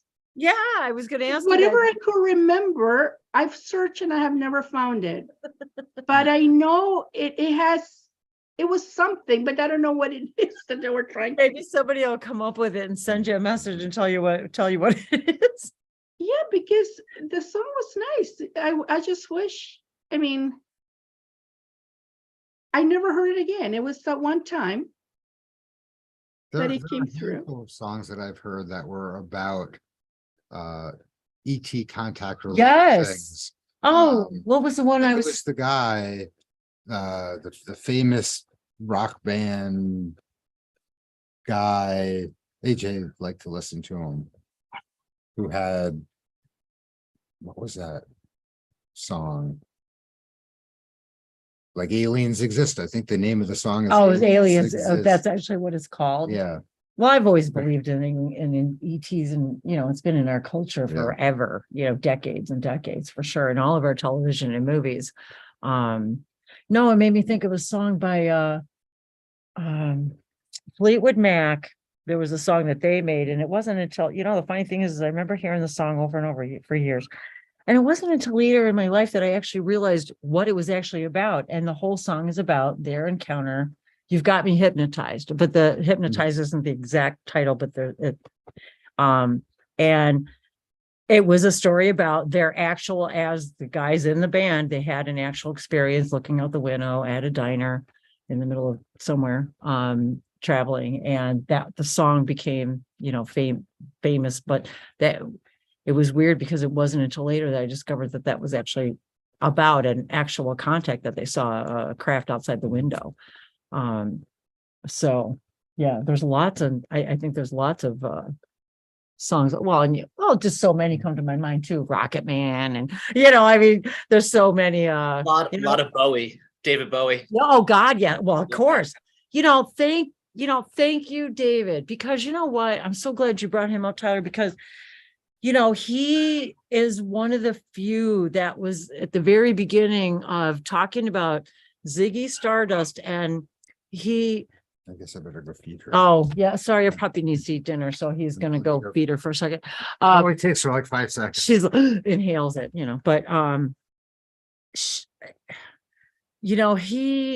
I remember vaguely,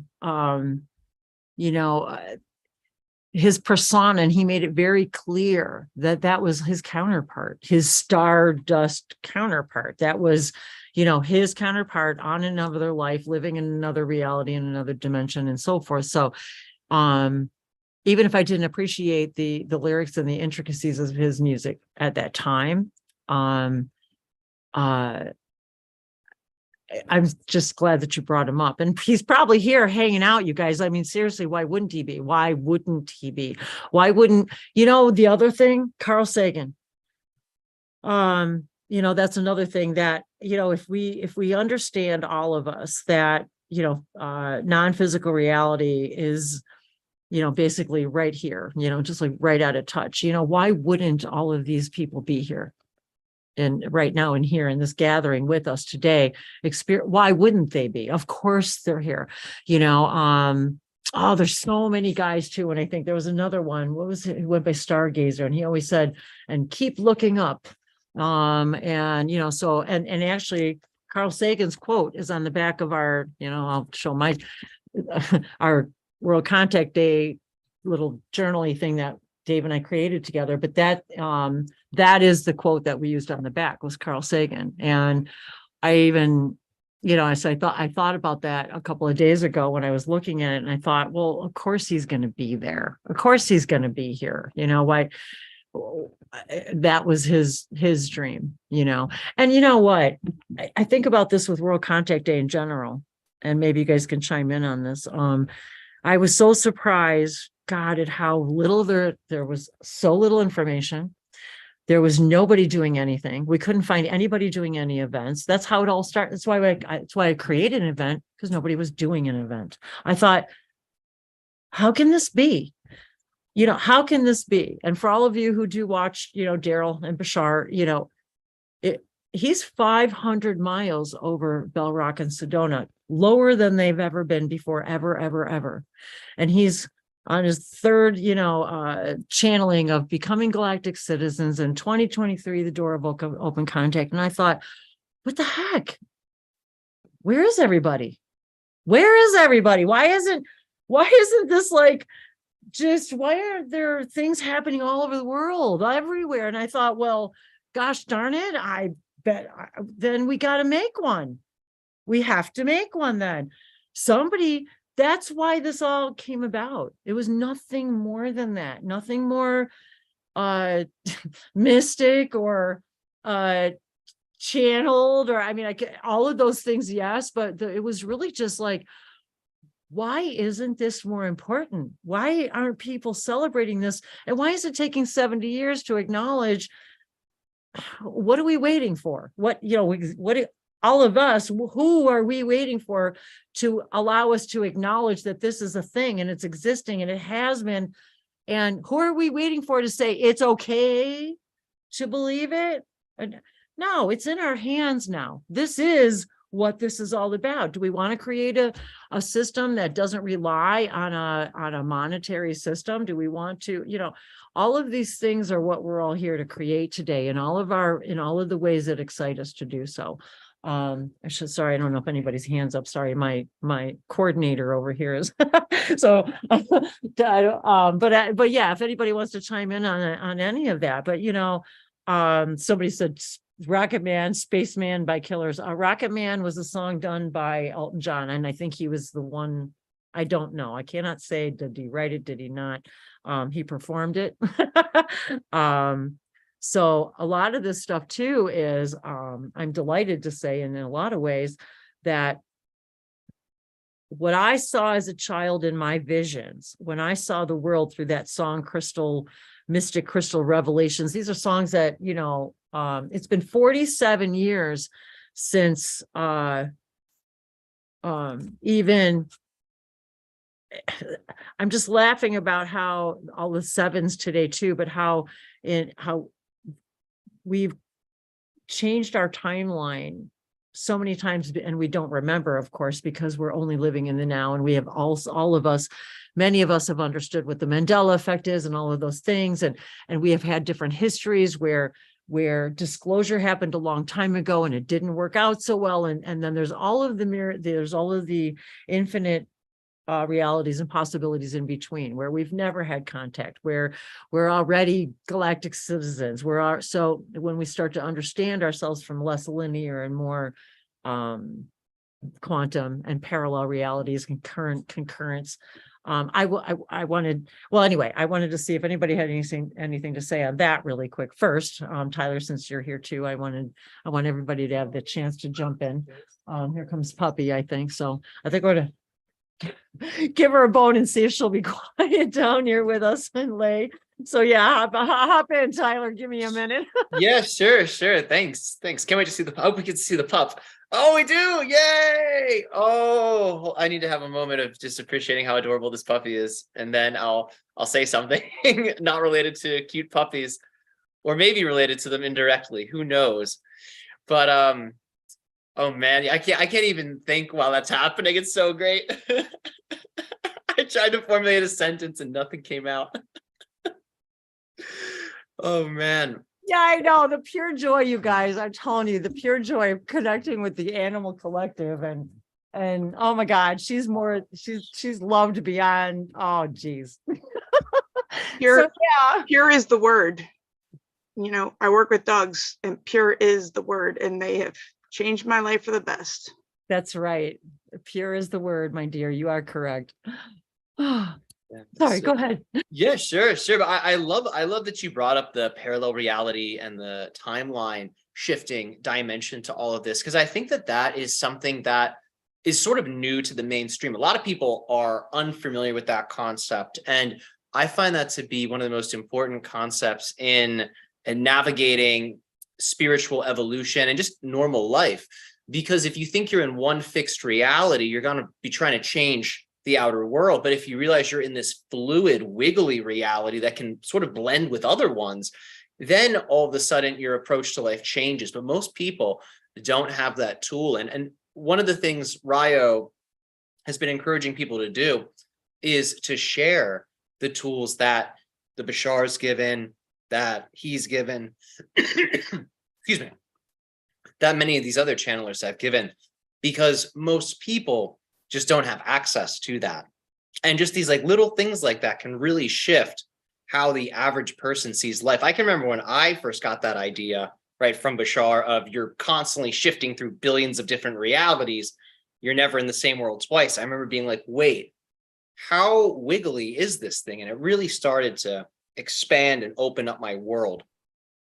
But to really emphasize the timeline dimension, this is the point I was most excited to speak on, is I think we shift timelines more often than we realize. And I've found that there's certain ways to calculate when those opportunities for a timeline shift may be present. And I've come up with a few different observations. So events like this is one of those opportunities, right? Because we're all producing a certain amount of collective energy and we're directing it somewhere. So we are creating sort of our own trajectory bubble just off of this. And that is its own unique timeline that would have not been, had it not been for Wendy and Dave putting this together, right? You have birthed a new timeline just through this event. And that timeline is a contact timeline. I mean, this thing that we are doing right now may seem very small, but imagine in 100 years, this video is here. And they're like, look, these are our ancestors doing open contact day. Look, this is how they tried to make it happen. Look at this. And yeah, I think that sometimes I feel like we get so in the character mode of just what we're doing, we forget about the big picture. I know I do all the time. But then when I think of all this digital archiving we're doing, I'm like, oh man, we're building like a kind of like a living hieroglyph that people will be able to look at, thousands of years from now, or however long. It's amazing. And more timeline shifts to come. The equinox, I think, will be another opportunity to experience some greater level of co-creative autonomy in terms of your personal direction. Oh, 1 second, we can't hear you again. Yeah, I forgot I was Mhm. muted. I like to keep my sounds down. Absolutely. And it's really funny that you said that, because we think that when we're doing stuff like this, that we feel kind of humble and small about the whole thing. And I got the same message. And when we start to receive these messages, most of us are in the immediate, okay, I can't believe what I'm hearing. I'm making this all up. But what you said is exactly what they told me. Having this today creates that timeline. Now, I was telling them upstairs when you were upstairs about how we couldn't find anything going on. That's why we did this today, was because we simply couldn't find any events that we wanted. I just wanted to join one. I didn't anticipate making one. So it was, but then again, I thought, well, if nobody else is, I have the tools, I have the capability, Dave's expertise and all of he get to have fun doing all of this stuff and doing his graphics and programming and get to be the in his highest joy and excitement doing all of this, because that's where his expertise lies. And I've just always enjoyed sharing this way on YouTube in a free and friendly way, open. So that's exactly what they said, is you're actually creating that timeline, and they will look back on this just like we're looking back on. Well, as we talk about today, you think Albert's not here? Seriously. I mean, Mr. Bender himself, and why wouldn't he be, when his mother, but didn't he also have someone in his family also named Shirley Bender? I could be wrong on that, but I'm not sure if it but was anyway, Bender, but if it was Shirley, but yeah. sure, but anyway, so very interesting I think it was. to make that weird tie as well. But then again, okay, so let's go back to the parallel reality thing, like you were touching on. I'm gonna see if I could play in the other Zoom window What? the animation thing with the symbols. Oh, yeah, but I don't want to hear it. No, we're not gonna hear it. Okay. I'm just gonna. But you know what, Tyler, that really felt, it was such a scary thing to know that we do that. And yet it was such a relief to know that, oh my God, every moment I'm new. Thank God. Like, oh my God, thank God I have that opportunity to be new every now. Wait, what? Wait a minute. You mean to tell me that I had all these beliefs going on all along that I'm carrying with me through each one of these realities, like pain, trauma, all this other stuff, and I don't have to, because I'm new every now and I get to choose? And wait a minute, I'm creating my past from the now? What? Wait a minute. I was just like, so it's freeing and confusing all at the same time. And then we start receiving information and messages and channeled stuff. And you're like, okay, what the F is going on here? Am I, loony? Am I really feeling and hearing this? Why is it I end up listening to somebody and all of a sudden I am just in tears? This started my same thing with light languages. There was hardly anybody 8 years ago, there was hardly anybody out there sharing light language at all. And yet what I couldn't figure out is, why am I crying when I'm listening to it? What is happening to me? Like, very confusing. I didn't understand. And so if any of you are aware that, hey, we get it. Like, we get it. And as Shaun and all of us have said today, this is what we live every day, all day. This is not just what we, it's who we are. So, and I know Tyler for sure, this is your life and your days and your nights and your breathing and your, I get it. I know. Yeah. Yeah. It sort of becomes a thing where nothing else really compares to it. I mean, there's those special things, I think, that are of this world that are great, but in terms of what physical reality has to offer, I find these higher energies and teachings really are like this universal substance that it's almost like, wow, I went so long without that. I went so long without that upgrade, that nourishment that would allow for me to almost sort of levitate a little bit, like, or at least create a little bit more reaction time between my mind and the world around me. It's like these things are so powerful and so neatly put together. That's what I like. They're like, I feel like once the baseline esoteric understandings are had, right, of how the universe works, the laws that Bashar delivered, I think that's a great example. Once the average person or the practitioner just realizes those, I feel like some of these other ideas then become a little bit more digestible for them. And that's, it's just sort of maybe organizing how the information is delivered. But I'm excited to see, are you showing us something? It looks like you were. I just wanted, for anybody who's not familiar, I just wanted I was going to show everybody what you just said, but I wanted, yes, first of all, the laws of creation. So I wanted to say too, I know Shaun has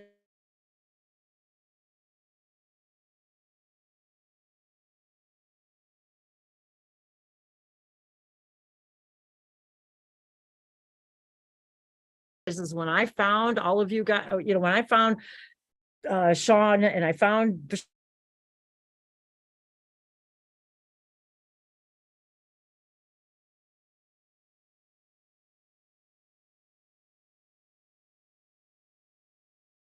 Shaun.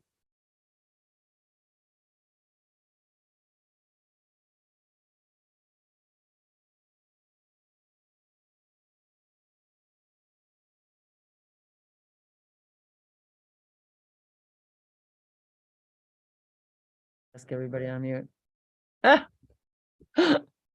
Okay, sorry guys, can you hear me? And everybody else probably got muted. As soon as we went off, we like blasted out, everybody got muted. So feel free to unmute yourself. Our internet is spotty at times. It just is. So- We're in the country in central Alabama. So The last thing we saw was you were holding up something. So I Yeah, wanted to say, just to mention about the 4 and 5 laws of existence, that if anybody's been watching Daryl Channel Bashar for all the years, it started out as 4 laws.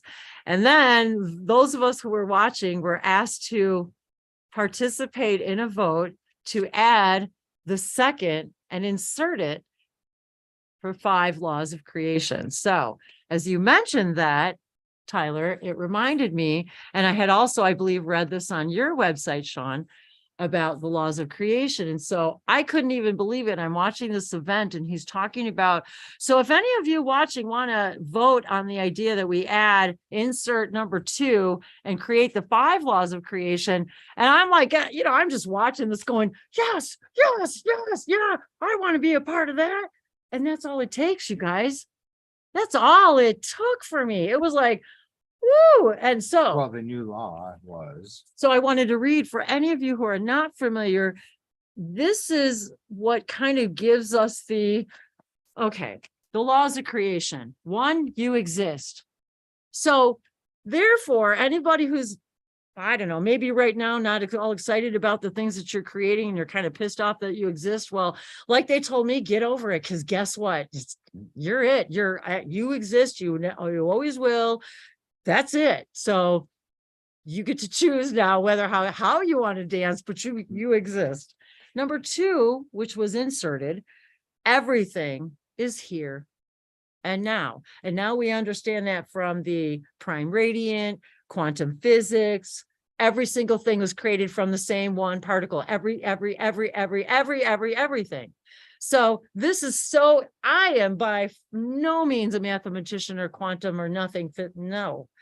But yet, when we understand, even just in that, let that little seed plant itself into us, that everything is here and now, therein is where it's like, oh my God, this scared that, everything is only here and now, but what about the past? What do you mean? I thought there was a past. I thought there was a future. So all of this starts to unravel in our consciousness. Number 3, the one is the all, and the all are the one. And how many times have I heard Aisha say that? How many times Has Daryl said how many times have we all heard that the one is the all and the all are the one? The fingers, just like Aisha said, the one is the one hand, the all is all of the fingers, but you're all this, we are all the same all. We're the same hand, we're the same thing from a different perspective. You see a tree, you see the leaves on a tree. You know, the root can't see the leaf and the leaf can't see the other leaves and they can't see each other, but they're all existing on the same damn tree. It's so the one is the all, and the all are the one. We are all the one created. We are God. We are all of creation. Number 4, what you put out is what you get back. Now you can read this on a lot of levels.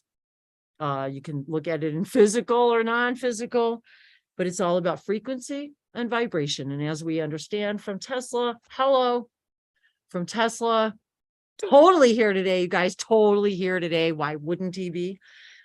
You know, once we understand our reality is frequency and vibration, we are unlocking and unlock. I was remiss in that. Number 7, the sacred circuits of the sacred circuitry. Thank you, Sasani, Yael, and Sirius, and those before us who created and brought them for us to unlock ourselves. Today is number 7, which equals unlock, which means unlock. The symbol for 7 is unlock. And this is what we're doing today, you guys, unlocking. And I've been using these Syrian sacred circuits since I woke up, since I was introduced to them in 2010, and it has been, it changed my life. What you put out is what you could put, what you put out is what you get back is really the everything of everything. It is, and the more I realize this every single day and all the little tiny things that I say, I do, everything creates my vibration, and what vibration I'm putting out is exactly what I'm going to see in my own reflection. And this has been said a million times over. This is not new news, but it bears repeating for all of you who may have never heard it, or who may need to hear it again, or who may have never heard it. Maybe you're hearing this for the very first time. And number 5, everything changes except the first 4 laws. Everything. Everything. You being here changes everything. You walking, when you leave today, changes everything. Everything is always changing, except that you exist. Everything's here and now. The one is the all are the one, and what you put out is what you get back. And I can hear, I swear to God, I can hear Aisha in my head. It just, because that is the key to really unlocking, just the beginning of the door. So what's interesting is Aisha, when he talks about the 4 laws, he doesn't say everything is here and now. And I think that's because from their perspective, it's so obvious, it doesn't even. And I think that's why they even said, do you guys really need to insert it as a law? We inserted it. We had it inserted because it's not so obvious. No, it isn't. It is not obvious that we're having concurrent parallel realities and coexisting and conversating with them all the time. No, it is not obvious to us. It took us like 2,000 years to even get close to figuring out the puzzle. And yes, and I haven't even come close to, reading or what I want to say, learning about like all the mystery schools and all of this.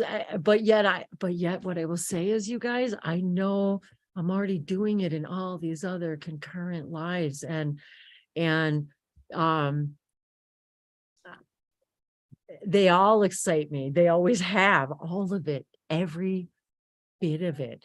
I had the most interesting experience one day with Merlin, and I'm thinking about you, Tyler, right now because of your magic thing. And we were in a hangout years ago when there was no Zoom. It was just Google Hangouts. You could only fit 10 people. Oh my God. It was like, the landlines and dial up. And it was, and the hangout, and so someone had brought in, I don't even remember. We were all hanging out and just channeling and speaking light languages and doing goofy stuff. And this Merlin energy came in. I think somebody was actually channeling this Merlin energy. And I swear to God, I don't know what came over me. I could not stop laughing. Like, it was uncontrollable and it was bizarre. And it was as if literally that energy just sort of like, and you know, we will say that nobody takes over your body. Okay, let's just clarify that. No, they're not taking over your body. So anybody if you want to reiterate on that, Tyler, go ahead. But no, they're not taking over our body. What I felt was this beautiful presence. That's all I can say within me. That was just this beautiful, enjoyable, funny, heart, jovial, tricky, goofy, hysterical energy. And I can't explain it to this day, you know. And I think if Harris is in here today, I wonder if he was there that day. But anyway, I wanted to say hi too. There's so many people that popped in today that are just have been part of my journey for all of these years and are representative all over the world. And so my friend Harris is out there in Ireland, and all of you. And I wanted everybody to have the opportunity to pop in and say hi and tell us where you're from and all of that too. But I'm just enjoying this so much. Is there anything you want to add to that, Tyler? Because I want to share something else about a parallel reality funny thing.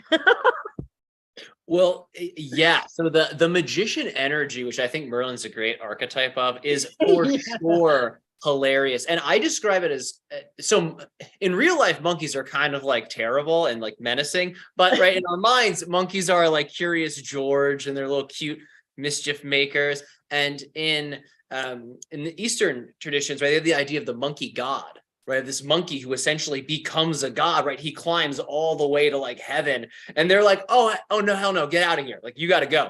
You know, like, you're not supposed to be here." And this is a metaphor for like what a magician is, right? A magician's like a monkey. It's a human, kind of like a silly animal. It doesn't really, you know, it doesn't know what's going on, right? That's how we think of monkeys, right? Essentially becoming a god, right? Becoming a fully awakened, stellar being incarnate on Earth. So it's very appropriate, I think, that Merlin would present in that way. I mean, it makes me very eager to actually interact with Merlin. And I think maybe that's why I mentioned it too, because I could sort of feel that energy around you too. So it's like, it's kind of like, hey, invite me to your party, Tyler, you know? Sure, totally. Yeah. It's great. I mean, that's what I like about these things. I mean, I enjoy the energetic practices because it's almost like you're coating your life in, this might sound like gross, I love honey, but like honey, it's like your life becomes this sweetness that draws not just like what you need towards you, but also the people, the synchronicities, the connections. And that's why I like those types of practices, because it's like, oh wow, this is the button that lets me feel that way all day and get those effects. Oh, cool. And I think the sacred circuits you're working with, I mean, that's a form of magic. See, when people hear that word, they think of this antiquated old thing. To a magician, what those sacred circuits are, that would be a sigil, right? He would describe the sacred circuits as sigil magic, where you gaze at it and it gives a subconscious program to your mind, thus unlocking, right, dormant parts of you and activating you. So it's amazing the stuff that we have right now, like we were saying before, what we're calling new age. It's the things that have always been here, but sort of reimagined through our modern context, which I think is needed, right? We need new languages for a modern society, because if we're speaking like we're from the Renaissance, right, or from like ancient China or Tibet, people can be like, what are you even talking about? So what I love about the Sasani, the hybrids, the Yael, is that they modernize all of these, in my opinion, hermetic. And I love the way you put that. Yeah. I did. Yes, that's exactly right. The old is being used in a new way and with a new energy, and Dave taking liberty to rewrite the meditation. Yeah, I was thinking that literally. I was literally like, holy cow, they're doing it. They're updating, they're modernizing the past. Yeah, we're like, wait a minute. And you got to remember too, you guys, where we were as and again, we're talking linearly in a story that we're all telling, but if we think about it that way, what wasn't the mentality 70 years ago? You know, and sorry, you guys, my dog, talk about honey. All she's doing is eating a bone, and she's in such, I'm telling you, she's in such ecstasy right now. That's what you're hearing. And I want to apologize because she's not whining and crying. She's actually loving her bones. So sorry. Don't apologize for that. That's what dogs are supposed to do. Chew.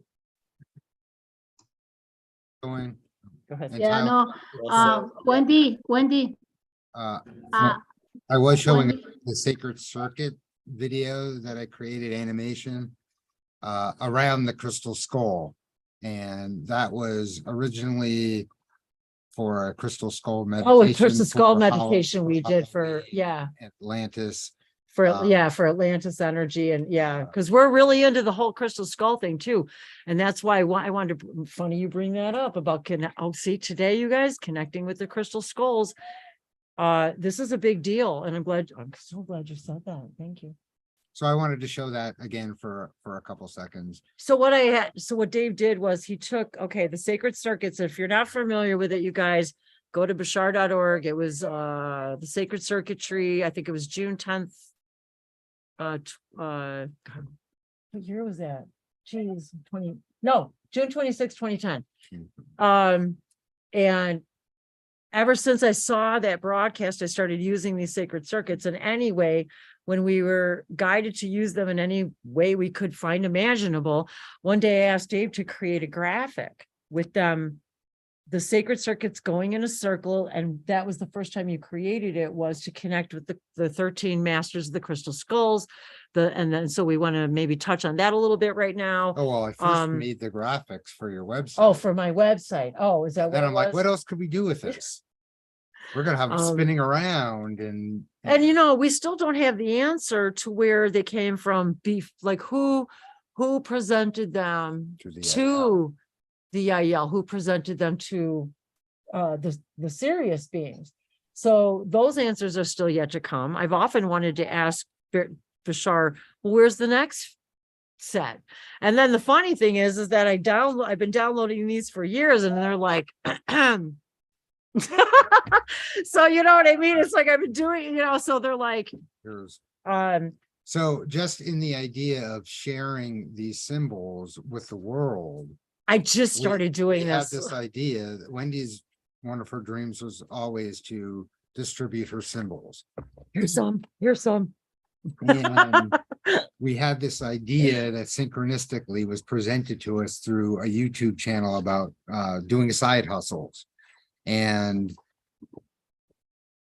it's not something you could get rich on, even though that was the advertisement. But no, it was the idea was my dream was to get them out there, to put these symbols on things like composition books that people might be attracted to, and maybe they even know what they are, but they could take them to their classroom, take them to work, take them wherever they want, and share in the activation that the symbols represent without having to do it, explain it. It could just be sitting on the table.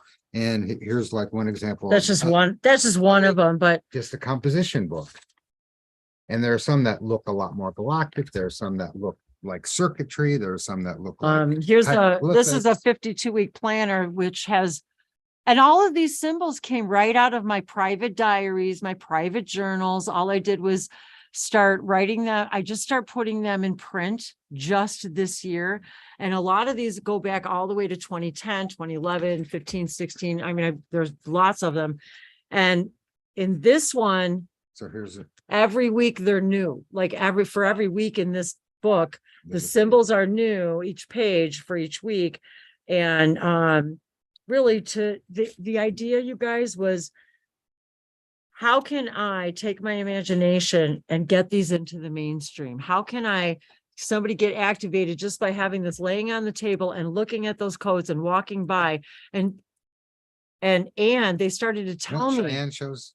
Oh my God, that's right, Cheyenne. Thank you, my dear. So also, And it's funny because Tyler, I think you recently shared the idea of journaling and the importance. You of started journaling. talking about it in one of your recent videos or that you So, just posted. We did create a contact journal. I wanted to ask, yes, can you please share about that? That looks so beautiful. Yeah, so so when Here's some of the circuitry that appears. it's really small on the pages, Oh, and that's awesome. show our little alien guy.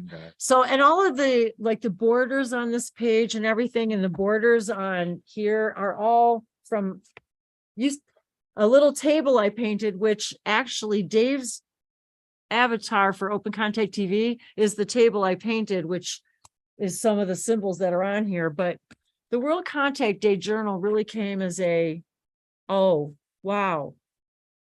We're doing this event, and it was about how can we put the story. So the story is in here about how it came about, World Contact Day, what it was about, what Dave read to you at the beginning about Albert Bender and everything is in the book. So it was inspired by this day and this story, and about Klaatu and the music, calling all occupants. It's all in the book about why I wanted to do this journal. And then about it talked about the movies, and then the Matrix movie, Keanu Reeves, being in the Matrix. And so this, and then the symbols so the symbols that I put on the front here were symbols that I've seen over the years of contact for Bashar, our Sasani family, the Yael, the Pleiadians, and this is Earth. And so the beginning, so we explain in the book what those symbols are, why they're on the book. And then it just tells a little bit about me and light language and what light language is. Actually, at the very bottom, funny synchronicity, it says, unlock your full potential every day. And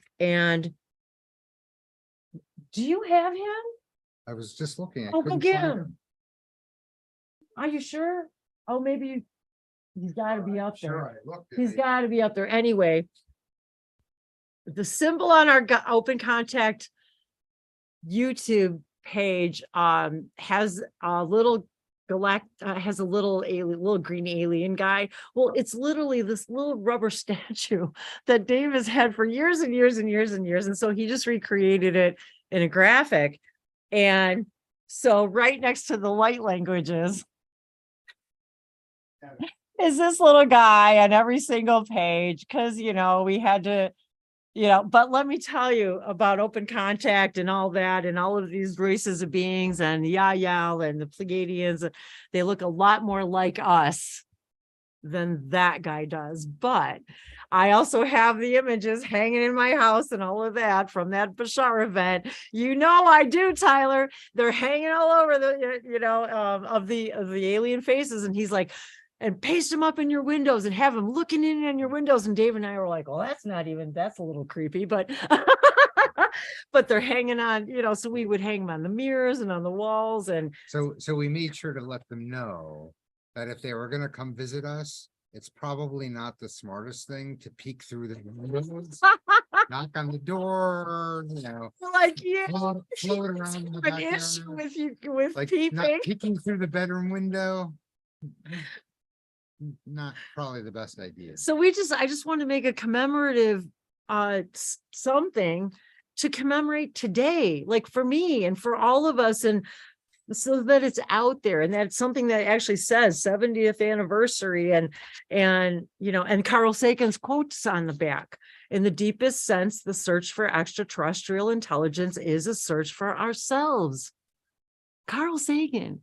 I was like, yay, Dave. So together we just created all this stuff. And I literally, you guys, so for the last 10 years, I've been guided to literally put an entire collection of every single page of every journal in one comprehensive book. And it's going to be an endeavor, and it will be. But for today, I'm like, but what can I do today where I don't have to take on this big giant thing. How do we get this out there today? And then they started telling me, and I've got a couple of different versions of these.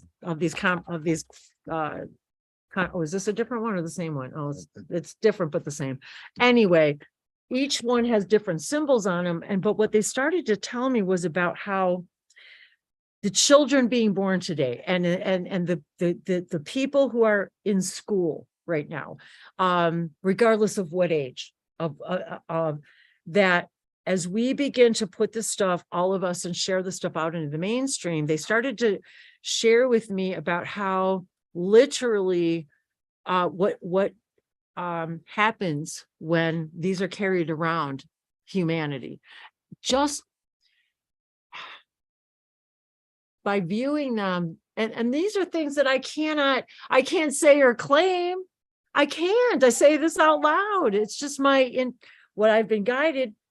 They help receive information more clearly, help you take notes better in school, help you receive and comprehend and rewire the synapses in our brains, all of us, to be able to be better antenna, better receivers, better transmitters, about walking out as transmitters of information. And as people see them and read them and just look at them, how it can enhance their own lives. Now, again, disclaimer, I cannot say these things, but this is what they were telling me. Don't be shy, and don't be shy about telling people to stop being shy about sharing everything they came here to share in every single way. And so anyway, I just wanted to say that is how this stuff is born.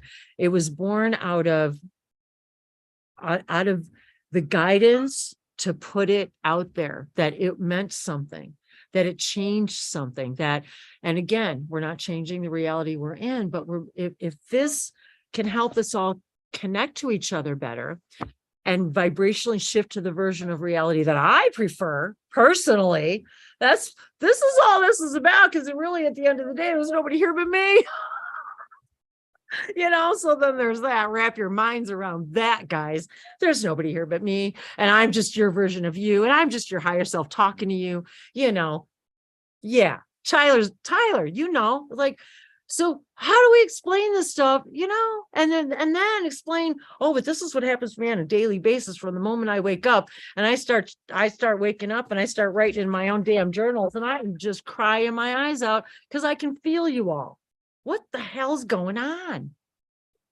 I don't know. Wendy, Wendy, I wanted to share my perspective on parallel realities. It's just like, if you think about, each one of us, if you see each one of us at this point of time and place have different realities.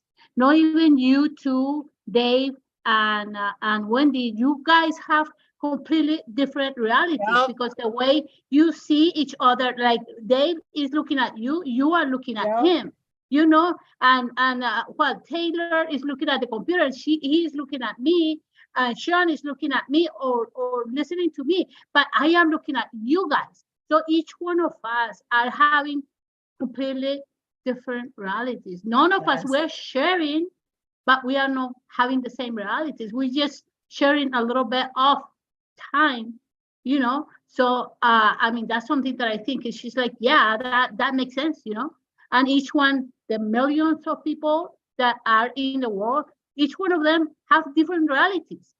Each one, because each one is just, they see something, even if they are in the same car, even if they say, they see something different. So the reality is different, even if they are in the same car, Well, that's something that I was, That's true, though. That's why people can be standing right next to each other in an open contact field, and one guy sees it and one guy doesn't, and that happens all the time. Because of the vibration of each one of them, right? And the realities that they perceive is according to what they feel, they think, and is real. They believe, So that's something that I was thinking. Now it makes more sense, into the physical world, Well, and I want to introduce you, Dr. Liliana Rispato, and she's also written books on these subjects, and is also a a teacher. And I will say that all of us who have learned these tools, she's a teacher of these tools, follows these principles in her life, as well as sharing her highest joys and excitements, doing this work as well. So it's a joy to not only for you to be here, but to call you my dear friend. And this is one of the beauties of these, these are the hangouts where I met my family. These are the hangouts I met my friends. This is how I met Dave. This is how, by me, if I would have been too afraid to share. And let me tell you, when I was speaking some of these light languages, I was scared shitless to share this on YouTube. Are you kidding me? I was like, what are people going to think? What do I sound like? What do I look like? And then all of a sudden, all this other information would come in, and all these other channelings and I thought, you know what I mean? You go through is this real? Who am I? I can't, the minimization, I'm not worthy, this can't, and then I start applying the tools. You can't imagine something you're not already the vibration of. You can't be a part of something you're not already the vibration of. You can't see anything you're not already the vibration of. I carry that with me every day, you guys, because let me tell you, you wonder, some of the stuff that comes through, and you're like, okay, but you can't be the vibration of something you're not. You can't experience something you're not already the vibration of. Oh, so Jennifer White on YouTube on Languages of Lights says, me too, I haven't shared, I want to, but my family has been awful to me. So I want to suggest. Mine was too. That you do create your own reality. And let me put that in the present. you create your own reality. So if you see a reflection of having family that is not receptive to the idea, you are creating that idea yourself, just like the idea of the people around me are not awakened enough to be able to deal with. This is a belief that you have within yourself, that if it's being shown to you to identify that this is something you could change within yourself, to have the experience of a family that either gets along with you and understands, or they just don't fall into that vibration, and you'll meet new family that does. We try to apply these ideas to everything, because they apply to everything. And I apologize to any of you who've already heard this 1,000 times. But if you're new, I was on YouTube for a whole year before I even told my ex partner, husband of 49 years. So if that tells you all anything about jumping off the edge, nobody knew. Nobody in my family knew. And imagine living with someone and they had no idea what was going on with me, inside of me. There's so many experiences. I left and came back. I know I did. I was on ships. I would go away. I would, and yet I couldn't explain it. I didn't know if it was actually really real or happening. Sometimes I thought I was going crazy. I still do. And so I think this bears to be said for all of you out there who are experiencing this right now. And this is why I do what I do. For the first year, I wasn't on camera. I did YouTube videos of light languages and channeling whatever came through, but I was only looking at nature. The sun codes, that's all they kept saying to me.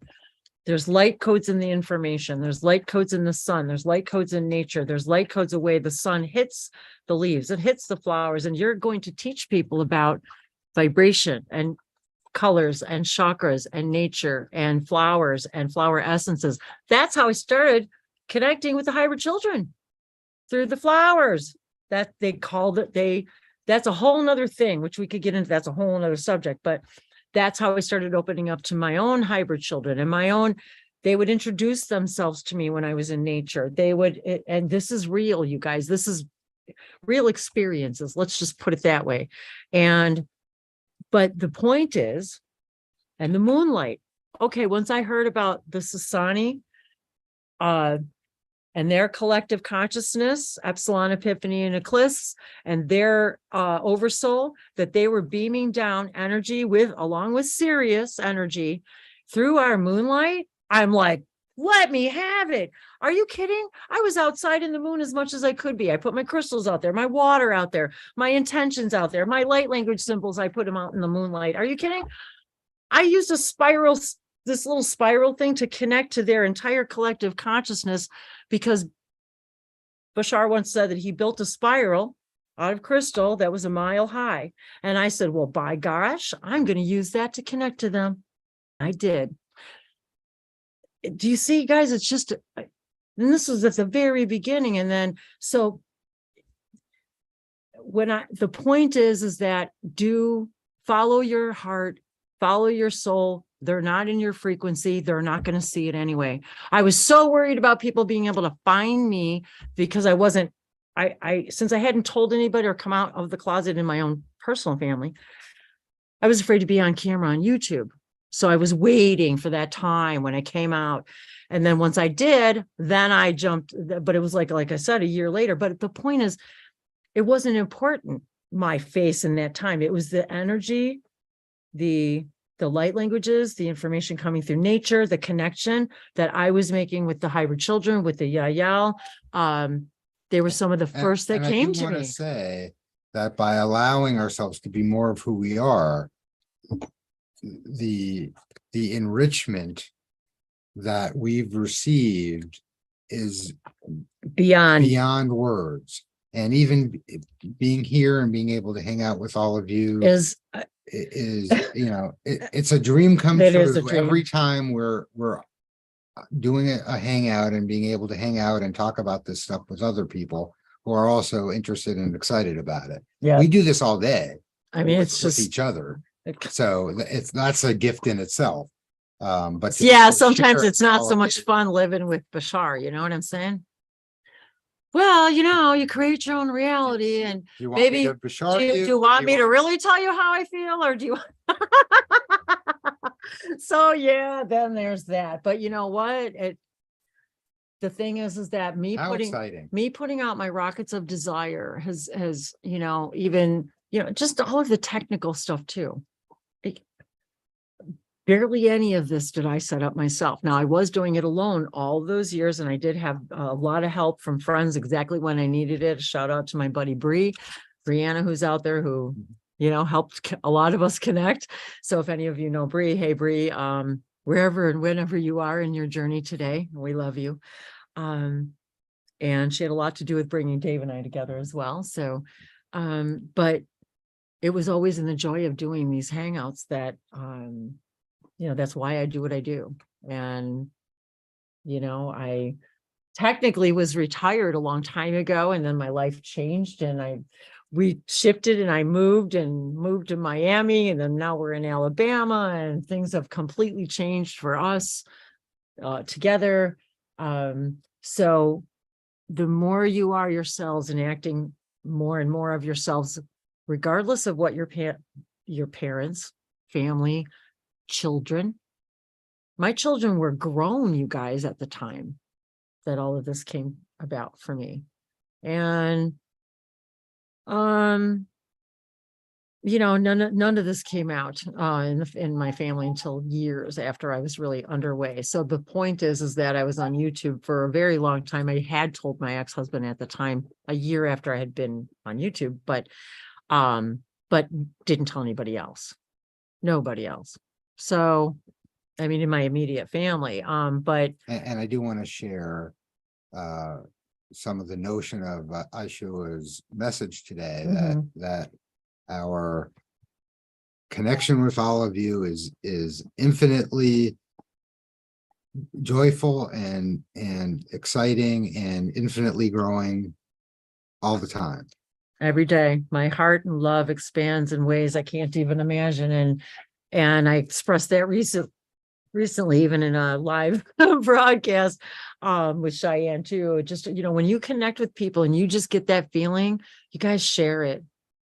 Go up to the person and say, I don't know what it is about you. And actually, that's how I met Dave. He just messaged me one day and said, I just feel like I want to chat, say hello, interact with you, whatever. And so don't be afraid. Open contact means opening yourself, your heart, just like Aisha said, if that's where we have to start. So I had to be okay with just following my highest joy, applying the tools that I was receiving, really, really applying them, like in my own life. And there was only me. There was nobody to hide from. There was nobody to pretend to. There was nobody you can't hide from yourself. So. And Jonathan messaged me also to say his battery went dead. Oh, is that what it So. And bless his heart. And Jonathan was, he did mention briefly, he was coming to us from Peru. So I'm just, again, just delighted at all the lights and lighted. And when I see all these little bright lights all over the world, that is all of you sharing these energies and when you follow your heart and just walk, that's all you really need to do. So everybody asks, what more can I do? Is there any more messages? What more can I do to make open contact? There it is. Start there. When you make open contact with yourself, you lose the fear of being you. And everybody in this room, I think, can attest that. And maybe Tyler, if you want to even reiterate any of that if you want to, of your own personal journey of, was your family into this stuff already? Was it a surprise? Did you, were you supported? And I mean, I did have an aunt who was a channeler, and I will say she was alive at the time. And when all of the songs came out, and she used to say things to me, Wendy, Wendy, Wendy, you are something. And so anyway, so it wasn't, my family was very aware of my weirdness, very aware, but whatever, but anyway, Tyler, yeah, if you wanted to. Yeah, sure. First, I definitely want to thank you for sharing that, because I know that those origin stories, there's so many, it's the past, it's family, so many emotions, so many experiences connected to it. So I just thank you for sharing that. And I think Miss White, who's Jennifer White, I thank her for also, being vulnerable and sharing, her experience. I can relate to that as well. My family was pretty religious, Catholic sort of themed family. So there was a big, you could say, the perspective on religion and spirituality was rather fixed. Anything that was outside of the Catholic belief system, I don't think they judged or scrutinized to an extreme extent, but it definitely was sort of seen as oh, that's their thing, that's not ours. So I had a pretty good relationship with sharing this with my family, mainly because they had no idea what it was. I was oh, I'm channeling and I'm letting an entity, I'm giving advice, but it's not really me, it's an entity from space. And they're okay. They just didn't know what to make of it. I had tried to get them to pay for Reiki training when I was younger. And they didn't laugh or mock Reiki. They were just well, will it make you a certain amount of money? Will you be able to support yourself with the Reiki? And I'm well, I don't think so. And they're well, we're not going to pay for it then. That was their approach. It was very business oriented, very business oriented people.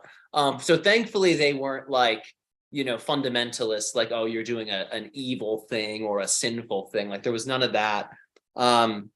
I definitely was super strange growing up, I think, compared to my family. I very clearly am some kind of irregularity, which is great. I take pride in that. But fortunately it was accepted, because I think they recognized it was coming from a good place. It was a place that made me happy. And for a lot of my life, my happiness was not a constant thing. So I think they really wanted to see me in a happy place where I was doing what I loved. So when I started doing this, I think for my parents, they were oh, this is good. This is helping him. Seems to be helping people. We don't get it, but it's whatever, it's working. Hey, new generation, they know what's up. Let them do it. That's the sort of takeaway I had with it, which is the hindsight takeaway. When I was going through that experience, didn't always feel that way, but looking back, that's my, assessment. Having sort of moved, into this chapter. Yeah, that's well, that's really good though too, that that you had that it wasn't such a terrible, shocking thing. And I can't say that it was to my family either. It was kind of like, oh wow, well, that's interesting. And that's pretty cool, that you do that. But there was really no involvement, no excitement in that way. You know what I mean? Like, oh, coming to my hangouts or being involved in that way. And none of that with my previous partner. And so it was kind of one of those really leaps of faith. Like it was literally a word. And so simply by following my highest joy, and even I had no idea why I was doing what I was doing or where I was going. And I did my first ever light language event. So I had never shared anything like this in public before with light languages or anything about, any of this or my experiences in that way in a public event. It was at a very beautiful hotel in Miami. And it was the real deal. And as events go, it was one of the best weekends of my life, as far as timings and synchronicities and the people that I met.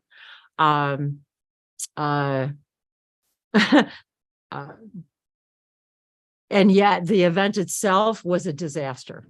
Like when you look at it from an event point of view, like right in the middle of our event, and we've got literally a hotel room full of people, including Dave, who the night before saved the day with being able to make the live stream happen because there was no really good Wi-Fi at the hotel, even though it was a 5-star hotel. So we discovered that the night before we were getting ready to do the event. And then the next day, while I'm literally, you guys, talking about connecting to the water collective and the water collective consciousness and one of my experiences, I kid you not, the entire ceiling started to leak. One of the bathtubs of the guests in the hotel had left the bathtub running and literally flooded the entire floors above us. Floors. So water was pouring through the ceiling during the event. So we had to change rooms. We didn't have all of our mic'd up stuff in the other room. And it was this, that, and the other. And so yeah, that's what I meant by, from an event standpoint, it was a disaster in that respect. And yet the attendants were wonderful and gracious. But that weekend is what the first weekend I had met Dave in person.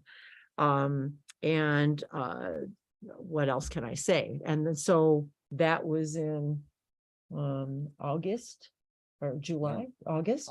And then I don't know, September, October, November, December, January. No, November. August to November. Yeah, August. What am I saying? August to November. August, I met him. In November, I moved in with him. I left everything I knew. And so that's a story. Well, we allowed the path of least resistance to bring the synchronicities. Now, let me just reiterate. I left Tennessee and moved into Miami, and I had never met him in person. Oh, you met me in person. I mean, other than at the event. Yeah. Just once. Right. And just met him, didn't. Right. So anyway, that was, you know what I'm saying? That was, and that was with a group of people. Yeah. It was, so. It was a purely friendly. It was nothing. Yes, exactly. Nothing else. Yeah. So it was just funny though, that the point is, you guys, you never know what's going to happen when you're scared to do something or you're doing something. And I was like, I don't know why I'm doing this, but, and you know, as they say, hindsight, but, the message here really is about the heart, following your heart, opening the heart, doing, and not being afraid to go out there and be the you want to be. And you know what it is, honestly, is it really is a lot about frequency and things like that. And a lot of it is that they don't my family would watch some of it, but the concepts were so foreign, and their belief systems so as many humans are, in the belief that that is all there is. And so yeah, anyway, I forgot what I was going to end that with, but because I was wondering if Shaun wanted to share what his experience as sort of a spiritual person in Hawaii is for him on a daily basis. Yeah, because I don't know, I find it hard to find people around me in in my vibe. I don't want to put him on the spot if he doesn't want to talk either. No, that would be very interesting. Can you restate the question? I can't relate. What was the question? I missed the question. How it is living in Hawaii, spiritual person doing these spiritual or more consciously aware things on a daily basis. Heaven? Mm-hmm. Yeah, it's fun. It's exciting. Mm-hmm. Do you have a lot of community around you that are in this vibration? I think so. I'm not connecting to them on a frequent basis. Yeah, you got you got people who do what I do and similar types of healing modalities, a variety of different healers here, with a wide range of backgrounds. And so I'm not spending time like we're meeting up a lot, anything like that nature. But we're here. I know. I mean, we walk by each other on the beach and for sunset and say hello and maybe chat a little bit. Yeah, it's and it's so it's a place where my energies thrive. So well, it's like a magnet. This is a place that attracts me. So I have people say that heart is where the home is. Well, this is my heart's neighborhood. So it's just the frequency and experience, and there's so much about it that just resonates for me. It's a place that I dreamed of. I didn't know this place existed when I was a kid. I lived in the Midwest when I was very young, and I had no idea. I used to have just dreams and imaginations, daydreams, and of living where there was like palm trees and warm oceans, and the winters were warm, and there were mountains and there were mountain streams. And I'm in the Midwest in the plains. I'm like, that's just a dream. It's like a fantasy land. And me and some friends used to climb up in these trees in his front yard. And there was a tree. I didn't know much about the tree. It was unlike trees anywhere else in the neighborhood at the time. And we would just hang out there, and we'd bring our lunch up there, and we'd have lunch, and just kids, and we'd jump out of the tree and climb up and jump out of the tree again. So when I first came here some years ago, that tree is all over this place. It's part of I discovered this place has, of course, beaches and warm weather year round, but Maui has mountains, and it has mountain streams that I can swim in and hang out in, and the energies of the streams it's my dream, mesmerizing and activating, and it's so incredibly energizing and cleansing. So talk about the physical body. If it's taking a bit of a nap, like the lymphatic system's been asleep for a while, you get in the river and those currents and just wow, the energy of the stream and the mountain and the cold water just can really activate the cells, and certainly like the chakra system and lymphatic system, and it really gets things going. And that just enlivens me. I love the mountain streams. And I used to do a lot of hiking, and we'd spend a week or two at a time in places in the Rocky Mountains and the Sierra, and go in the upcountry in places like Yosemite. And we go fishing when we were young kids. And So I just love the mountain streams and the mountains, but I'm not big on this. I love skiing and snowboarding, but I'm not big in living in the snow. Yeah, me either. So here I was surprised when I came here and discovered this. I didn't discover it all on the first trip. I would come out here for vacation, stay here for a week or two, and I would learn a little bit more about each of the different islands and get to visit each of the different islands, each different trip. And just started finding I realized one day I realized, wow, I used to dream of this place. I didn't think it was real. Warm ocean, beaches, warm all year round, mountains, streams, and I can swim in them, and they're healing, and not to mention all the levels of life and communication that exist in these places that are the types of beings that I can communicate with on certain levels that are appealing to me. It's not like a conversation like this per se. Sometimes it actually is, in a sense. I do have conversations with the forest and some of the beings that live in the forest. So there's just so much about it on those levels that it's just very fulfilling for me here. And while I do enjoy traveling the world and seeing other places and meeting new people with different backgrounds and different cultures, it's this always is home. And certainly I'm fortunate to have this time here. Yeah, and then the people here are quite diverse.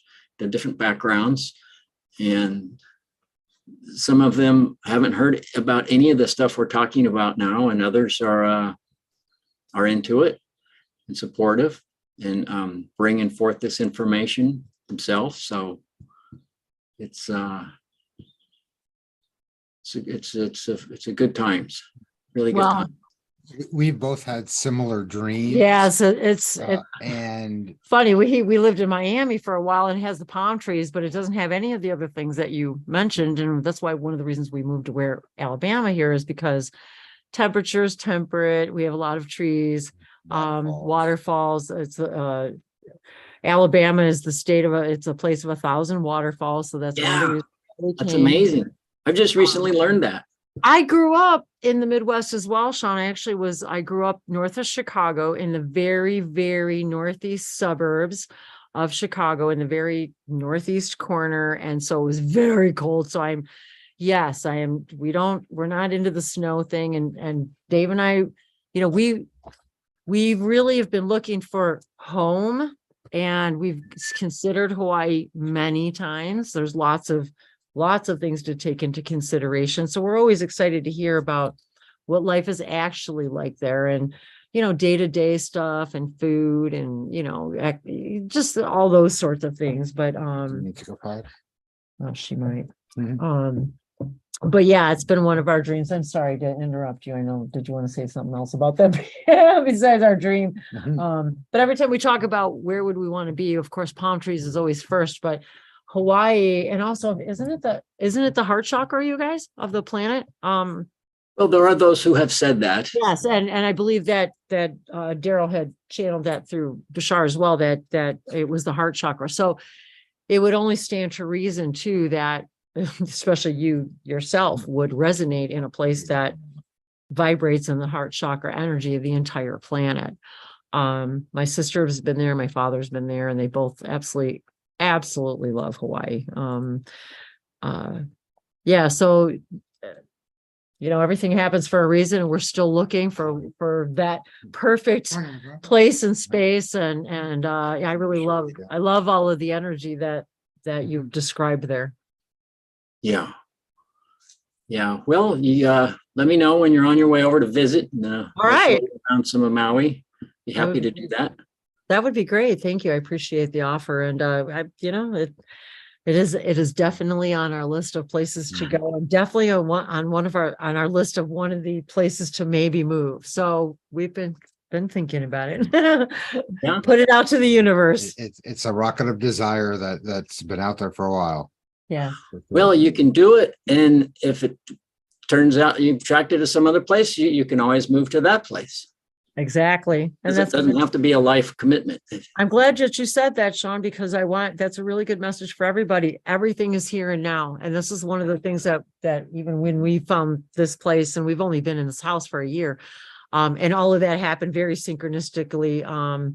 But of course, that's what we said to ourselves. It doesn't have to be the place, the end all be all. This is where I'm going to die place.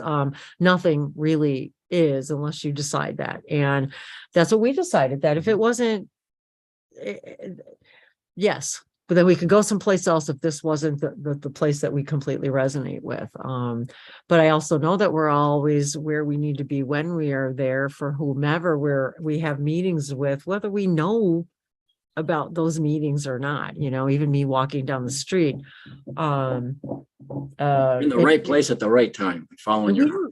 And even just you, me, all of us, anybody here, anytime we walk down the street in our own place in our country, wherever we are respectively, when we are living the best that we can in this particular vibration, even if it's just this hangout and you don't get to do this kind of thing for another week or a month or whatever, know that you're going to be walking around emitting this new loving vibrational energy of yourself. And all you have to do is walk through the world and know that just by your presence, you're changing the version of Earth that you are experiencing. So I want to keep, and this is for me too. I want to keep myself in talking in the present. I want to keep myself from talking about, not supporting a negative. Your video froze on my screen. Yours too, Tyler? Yeah, it's frozen here too, but I think she's back. Yeah, almost back. Okay. Still frozen. It's like this. Frozen. Yeah, everybody always gets the best candid shot when the camera freezes. That's a good one. Uh-oh, they'll come back. Yeah. Okay. There they are. Perfect. Hello. You're on mute though. Muted. Okay. We're back. That water collective. As soon as I start talking about water, all hell breaks loose, Jeez. I hear you're surrounded by water, Shaun. Yeah. People who visit will say they'll ask often about island fever. Yes, I was going to ask you about that. Thank you. And I don't feel like I'm on an island. This place feels so expansive. I've lived for years down in places like Huntington Beach, Newport Beach, Laguna Beach, down the coast. So I'm used to being on land with the ocean there. I started off in my early years in the Midwest. And so, of course, that was different. Tornadoes in the spring and snow in the winter. But as I got on, we ended up back with my family in Huntington Beach, along the beaches. So here, it's very similar, land and ocean. I see ocean, so it just doesn't feel like an island. It feels very expansive. I kind of think that's just, if someone is feeling island fever, to me, it's just kind of an intuition trying to get their attention. Like, it's time to maybe travel to another place, explore some other places. So I don't get it. I don't have island fever. I think part of it too is supplies, and to make sure that that if the supply chain were cut off to the island, would we and I say it's we interesting. So I say we as if I already live there. Yeah. So I've heard, I don't know if this is so in a real world situation. Apparently New York City has like 3-day supply of food and stuff if the supply chain shut down. So this is something that was referenced by somebody who lived in Wall Street and is very highly sought after for his consultancy experience in the Wall Street, but he's also good with statistics. And he was talking about 3 days food supply in New York City if the food chain shut down. Here, we have about a 7-day, just approximately. Mm-hmm. And I was talking to someone who was here at 9/11, and they were scheduled to fly back to California, but there was no air traffic after that. And there was no shipping. There was no arrival of food. And so it was by about the 7th day, apparently, this person was explaining to me that the stores were pretty much out mostly of food and water after like 7 days approximately. So in that sense, they had a real world example really unfolded in reality to say there's about a 7-day supply here. Mm-hmm. Now, I know we have more. I think there's more farming here now. There's more food grown on, particularly on Maui, than there was back. That was, I was over 20 years ago. So I think we probably have, and there's more people who have their own gardens. Yeah, I think here now, and that's something you can do here. If you can, depending on, you can find a place and grow your own food. And there's so many things I've done really well growing papaya trees and. Nice. Like cherry tomatoes. That's our dream, Basil and mint. And I don't have, I can't say that I a background is with growing it with a green thumb. Me either. It's pretty, a lot of those things can really flourish here because of the environment. So you can grow your own food and people will ask about storms and hurricanes and tsunamis. So that is a fear for some people when they think about moving here. So from what I've read historically, since they've been keeping records, Maui has not ever been technically had a hurricane make landfall, is my understanding. Kauai has, and devastatingly, unfortunately, but it's in a little different area in the island chain. It's way out in the west. Maui is surrounded, in a sense, sheltered by the gifts of the Big Island and a couple other islands, Kaho'olawe and Molokai, and even Oahu kind of provide a shelter. But I think the two big mountains on the Big Island, around 14,000 feet, really disrupt those hurricanes that come out of like Baja area. And the hurricanes tend to go to the south or the north. So we get some strong winds and we get some rain and there is some trees that get knocked down and some flooding, but it's minimal. I've seen more damage from the tornadoes in the Midwest. Yeah. And as far as earthquakes, occasionally the Big Island seems to get something in like the 4.0 range in the Richter scale, maybe a 4.4 or something. And I lived through the Northridge quake in '94, and I was just a few miles from Northridge, and that impacted people psychosomatically for months who went through that. So here on Maui, we hardly ever feel any. Well, there's probably been more hurricanes down by where Dave used to be in the Miami area than there have been on the island. So this has been very right. Yeah, Miami's going to get a lot more. Devastating. They just had that one came through that was up there just north of Tampa Bay, wasn't it? Yep. So it's So then there's the idea some people are concerned about tsunamis, and we've been fortunate. That's just really hasn't manifested in the time that I've been here. Mm-hmm.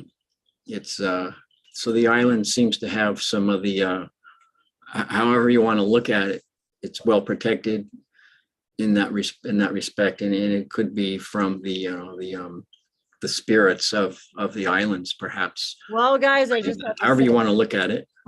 Gonna have to, time to move to Maui. That's what I got to say. So oh wow, that and it really has been something we've talked about like absolutely seriously for a while. Have you been here before? No, I haven't. And have you, Dave? No. We're like, well, you ought to at least come out, and stay for a couple of weeks somewhere. It's and that's get a feel for it. There's the other islands. There's the Big Island, of course, and there's Kauai and Oahu, and Molokai is less going on there, but some people really prefer that. So get a feel for each of the islands, the personality. how long would you say it would take to actually give it a good go? To say, okay, if we were, okay, like if you really want to live there and you say you want to find a home, or you know what I mean, or whatever, like how long would you really need to check out the islands? Well, I would at least a week on each island of those islands. Oh, on those each main island. Okay. Yeah. To Okay. really, I mean, you might be able to pick it up. You might know as soon as you might know right away. You might know in just a few hours, just feeling it. Right. You can feel into it just thinking about them from where you are now. You just get it, like maybe get some maps, pull out some maps. Yeah, we do that. We do that a lot, actually. Okay. That's kind of funny how we end up manifesting things, but yeah, And feel into it. that's one of those belief systems too, you guys, that it's like, okay, well, can I really afford to live there? Can I move there?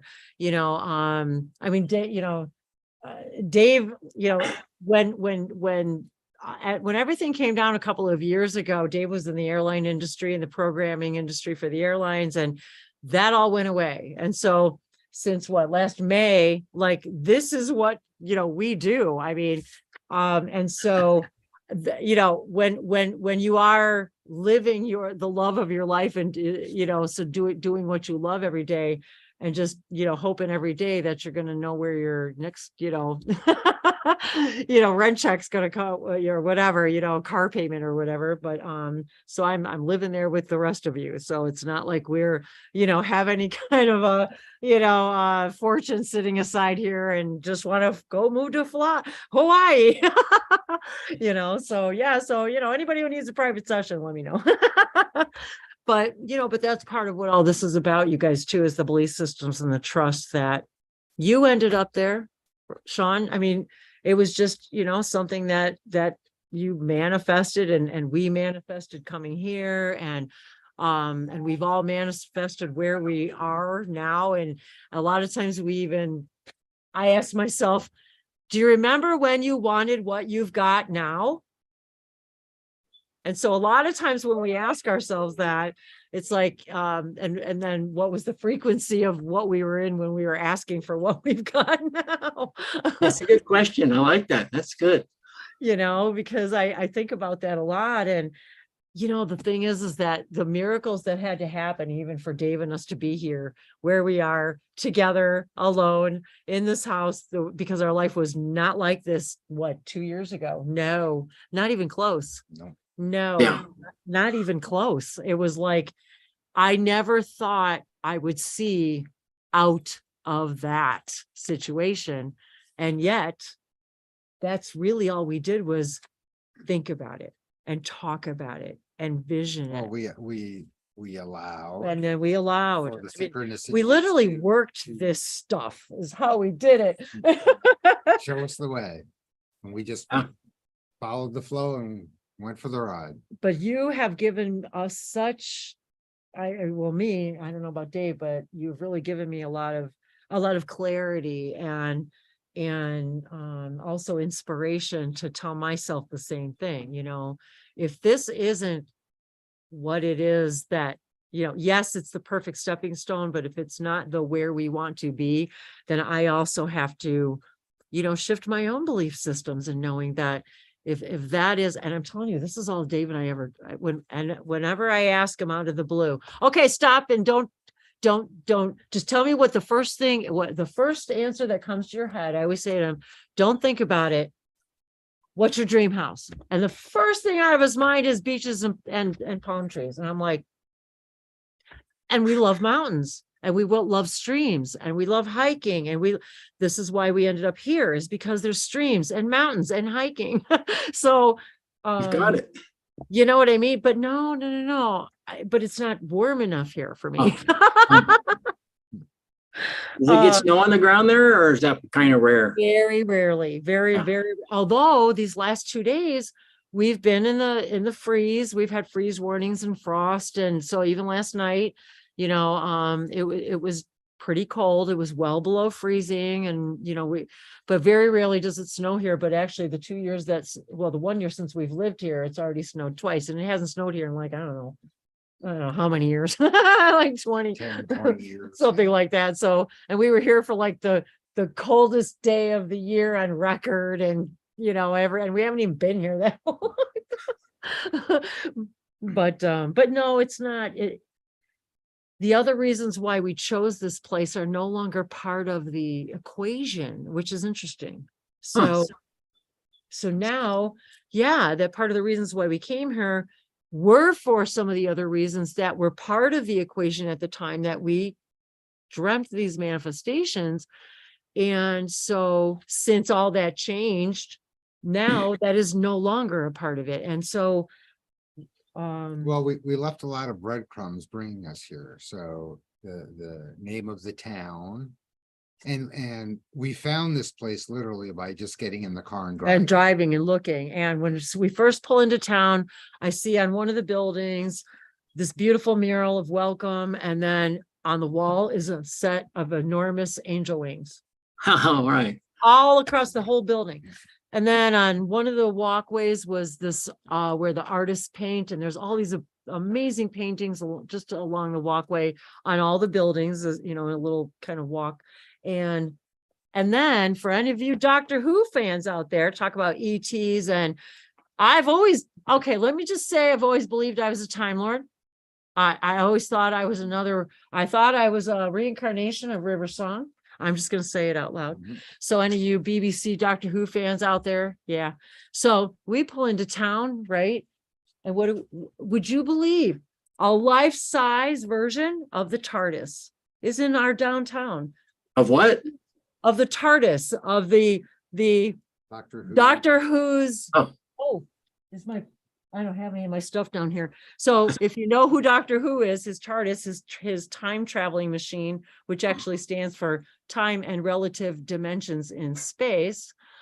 Started out as a children's show on the BBC back in, oh my gosh, probably it was black and white, you guys. Yeah. It was in the 60s.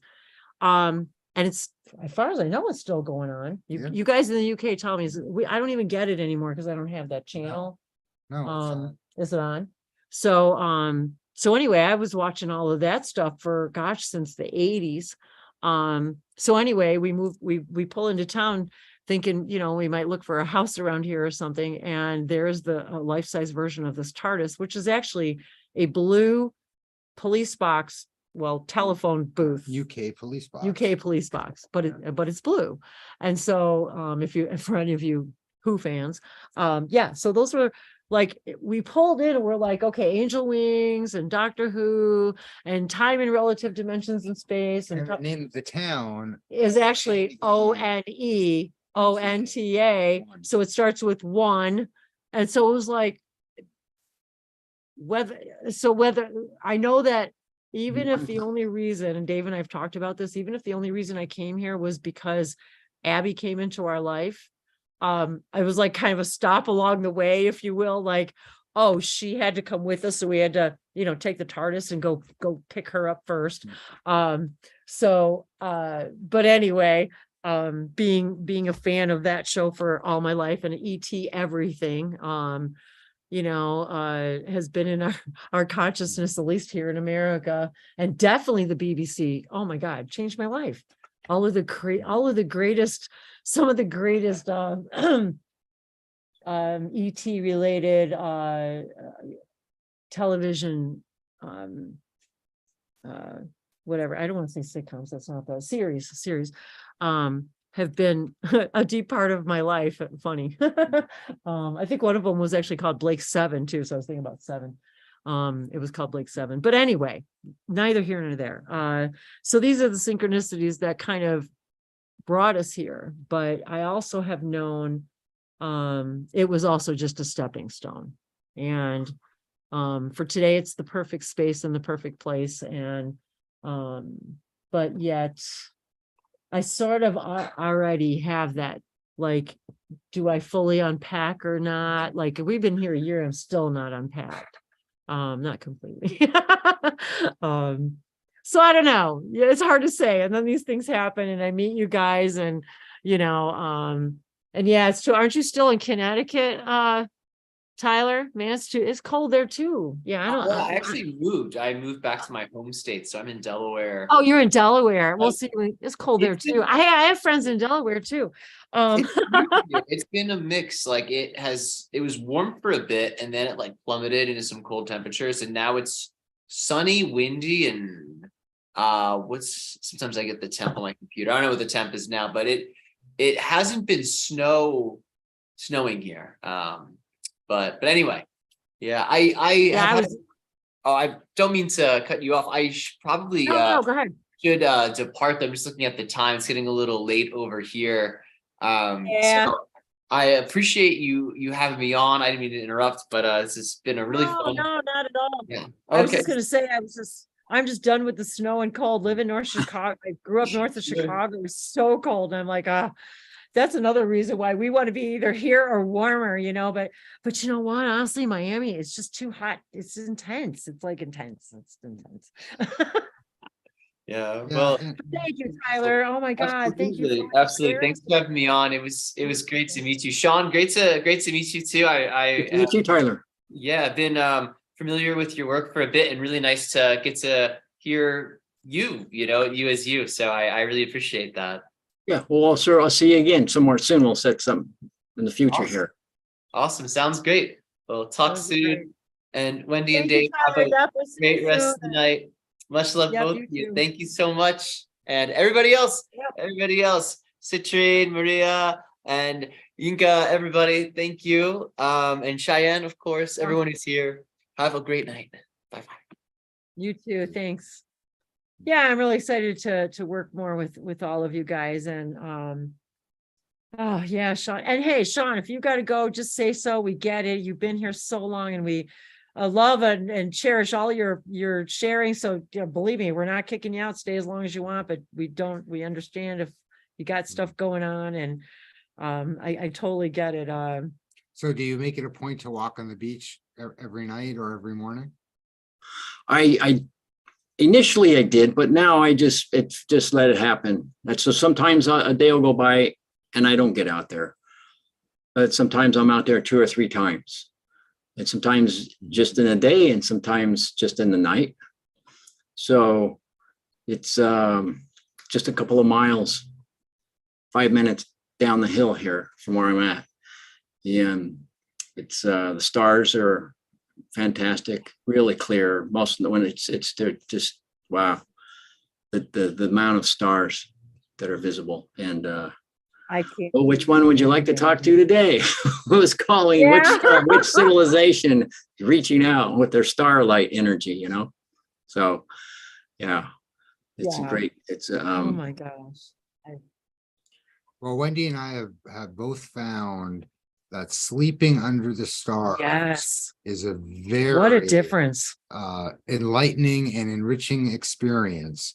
The dreaming that we have, just the enjoyment of doing it is a very different between even on the back porch. Yeah, in the because we'll just sunroom, well, that's uh, true too, which isn't is air different. conditioned or anything, Yeah, but it's different. but than- we will literally just sleep outside on an air mattress under the stars, start a fire, and Talk to the stars. there's just something different about the connection. I don't know that we get when we're actually outside under the stars. And one of the reasons why we wanted to move somewhere that was even warmer than here is because we love to do that at night. And really for the winter time, even here in Alabama, my gosh, we really can't do that either. Not between like November and now. Sometimes the moon is chatty. Yes, I get lots of information from the moonlight. It is, And but the moon itself. it is very enlightening and very exciting. And I wanted to see if there was anybody else in the room that wanted to share while we had the opportunity. And Don Parkinson, our buddy out there in the YouTube chat, says, sleeping under the stars and you are out of these boxes called houses, no walls. And that's so true, and Jennifer said she had to go as well. So I wanted to say thank you and goodbye to her out in the chat. Jennifer White, thank you for such a wonderful live feed, and they'll watch the ending later. So thank you, all of you who hung out all of this time. I can't believe that we're still here. And you know what? What a weird synchronicity. You guys, it's actually 7:07 our time, 7/7, and today's 7 and unlock. And so may you all, whenever you. And there are 11 participants at the moment. Oh my gosh. So we had so many come in today. And so if there's any, I feel terrible that more people actually didn't even get to chat more. But I'm so happy that you all were here and attending. So if there's anybody out there still in our internal chat here who wants to, say hi or whatever. And I just wanted to, thank everyone. So yeah, 7:07 and 11 participants. That's kind of funny. And I can't believe it. It's been 6 hours already, and the energy just carries me. I think before we kind of sign off here, I wanted to share really quick a little, since my friend Marie is still here, and if she's awake, I'm not sure. But I had my own experience, which I wanted to just share quickly with all of you with respect to my own open contact which I haven't shared very often, or with many, but I had a very interesting experience with my friend Marie here, in which we somehow it kind of something connected me to another version of me in another time, in another parallel reality version of Earth, who. Okay, so she started telepathically connecting with me. And what was interesting about this is, okay, so imagine you guys connecting with another counterpart of yourself. And they are sitting on a stage and she's channeling. Okay, so she's got an audience filled with people. She's very new to this, very nervous, very shy, but she knows this is something that she hears and needs to do. So she's channeling on the stage, and they're asking her questions.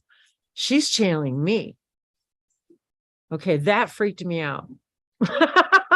Because now I'm having an experience where she's channeling me in my now. And they're asking her questions to ask me about our now. Very interesting. And I wanted to share this earlier, but we were having so much fun.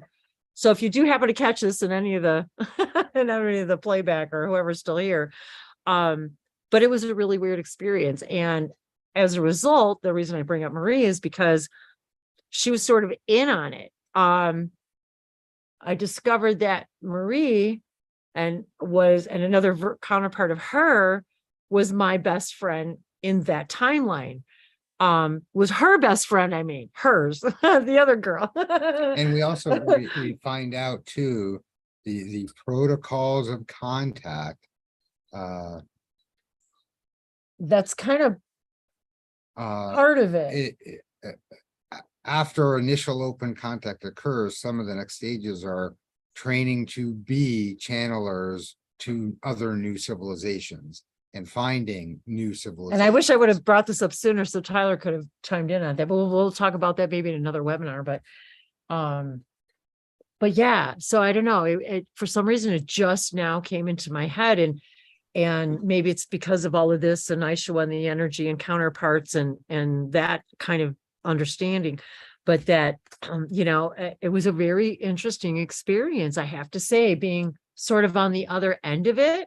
And I didn't and I'm like, well, I don't know what to make of this. And then other things started sort of kind of making sense, like I've had other channelers where the entity that's being channeled says, okay, I have to go now. And I'm always thinking, really? Like, why? Well, because they've got shit going on too.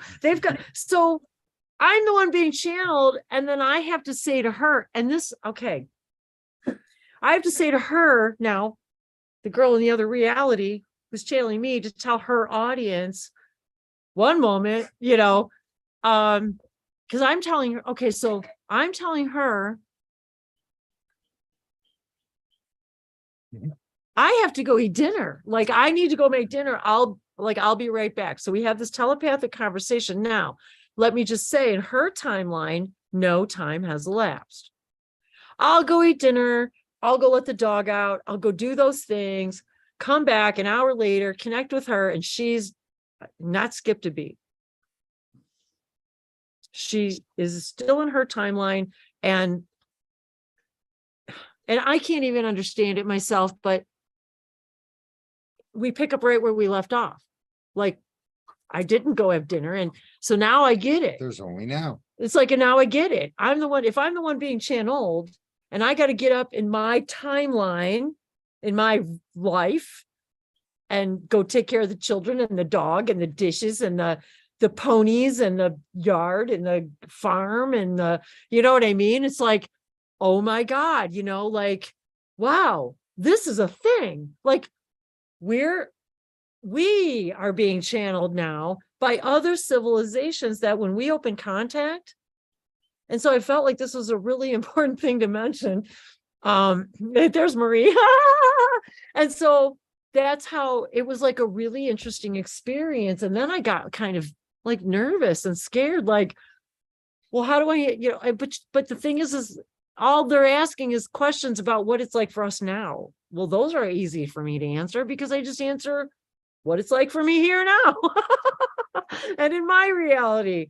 And that it's sort of like another parallel version of Earth, but it's a little bit different than ours, but a little bit the same. Like, they don't even, like right now, and they don't even like have any kind of concepts of extraterrestrial beings or looking up in the sky and thinking that there's other worlds out there. It's like very interesting. Can I just make a comment on that? Yes, please. Because the one thing I'm remembering is you mentioning that when you spoke with your counterpart, that she had told you that they had just discovered the atomic bomb or the ingredients for the bomb, and you advised them against using that, the dangers of it.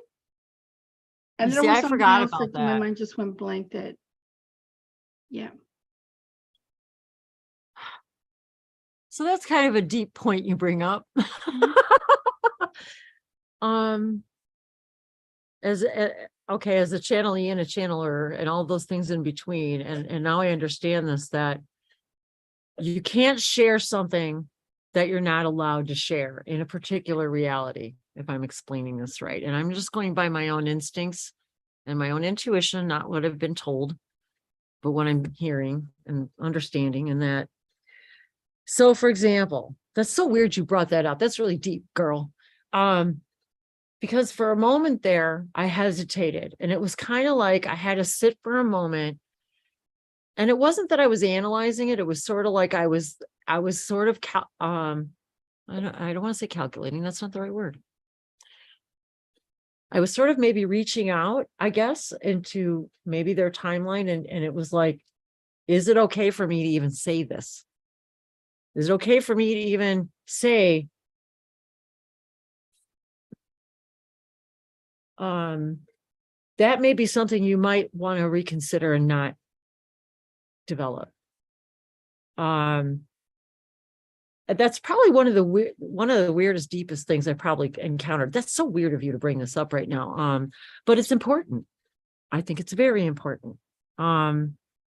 Because we have responsibilities as connectors and connectees and all those things as to what we share and what we don't, and where our beliefs fall and where our, all of that.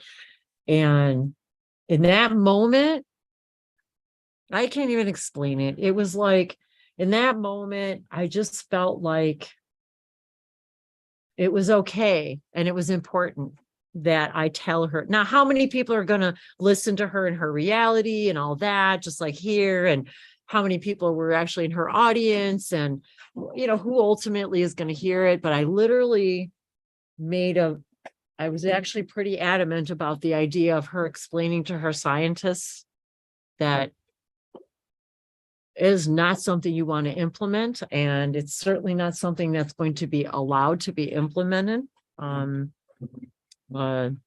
in her realities, and those connected to her realities. And so can I explain any of this to you guys? No, I can't. I don't really understand it all myself. But funny that Marie brought that up. And so I don't know. She brought it up for a reason. Then again, Yeah, go ahead. Do you Yeah. remember that Bashar say sometimes there is channeling a young me, then the middle-aged me, and then the old me. And I mean, yeah, depending on the information he needs, that's what he gets. You know, he is not always channeling the same person. He is channeling different like ages of Bashar, you know, future Bashar. So I mean, maybe that's what happened to you when you went to get your stuff down, and then you came back. She's channeling you, but in different timelines, different times. Maybe it's But not is even that it my wasn't even belief? the same time. But it's It like, was well, another day. but it's for like, her. is that my belief system coming? Is that my belief system kicking in to say, oh, well, I know here on this earth, that's not a good idea and it's not allowed and it's not going to be allowed anymore. And is it okay for me to even bring it up and say that and all of that? It was a moment, there was a moment. Mhm. Well, when I guess thought, I should say for you, I mean, like, what does your heart say? If that's what we have to do, say, you know what, what we have to do, follow our heart, and what does your heart say at that time? I think that's what happened was, honestly, I think I answered so quickly from my heart that I didn't give I did not give my brain time to even think about the answer. It just came out.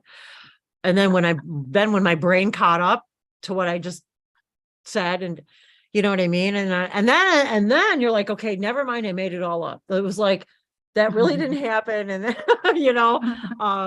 so I don't know. That was a very, very interesting thing for you to bring up, Marie. Yeah, but if your heart says that, the heart knows better, and they are making us believe that the mind knows better, but no, it's the heart that knows better.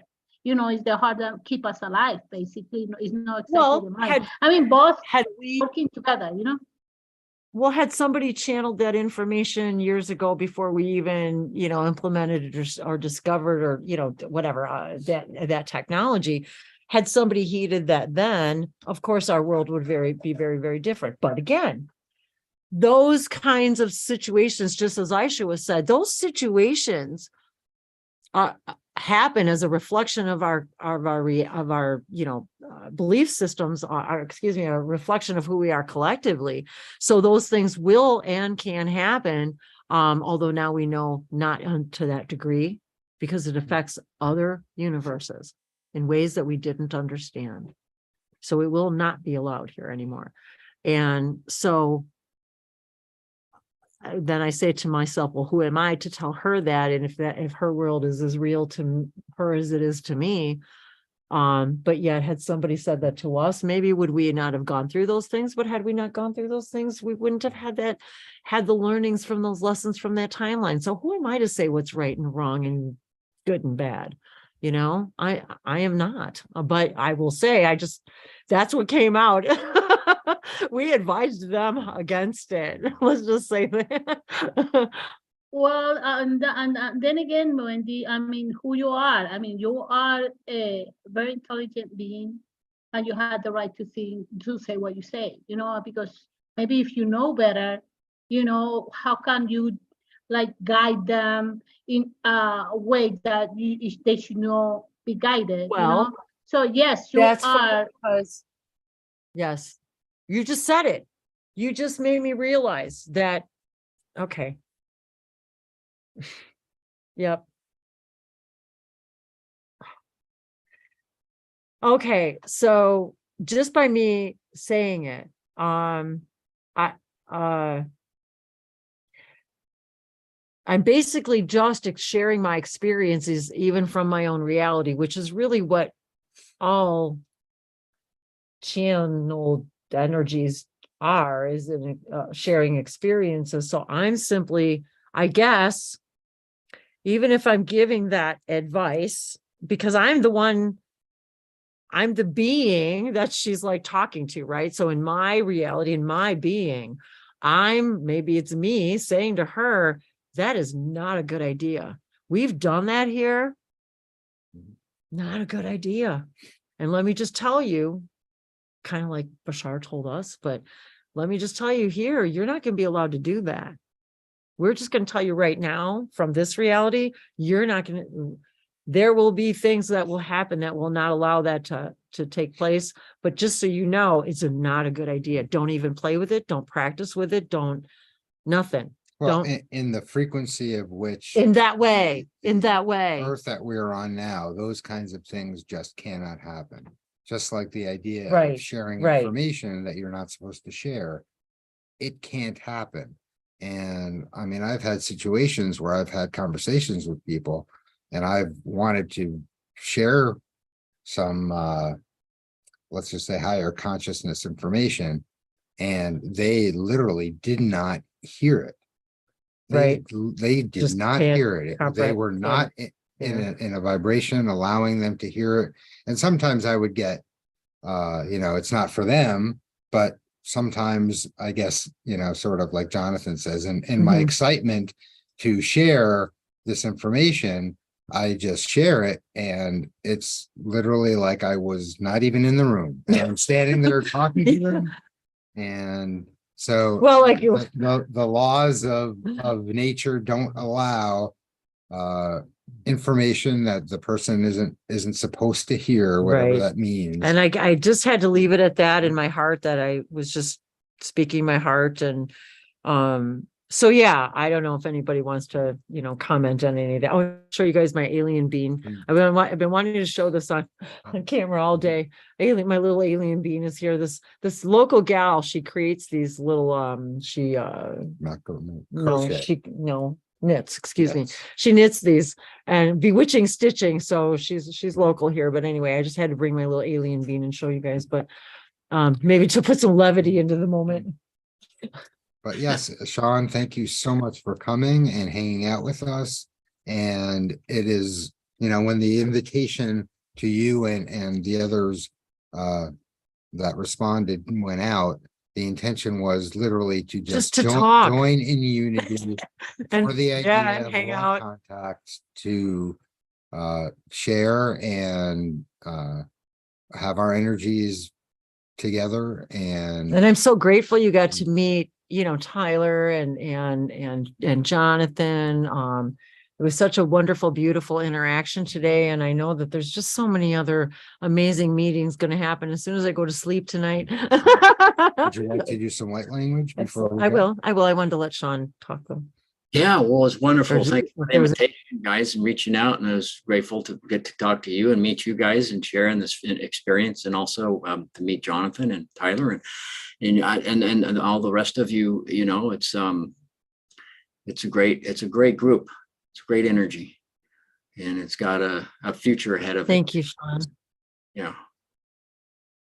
And it's funny, when I think I think back, and I think back about how long you've been doing this and how long I've been on YouTube. And I never thought that when I started this, that although it sort of seems like it's the next natural thing. So I can't say that I'm surprised, but it was like, but this coming together, and to all of you and all of my friends out there who I've met that were in attendance today, all of the family and friends that we met through here that were in attendance today that I don't know. And my intention was to let every single person in the room talk. And then as more people were responding, and I realized, wow, we had a huge response. And I absolutely wanted to give all those who wanted to share in this way the opportunity. Thank you, Alua, for being here and still being here with us, and doing what you're doing and sharing your energy in all the ways that you are in Portugal, and all of you all over the world who have joined us today.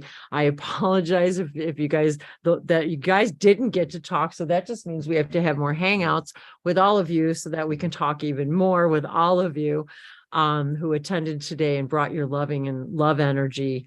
I just can't believe we're still on the air doing this, and I'm just overjoyed. And thank you thank you for Marie for coming, and you really inspired me to share that story. And I think that it's time for others to step in to their roles as not only channelers, but channelees, to realize that the connection goes both directions, and that maybe there's a person or an energy or a collective or a civilization who's excited to interact with you. And you're ready to let them in, and have this new interaction.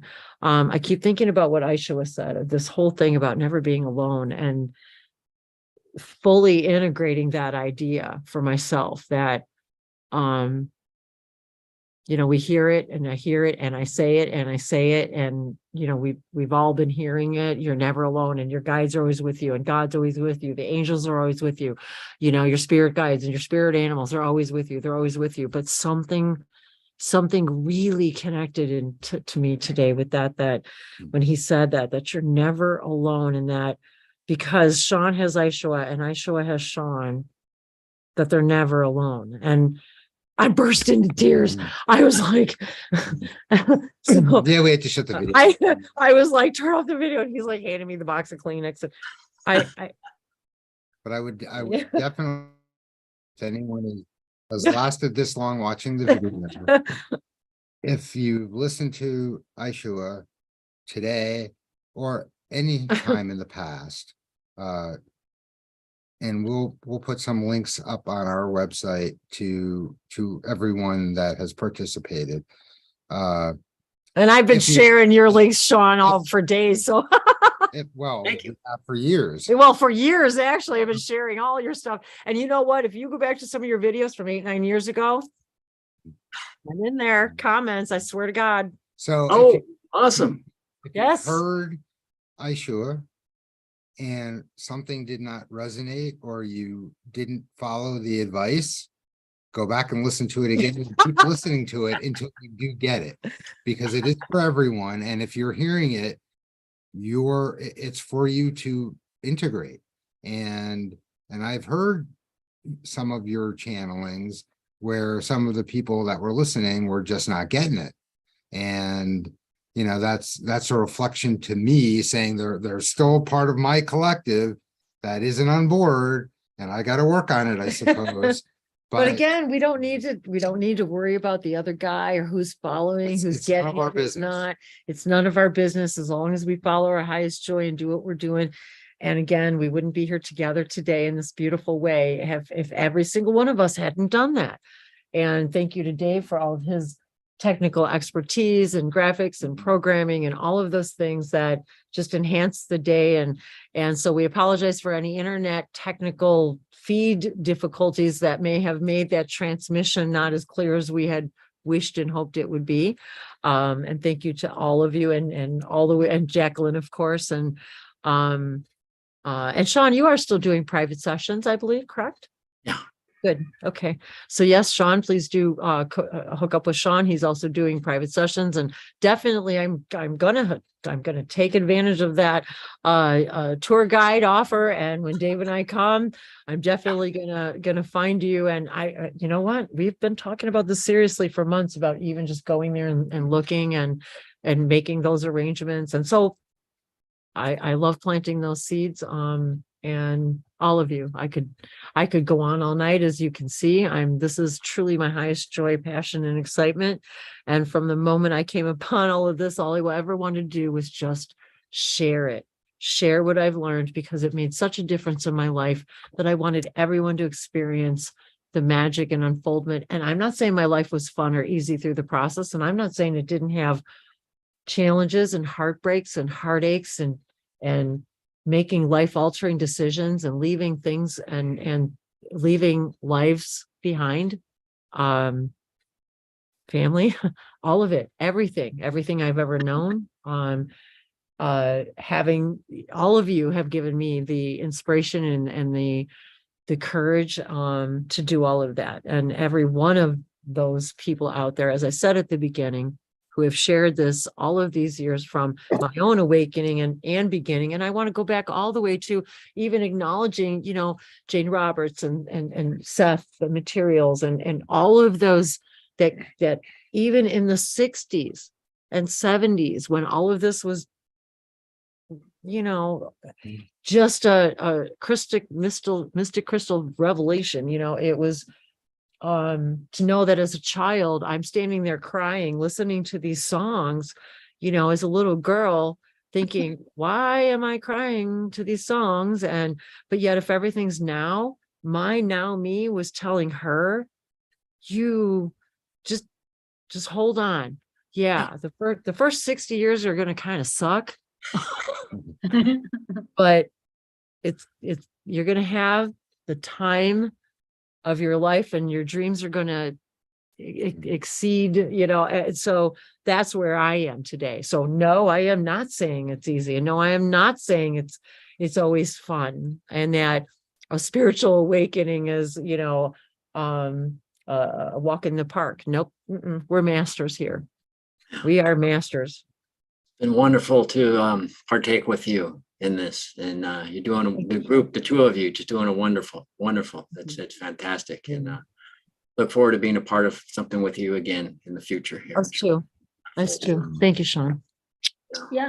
And one thing that I wanted to add or say is like we just turn off the idea of that we are just the only beings in the universe, which is just a ridiculous idea that we are the only. I mean, it's like, what in the world? That doesn't make sense, So and tune on the idea that, yeah, we are connected to other beings of the, in the universe and other planets, and they exist, Yeah, right. Good. Thank you. Yes.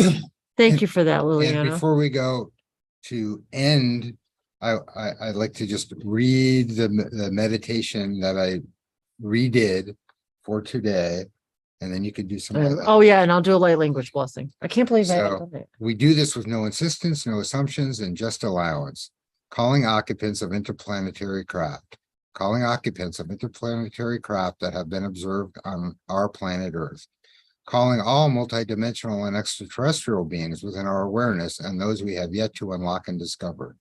We, the people of Earth, make contact with you openly, consciously, and without fear. We are your friends, we are your family, and we would like you to make an appearance here on Earth. Your presence before us is welcomed with the utmost friendship, love, and equality. We will do all in our power to promote mutual understanding between your civilizations and the people of Earth. We recognize that contact in many forms has already been made, in many different forms. We recognize that you have answered our call, and we would like to crystallize these connections into the now of our physical reality. We allow ourselves to consciously come into more awareness, more recognition, and more realization, and coming to know ourselves more fully in all ways, and welcome all of our counterparts, connections, soul family, spirit guides, and higher minds in all our experiences and encounters within and without, as above, so below.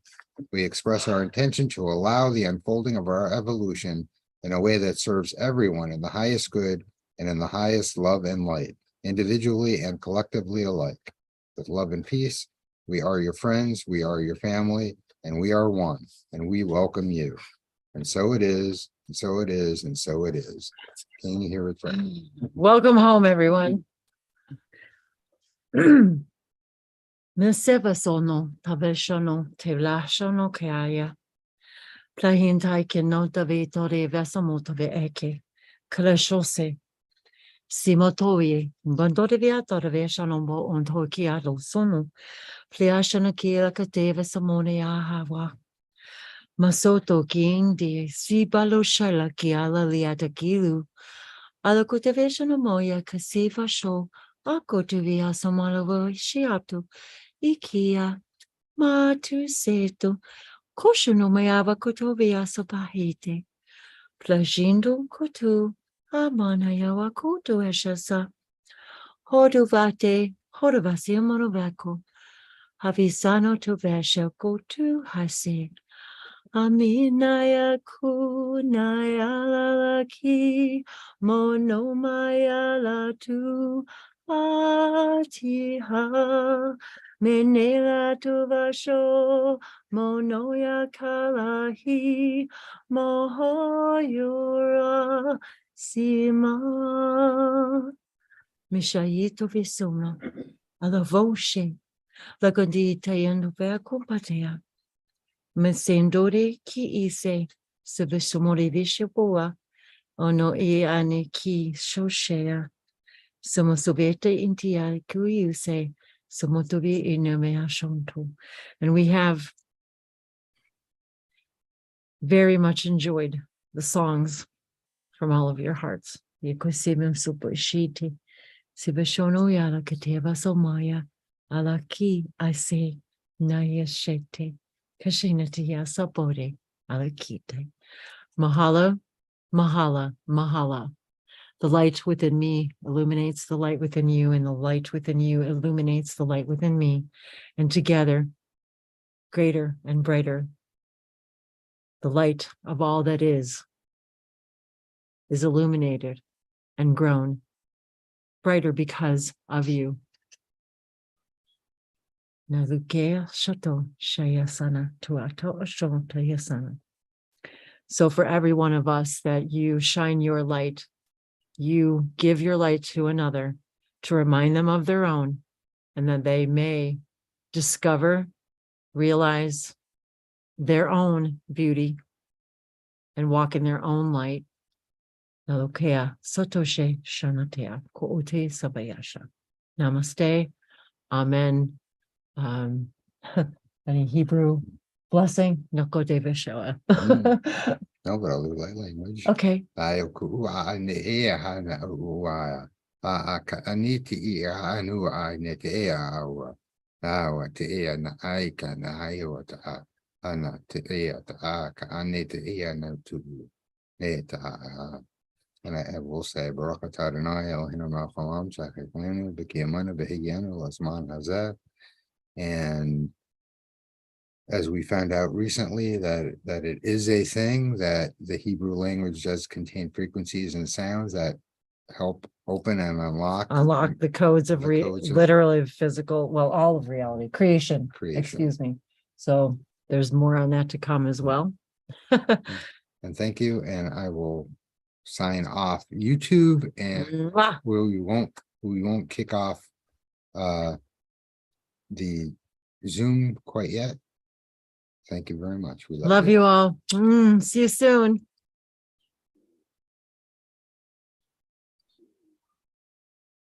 Okay.